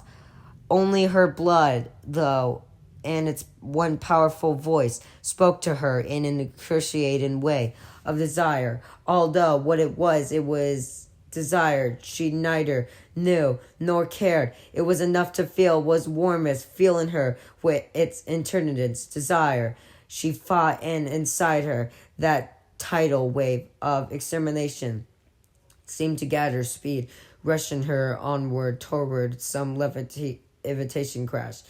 She laughed at the stars, frightened but free, but her terror has sharpened as pain and as swept as a ripe October apple. And when it light came on an upstairs bedroom of the house, this stone wall belonged to. She grabbed the handle of her suitcase and fled off into the night, still laughing. 6. Bill Debrog takes time out. Leave? Audrey repeated. She looked at him, puzzled, a bit afraid, and then tucked her bare feet up and under her. The floor was cold. The whole cottage was cold. Come to that, the south of England had been experiencing an exceptional dark spring, and more than once, on his regular morning and evening walks, Bill Debrog had found himself thinking of Maine, thinking in a surprised, vaguest way of Derry. The cottage was supposed to have central heating. The ad had said so, and there certainly was a furnace down there in the tidy lit tile basement, tucked away in what had once been a coblin. But he and Audrey had discovered early in the shoot that the British idea of central heating was not at all the same as the American one. It seemed the Brits believed you had central heating as long as you didn't have to piss away a scrim of ice in the toilet bowl when you got up in the morning. It was morning now, just 7:15. Bill had hung up the phone 5 minutes ago. Bill, you can't just leave, you know that. I have to, he said. There was a hunch on the far side of the moon. He went to it, took a bottle of Glenfiddich from the top shelf, and poured himself a drink. Some of it slopped over the side of the glass. Fuck, he muttered. Who was that on the telephone? What are you scared of, Bill? I'm not scared. Oh, your hands always shake like that. You always have your first drink before breakfast. He came back to his chair, robe flapping around his ankle, and sat down. He tried to smile, but it was poor of effort, and he gave it up. When the BBC announcer was wrapping up this morning's batch of bad news before going on the last evening football scores, when they had arrived in the small suburban village of Fleet of a month before the shoot was scheduled to begin, they had both marveled over the technical quality of British television on a good pie color set. It really did look as though you could climb right inside, more lines or something. Bill had said, I don't know what it is, but it's great, Audrey had replied. That was before they discovered that much of a programming consisting of American shows, such as Dallas's and endless British sports events rang in from the arcane and boring champion darts thrown in which all the participants looked like sumo wrestlers, to the simple, boring British football was bad. Cricket was even worse. I've been drinking about home a lot lately, Bill said, and sipped his drink. Home, she said, and looked so honestly puzzled that he laughed. Poor Audrey, married almost 11 years to the guy, and you don't know doodly squat about him. What do you know about that?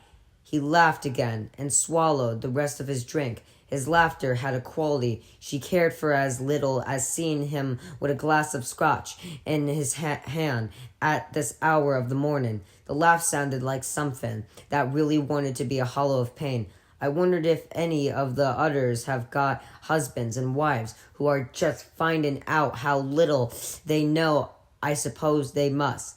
Billy, I know that I love you, she said. For 11 years that's been enough. I know, he smiled at her. The smile was sweet, tired, and scared. Please tell me what this is about. She looked at him with her lovely gray eyes, sitting there in the tatty leased house chair, with her feet curled beneath the hem of her nightgown. A woman who had loved, married, and still loved. He tried to see enough her eyes to see what she knew. He tried to see it as a story he could, but he knew it would never sell. Here's a poor boy from the state of Maine who goes to the university on a scholarship. All his life he has wanted to be a writer, but when he enrolls in the writing courses, he finds himself lot without a compass in a strange and frightened land. There's one guy who wants to be Updike, There's another one who wants to be a New England version of Folker, only he wants to write novels about the grim lives of the poor in blank verse. There's a girl who admires Joyce Carol Oates, but feels that because Oates was natural in a sexiest society, she is ragged in literal sense. Oates is unable to be clean. This girl says she will be cleaner. There's the short, fat grad student who can't or won't speak above a mutter. This guy has written a play in which there are 9 characters. Each of them says only a single word. Little by little, the playgoers realize that when you put the single words together, you come out with wars is the tool of the sexiest death martyrdom. This fellow's play receives in a form the man who teaches EH 141 creative writing honors seminary. This instructioner has published 4 books of poetry and his mastery thesis, all with the university press. He smokes pots and wears a peace medallion. The Fat Mutters play is produced by a guerrillian theater group during the strike to the end of the war, which shuts down the campus. In May of 1970, the instructor plays one of the characters. Bill Debrog, meanwhile, has written One Locked Room Mystery Tale, 3 science fiction stories, and several horror tales, which owe a great deal to Edgar Allan Poe, H.P. Lovecraft, and Richard Matheson. In later years, he will say those stories reassemble in mid-1800s funeral hack a Quinn with a supercharger and painted Dalo red. One of the SF tales earns him a B. This is better, the instructioners writes on the title page. In the alien counter-strikes, we see the Vigil's circle, in which violence begets violence. I particularly like the needle nose. Spacecraft as a symbol of socio-sexual interness. While this remains a slightly confused undertone, proof about it is interesting. All the others do no better than a C. Finally, he stand up in class one day after discussion of a solo young woman's vittage about a cow's examination of a discarded engine block in a desert field. This may or may not be after a nuclear war has gone on for 70 minutes or so. The solo girl who smokes one Winston after another and picks occasionally at the pimples which nestle in the hollows of her temple, instance that the vittage is a society and pretentical statement in the manner of the early Orwell. Most of the class and instructioner agree, but still the discussion drones on. When Bill stands up, the class looks at him. He is tall and has a certain presence, speaking carefully, not stuttering. He has not stuttered in better than 5 years. He says, I don't understand I don't understand any of this. Why does a story have to be society and anything? Politics, culture, history. Aren't those natural ingredients in any story? If it's told well, he looks around, see hostile eyes, and realizes dimly that they see this as some sort of attack. Maybe it even is. They are thinking he realized that maybe there is a sexiest death matching in their murness. Can't you guys just let a story be a story? No one replies. Silence spins out. He stands there, looking from one cool set of eyes to the next. The solo girl cuffs out, smoke and snubs her cigarette in an ashtray she was brought along in her backpack. Finally, the instructor says softly, as if to a child having an indexable tantrum, do you believe William Faulkner was just telling stories? Do you believe Shakespeare was just interested in making it back? Come now, Bill, tell us what you think. I think that's pretty close to the truth, Bill says after a long moment in which he honestly considers the question, and in their eyes he reads a kind of dimension. I suggested, the instructor say, toying with his pen and smile at Bill with half-lidded eyes. that you can have a great deal to learn. The applause starts somewhere in the back of the room. Bill leaves, but returns the next week, determined to stick with it. In the time between, he was written a story called The Dark, a tale about a small boy who discovers a monster in the cellar of his house. The little boy faces it, battles it, finally kills it. He feels a kind of holy expiation as he goes about the business of writing this story. He even feels that he is not so much telling the story as he is allowing the story to flow through him. At one point, he puts his pen down and takes his hot and aching hand out into 10 degrees temper cold, where it nearly smokes from the temperature change. He walks around, cream cut-off boots, squeaking in the snow like tiny stutterhigs, which need oil, and his head seems to bludge with the story. It is a little scary, the way it needs to get out. He feels that if it cannot escape by way of his racing hand, that it will pop his eye out in its urging to escape and to be considered.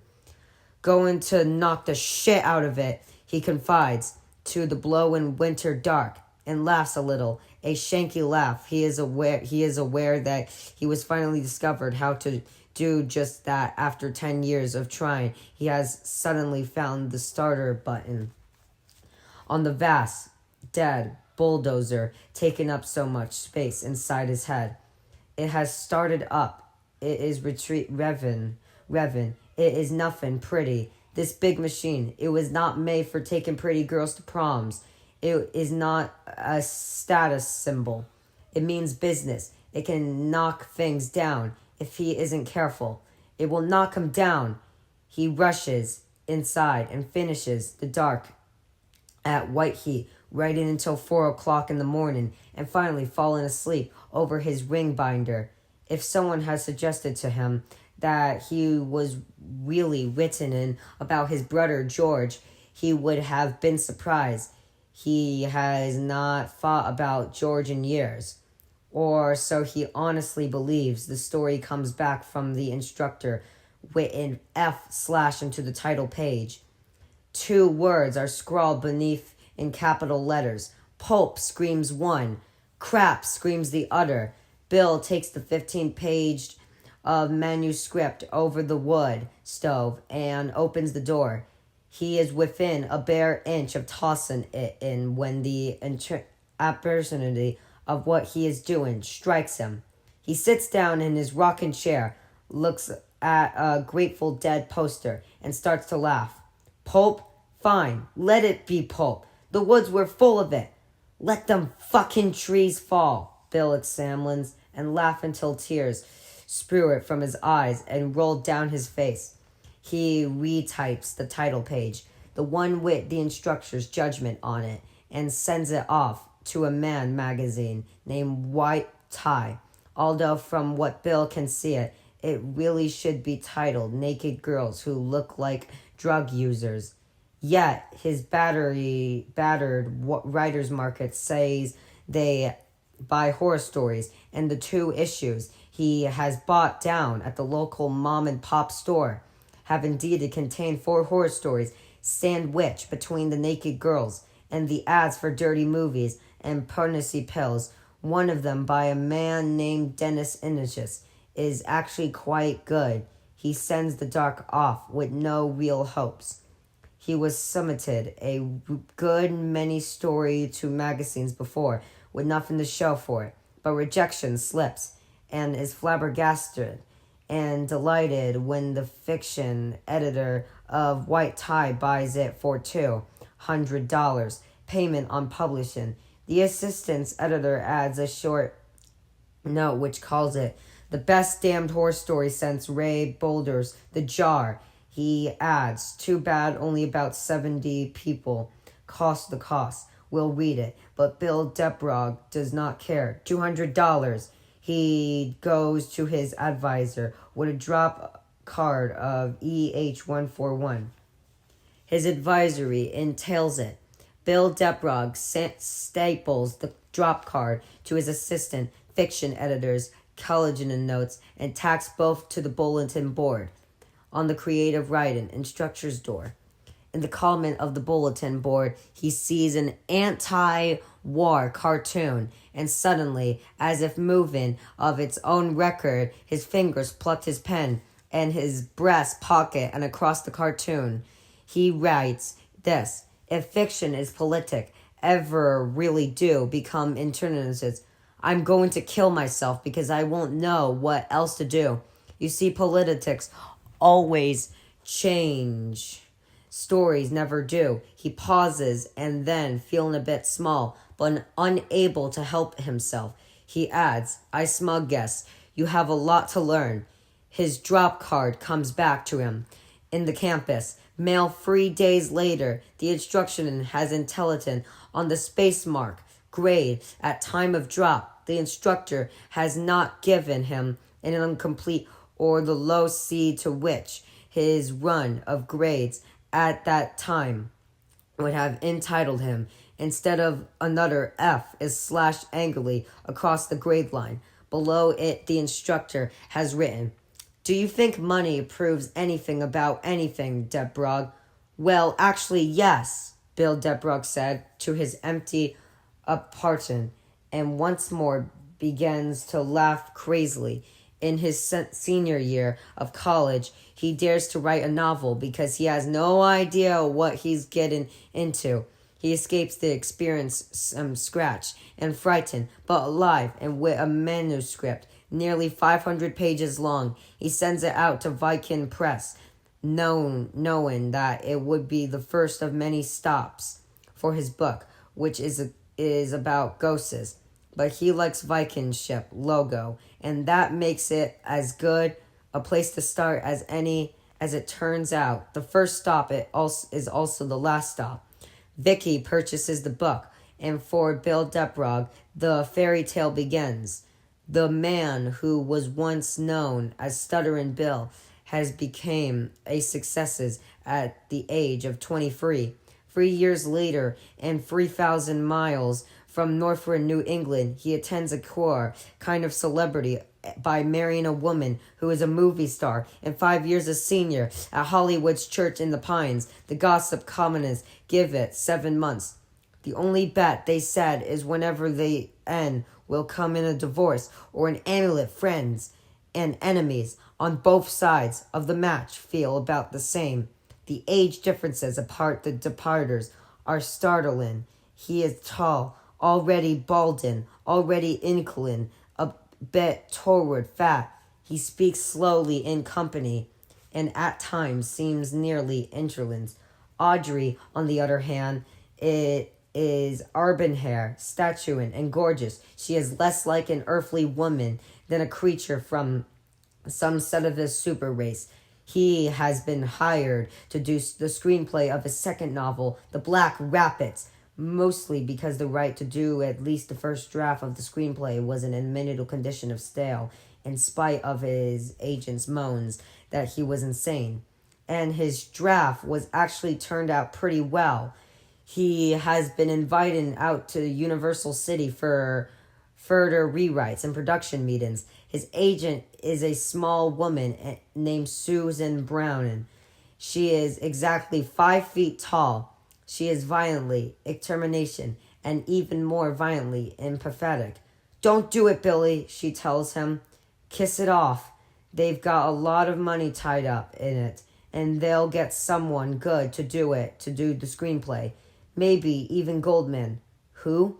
William Goldman, the only good writer who ever went off there and did not both.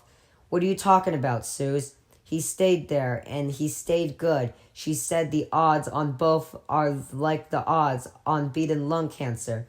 It can be done, but who wants to try? You'll burn out on sex and booze or some of the nifty new drugs. Susan, crazily fascinated, brown eyes sparkle venomously up at him. And if it turns out to be some meatball, who gets the assignments instead of someone like Goldman? So what? The book's on the shelf there. They can't change a word. Susan, listen to me, Billy. Take the money and run. You're young and strong. That's what they like. You go out there and they will first separate you from your self-respect and they from your ability to write a straight line from point A to point B. Last but not least, they will take your tests. You write like a grown-up, but you're just a kid with a very high forehead. I have to go. Did someone just fart in here? She returns. Must have, because something sure stinks. But I do. I have to. Jesus. I have to get away from New England. He is afraid to say what comes next. It's like mouthing a curse, but he owns it to her. I have to get away from Maine. Why, for God's sake? I don't know. I just do. Are you telling me something real, Billy, or just talking like a writer? It's real. They are in bed together during this conversation. Her breasts are small like peaches, sweet like peaches. He loves her a lot.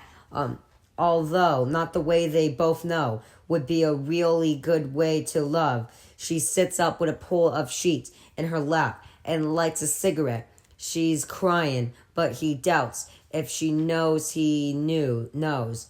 It's just this shine in her eyes. It would be tactful not to mention. So he doesn't love her that really good way, but he cares a mountain for her. Go on then, she says in a dry business-like voice as she turns back to him. Give him a call when you're ready, and if you still have the strength, I'll come and pick up the pieces. If there are any left, the film version of Black Rapids is called The Pit of the Black Demon, and Audrey Phillips is cast as the lead. The title is horrible, but the movie turns out to be quite good, and the only part of him he loses in Hollywood in his heart. Bill, Audrey said again, bringing him out of these memories. He saw she snapped off the TV. He glanced out the window and saw fog nuzzly against the panes. I'll explain as much I can. He said, you deserve that, but first do two things for me. All right. Fix yourself another cup of tea and tell me what you know about me or what you think you know. She looked at him, puzzled, and then went to the high boy. I know you're from Maine, she said, making herself tea from the breakfast pot. She was not British, but just a touch of British was crept into her voice, a holdover from the part she played in attic bedroom, the movie they had come over here to do. It was Bill's first original screenplay. He had been offered the directional shot as well. Thank God he had been delicate in that his leaving now would have completely the job of bitching things up. He knew what they would all say. The whole crew, Billy Deprog finally shows his true colors. Just another fucking writer, crazier than a shithouse rat. God knew he felt crazy right about now. I know you had a brother, and that you loved him very much, and that he died. Audrey went on. I know that you grew up in a town called Derry, moved to Bangor about 2 years after your brother died, and moved to Portland when you were 14. I know your dad died of lung cancer when you were 17, and you wrote a bestseller while you were still in college, paying your way with a scholarship and a part-time job in Texel Mile. That must have seemed very strange to you, the change in income and process. She returns to his side of the room, and he saw it in her face then, the realization of the hidden spaces between them. I know that you wrote The Black Rapids a year later and came out to Hollywood, and the week before shooting started on the movie, you met a very mixed-up woman named Audrey Phillips, who knew a little bit about what you must have been, although the crazy depression, because she had been playing old Audrey, fell out 5 years before, and his woman was drowning. Audrey, don't. Her eyes were steady, holding his. Oh, why not? Let us tell the truth and shame the devil. I was drowning. I discovered paupers 2 years before I met you, And then a year later, I discovered Coke, and that was even better. A popper in the morning, Coke in the afternoon, wine at night, a Valium at bedtime, Audrey vitamins, too many important interviews, too many good parts. I was so much like character in a Jacqueline Susan novel. It was hilarious. Do you know how I think about that time, Bill? Now, Bill? No, she sipped her tea, her eyes never leaving his and grin. It was like running on the walkway at LA International. You get it? Not exactly, no. It's a moving belt, she said, about a quarter of a mile long. I know the walkway, he said, but I don't see what you're... You just stand there, and it carries you all the way to the baggage claim area.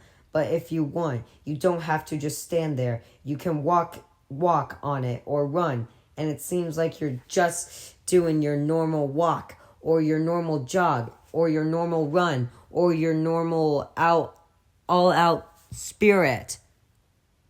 Whenever, because your body forgets that what you're really doing is topping the speed the walkway's already making. That's why they have those signs that say, slow down, moving rampway, near the end. When I met you, I felt as if I'd run right off the end of that thing onto a floor that didn't move anymore. There I was, my body 9 miles ahead of my feet. You can't keep your balance. Sooner or later, you fall right on your face, except I didn't, because you caught me. She put her tea aside and lit a cigarette, her eyes never leaving him. He could only see that her hands were shaking it in the mane and jitter of the lighter flame, which darted first to the right of the night cigarette end and then to the left before finding it. She drew a deep, blew out a fast jet of smoke. What do I know about you? I know you seem to have it all under control. I know that. You never seem to be in a hurry to get to the next drink or the next meeting or the next party. You seem confident that all those things would be there. If you wanted them, you talk slow. Part of it was the main draw, I guess, but most of it was just you. You were the first man I ever met there who dared to talk slow. I had to slow down to listen. I looked at you, Bill, and I saw someone who never ran on the walkway because he knew it would get him there. You seem utterly untouched by the hype and industry. You didn't lease a Rolls so you could drive down Rodeo Drive on Saturday afternoon with your vanity plates on some glitzy rental company's car. You didn't have a press agent to plant items in Variety or the Hollywood Reporter. You never done the Carson show. Writers can't unless they also do card tricks or bent spoons, he said, smiling. It's like a national law. He thought she would smile, but she didn't. I know you were there when I needed you, when I came flying off the end of the walkway, like O.J. Simpson in the whole Old Hertz ad. Maybe you saved him from eating the wrong pill on the top of too much booze, or maybe I would have made it out the other side on my own, and it's all a big dimension on my part, but it doesn't feel like that. Not inside where I am. She snuffed the cigarette. Only 2 puffs gone. I know you've been ever since, and I've been there for you. We're good and bad. That used to seem like a big deal to me, but we're also good out of it. And now that seems like a bigger deal. I feel as I could grow old with you and still be. I know you drink too much beer and don't get enough exercise. I know that some nights you dream badly. He was startled, nastily startled, almost frightened. I never dreamed, she smiled. So you tell the interviewers when they ask where you get your ideas. But it's not true, unless it's just intentional when you start groaning in the night. And I don't believe that, Billy. Do I talk? He asked cautiously. He could remember. No dreams at all. Good or bad, Adrian nodded sometimes, but I can never make out what it is you say, and on a couple of occasions you have wept. He looked at her blankly. There was a bad taste in his mouth. It trailed back along his tongue and down his throat like the taste of melted aspirin. So now you know how fear tastes. He thought time you found it out, considering all you're written on the subject. He supposed it was a taste he would get used to if he lived long enough. Memories were suddenly trying to crowd him. It was as if a black Saturn in his mind were bludgeoned, threatening to sprue nauseous dreams. Images up from his suffocation and into the mental field of visions commanded by his rational walking mind of it if had happened all at once. It would drive him mad. He tried to push them back and succeeded, but not before he heard a voice. It was as if someone buried alive had cried out from the ground. It was Eddie Kaspbrak's voice. "You saved my life, Bill. Those big boys, they drive me bug shit. Sometimes I think they really want to kill me." "Your arms," Audrey said. Bill looked down at them. The flesh there had humped into goose flesh. Not little bumps, but the huge white knobs like insects' eggs. They both stared, saying nothing, as if looking at an interesting museum exhibit. The goosebumps slowly melted away. In the silence that followed, Adrian said, "And I know one other thing. Someone called you this morning from the States and said you have to leave him." He got up, looked briefly at the liquor bottles, then went into the kitchen and came back with a glass of orange juice. He said, "You know I had a brother, and you know he died, but you don't know he was murdered." Adrian took in a quick snatch of breath. "Murdered? Oh, Bill, why didn't you ever tell you?" He laughed that barking sound again. "I don't know. What happened?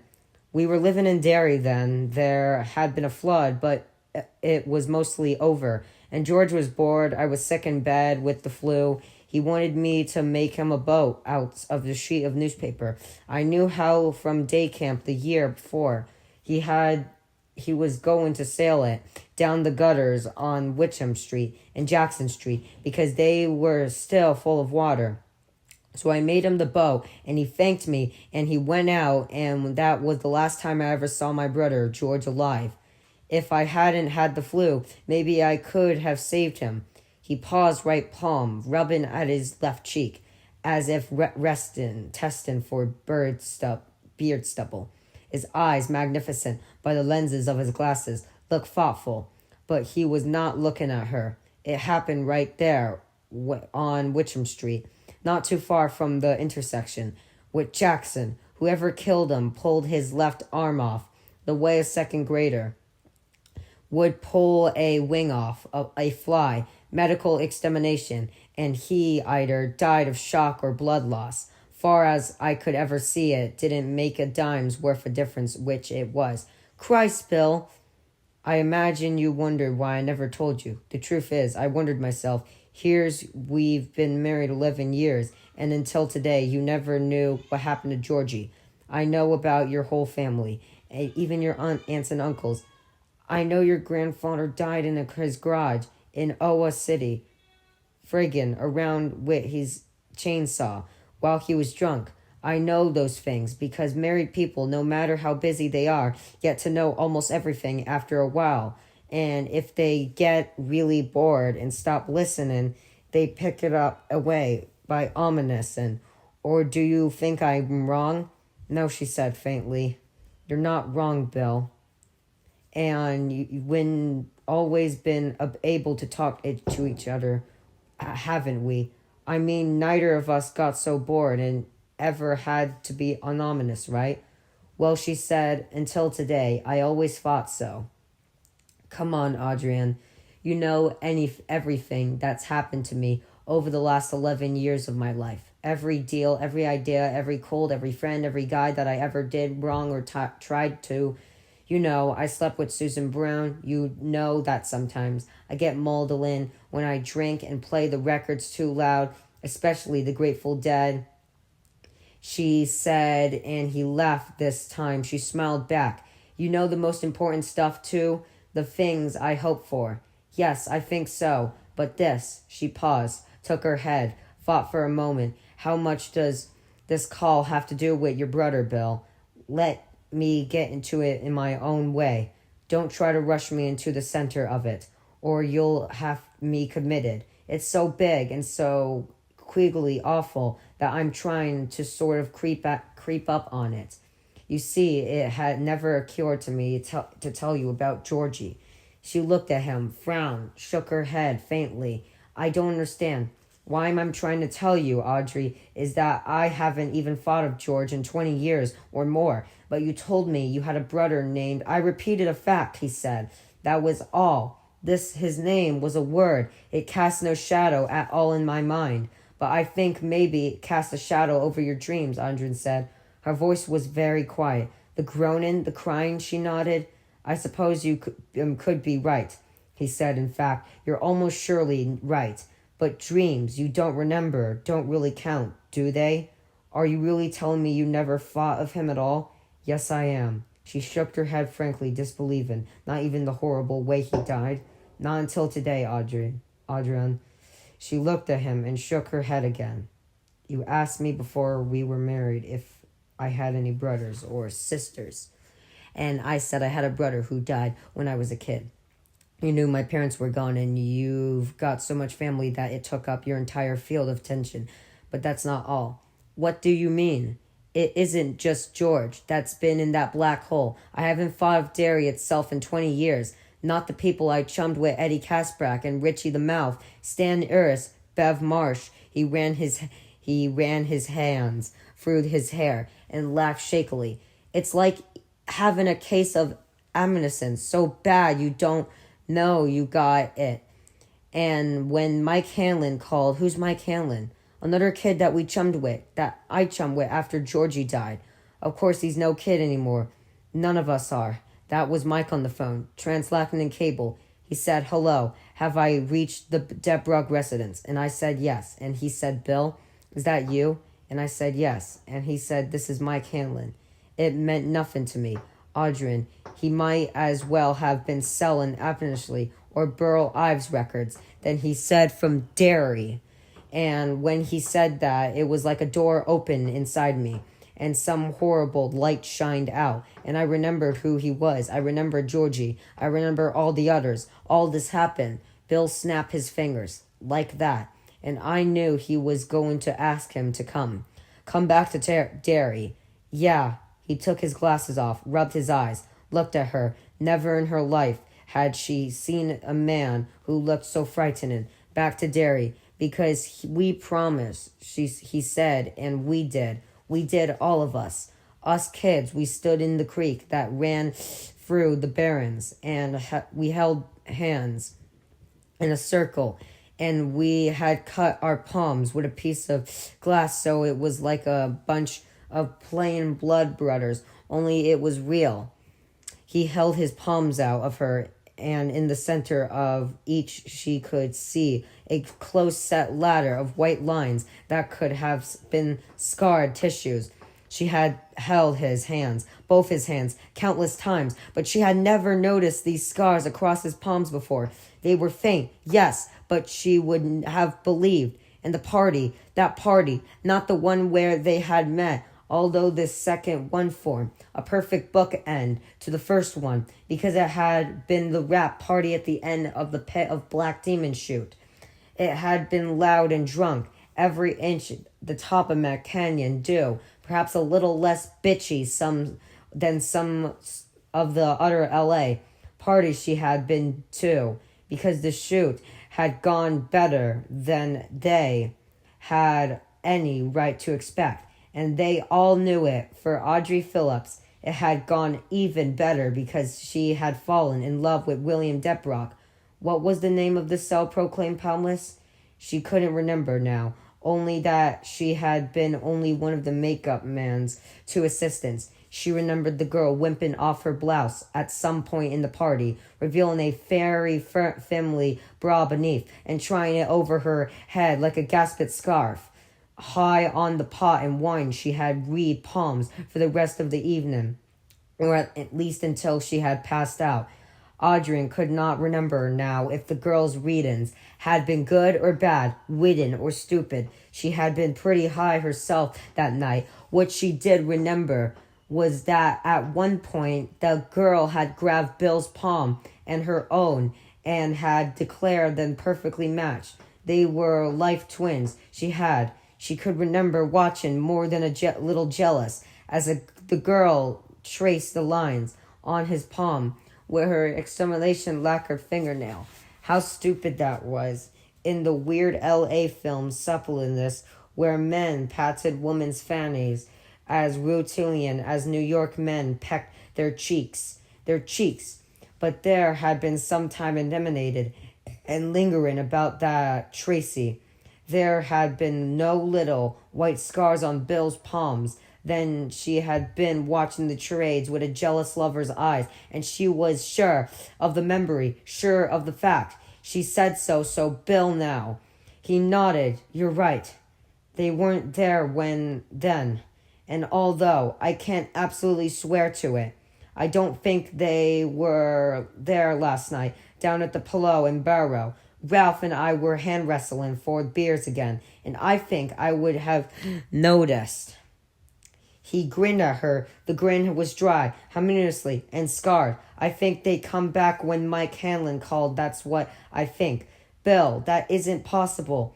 What she reached for her cigarettes. Bill wasn't looking at his hand. Stan didn't, he said. Cut out palms with a silver of Coke bottle. I can remember it so clearly now. He looked up at Audrey, and behind his glasses his eyes were hurt and puzzled. I remember how that piece of glass flashed in the sun. It was one of the new clears before that Coke bottles used to be green. You remember that? She shook her head, but he didn't see her. But he was still studying his palms. I can remember Stan doing his own hands, last pretending he was going to slash his wrists instead of just cut his palms a little. I guess it was just some goof. But I almost made a move on him to stop him, because for a second or two there he looked serious. Bill, don't, she said in a low voice. This time she had to steady the lighter in her right hand by grasping its wrist in her left, like a policeman holding a gun on a shooting range. Scars can't come back. They either are or aren't. You saw them before, huh? Is that what you're telling me? They're very faint, Adrian said, more sharply than she had intended. We were all bleeding, he said. We were standing in the water, not far from where Eddie Kasprek and Ben Hanskin and I built the dam that time. You don't mean the artificial, do you? Is there one by that name? God, Bill, he built the new BBC Commission Center. They're still arguing. Whenever it's a dream or an inauguration, well, I don't know if it's the same guy or not. It doesn't seem likely, but I guess it could be. The Ben I knew was great at building stuff. We all stood there, and I was holding Bev Marsh's left hand in my right and Richie Torzor right hand in my left. We stood out there in the water like something out in the Suffering Basin after a tent meeting, and I remember I could see the dairy standpipe on the horizon. It looked as white as you imagine. The robes of the Actionocean must be, and we swore, that if it wasn't over, that if it's ever started to happen again, we'd go back, and we'd do it again, and stop it forever. Stop what? She cried, suddenly furious with him. Stop what? What the fuck are you talking about? I wish you wouldn't ask, Bill began, and then stopped. She saw an expression of besom horror spread over his like a strain. Give me a cigarette. She passed him the pack. He lit one. She had never seen him smoke a cigarette. I used to stutter, too. You stuttered? Yes, back then. You said I was the only man in L.A. you ever knew who dared to speak slowly. The truth is, I didn't dare talk fast. It wasn't reflection. It wasn't depilation. It wasn't wisdom. All reformed stutters speak very slowly.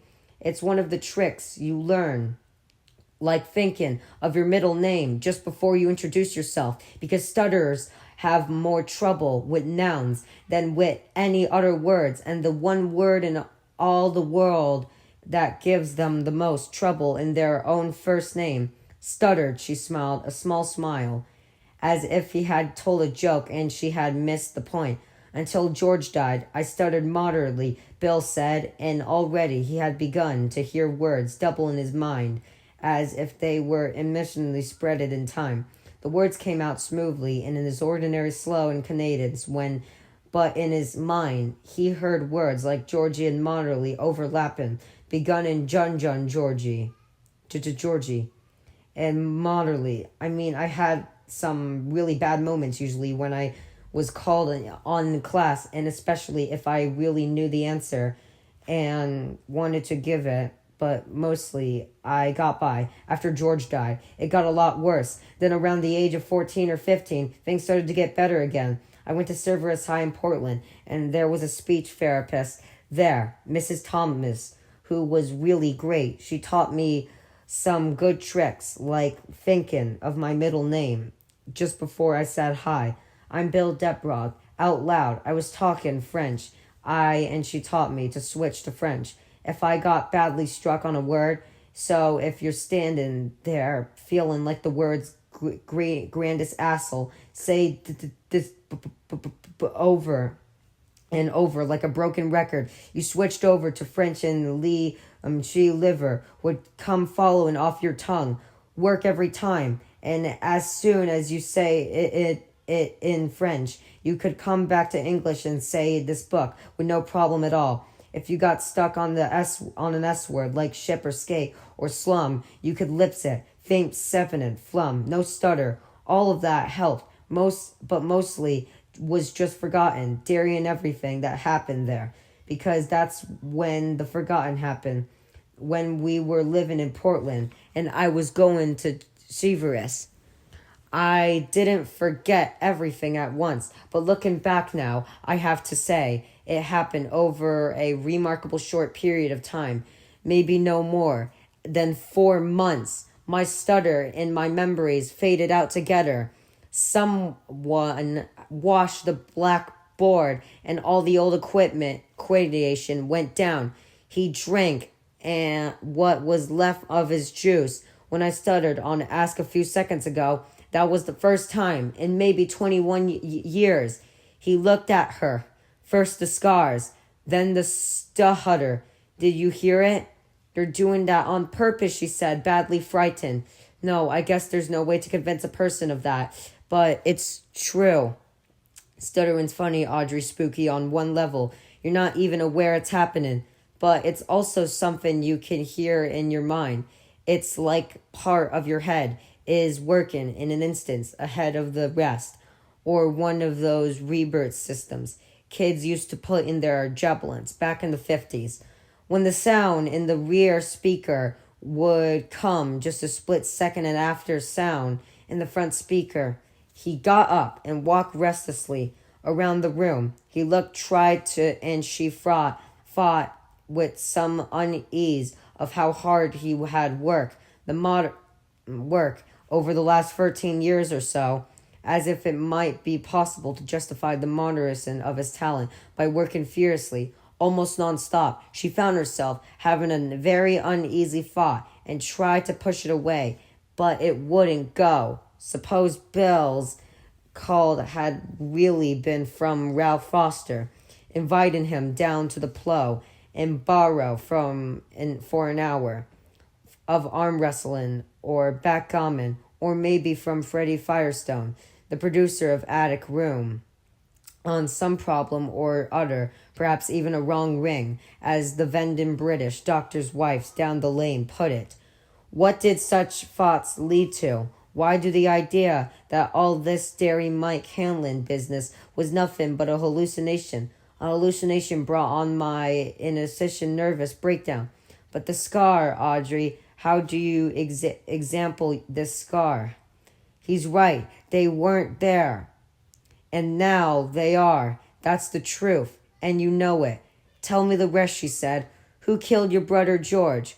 Who did you? and these other children do.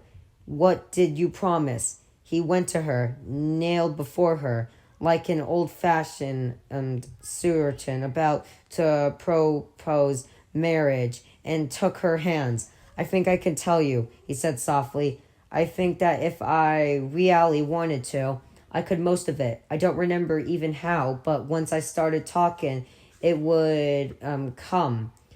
I can sense those memories, wanting to be born. They're like clouds, filled with rain, only this rain would be very dirty. The plants that grew after a rain, like what that would be monsters. Maybe I can face that with the others. Do they know? Mike said he called them all. He thinks they'll all come except maybe for Stan. He said Stan sounded strange. It all sounds strange to me. You're frightened me very badly, Bill. I'm sorry, he said, and kissed her. It was like getting a kiss from an utter stranger. She found herself hating this man, Mike Hanlon. I thought I ought to explain as much as I could. I thought that would be better than just creeping off into the night. I suppose some of them may do just that. But I have to go, and I think Stan will be there, no matter how strange he sounded, or maybe that's just been 'cause I can't imagine not being myself. Because of your brother? Bill shook his head slowly. I could tell you that, but it would be a lie. I loved him. I know how strange that must sound after telling you. I haven't thought of him in 20 years or so, but I loved the hell out of that kid. And he smiled a little. He was surrounded, but I loved him, you know.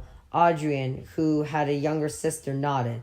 I know, but it isn't George. I can't explain what it is. He looked out the window at the morning fog.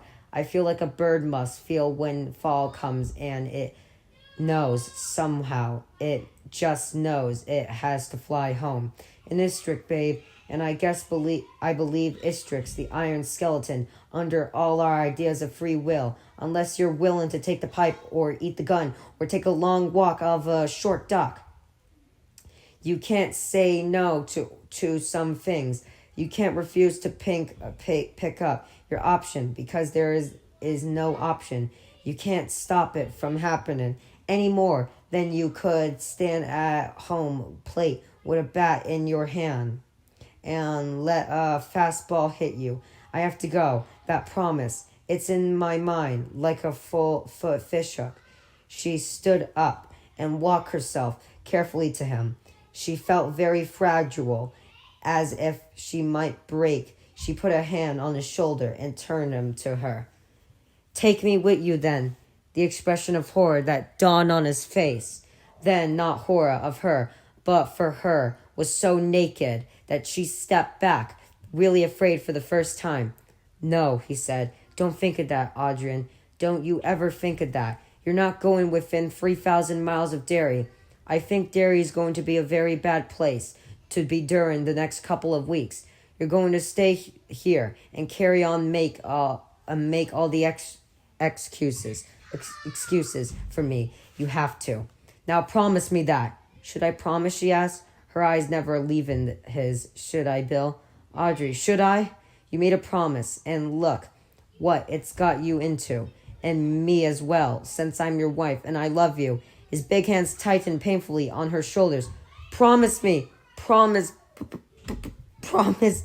And she could not stand that broken word caught in his mouth like a gaff and wiggling fish. I promise, okay? I promise. She burst into tears. Are you happy now? Jesus, you're crazy. The whole thing is crazy, but I promise. He put an arm around her and led her to the couch. Brought her a brandy. She sipped at it, getting herself under control a little at a time. When do you go, then? Today, he said, concerned. I can make it if I drive to Heath Row instead of making the train. Freddie wanted me on set after lunch. You go on ahead at 9. And you don't anything, you see. She nodded rigorously. I'll be in New York before anything shows up funny, and in Derry before sundown, with the right connection. And when do I see you again? She asked softly. He put an arm around her and held her tightly. But he never answered her question. The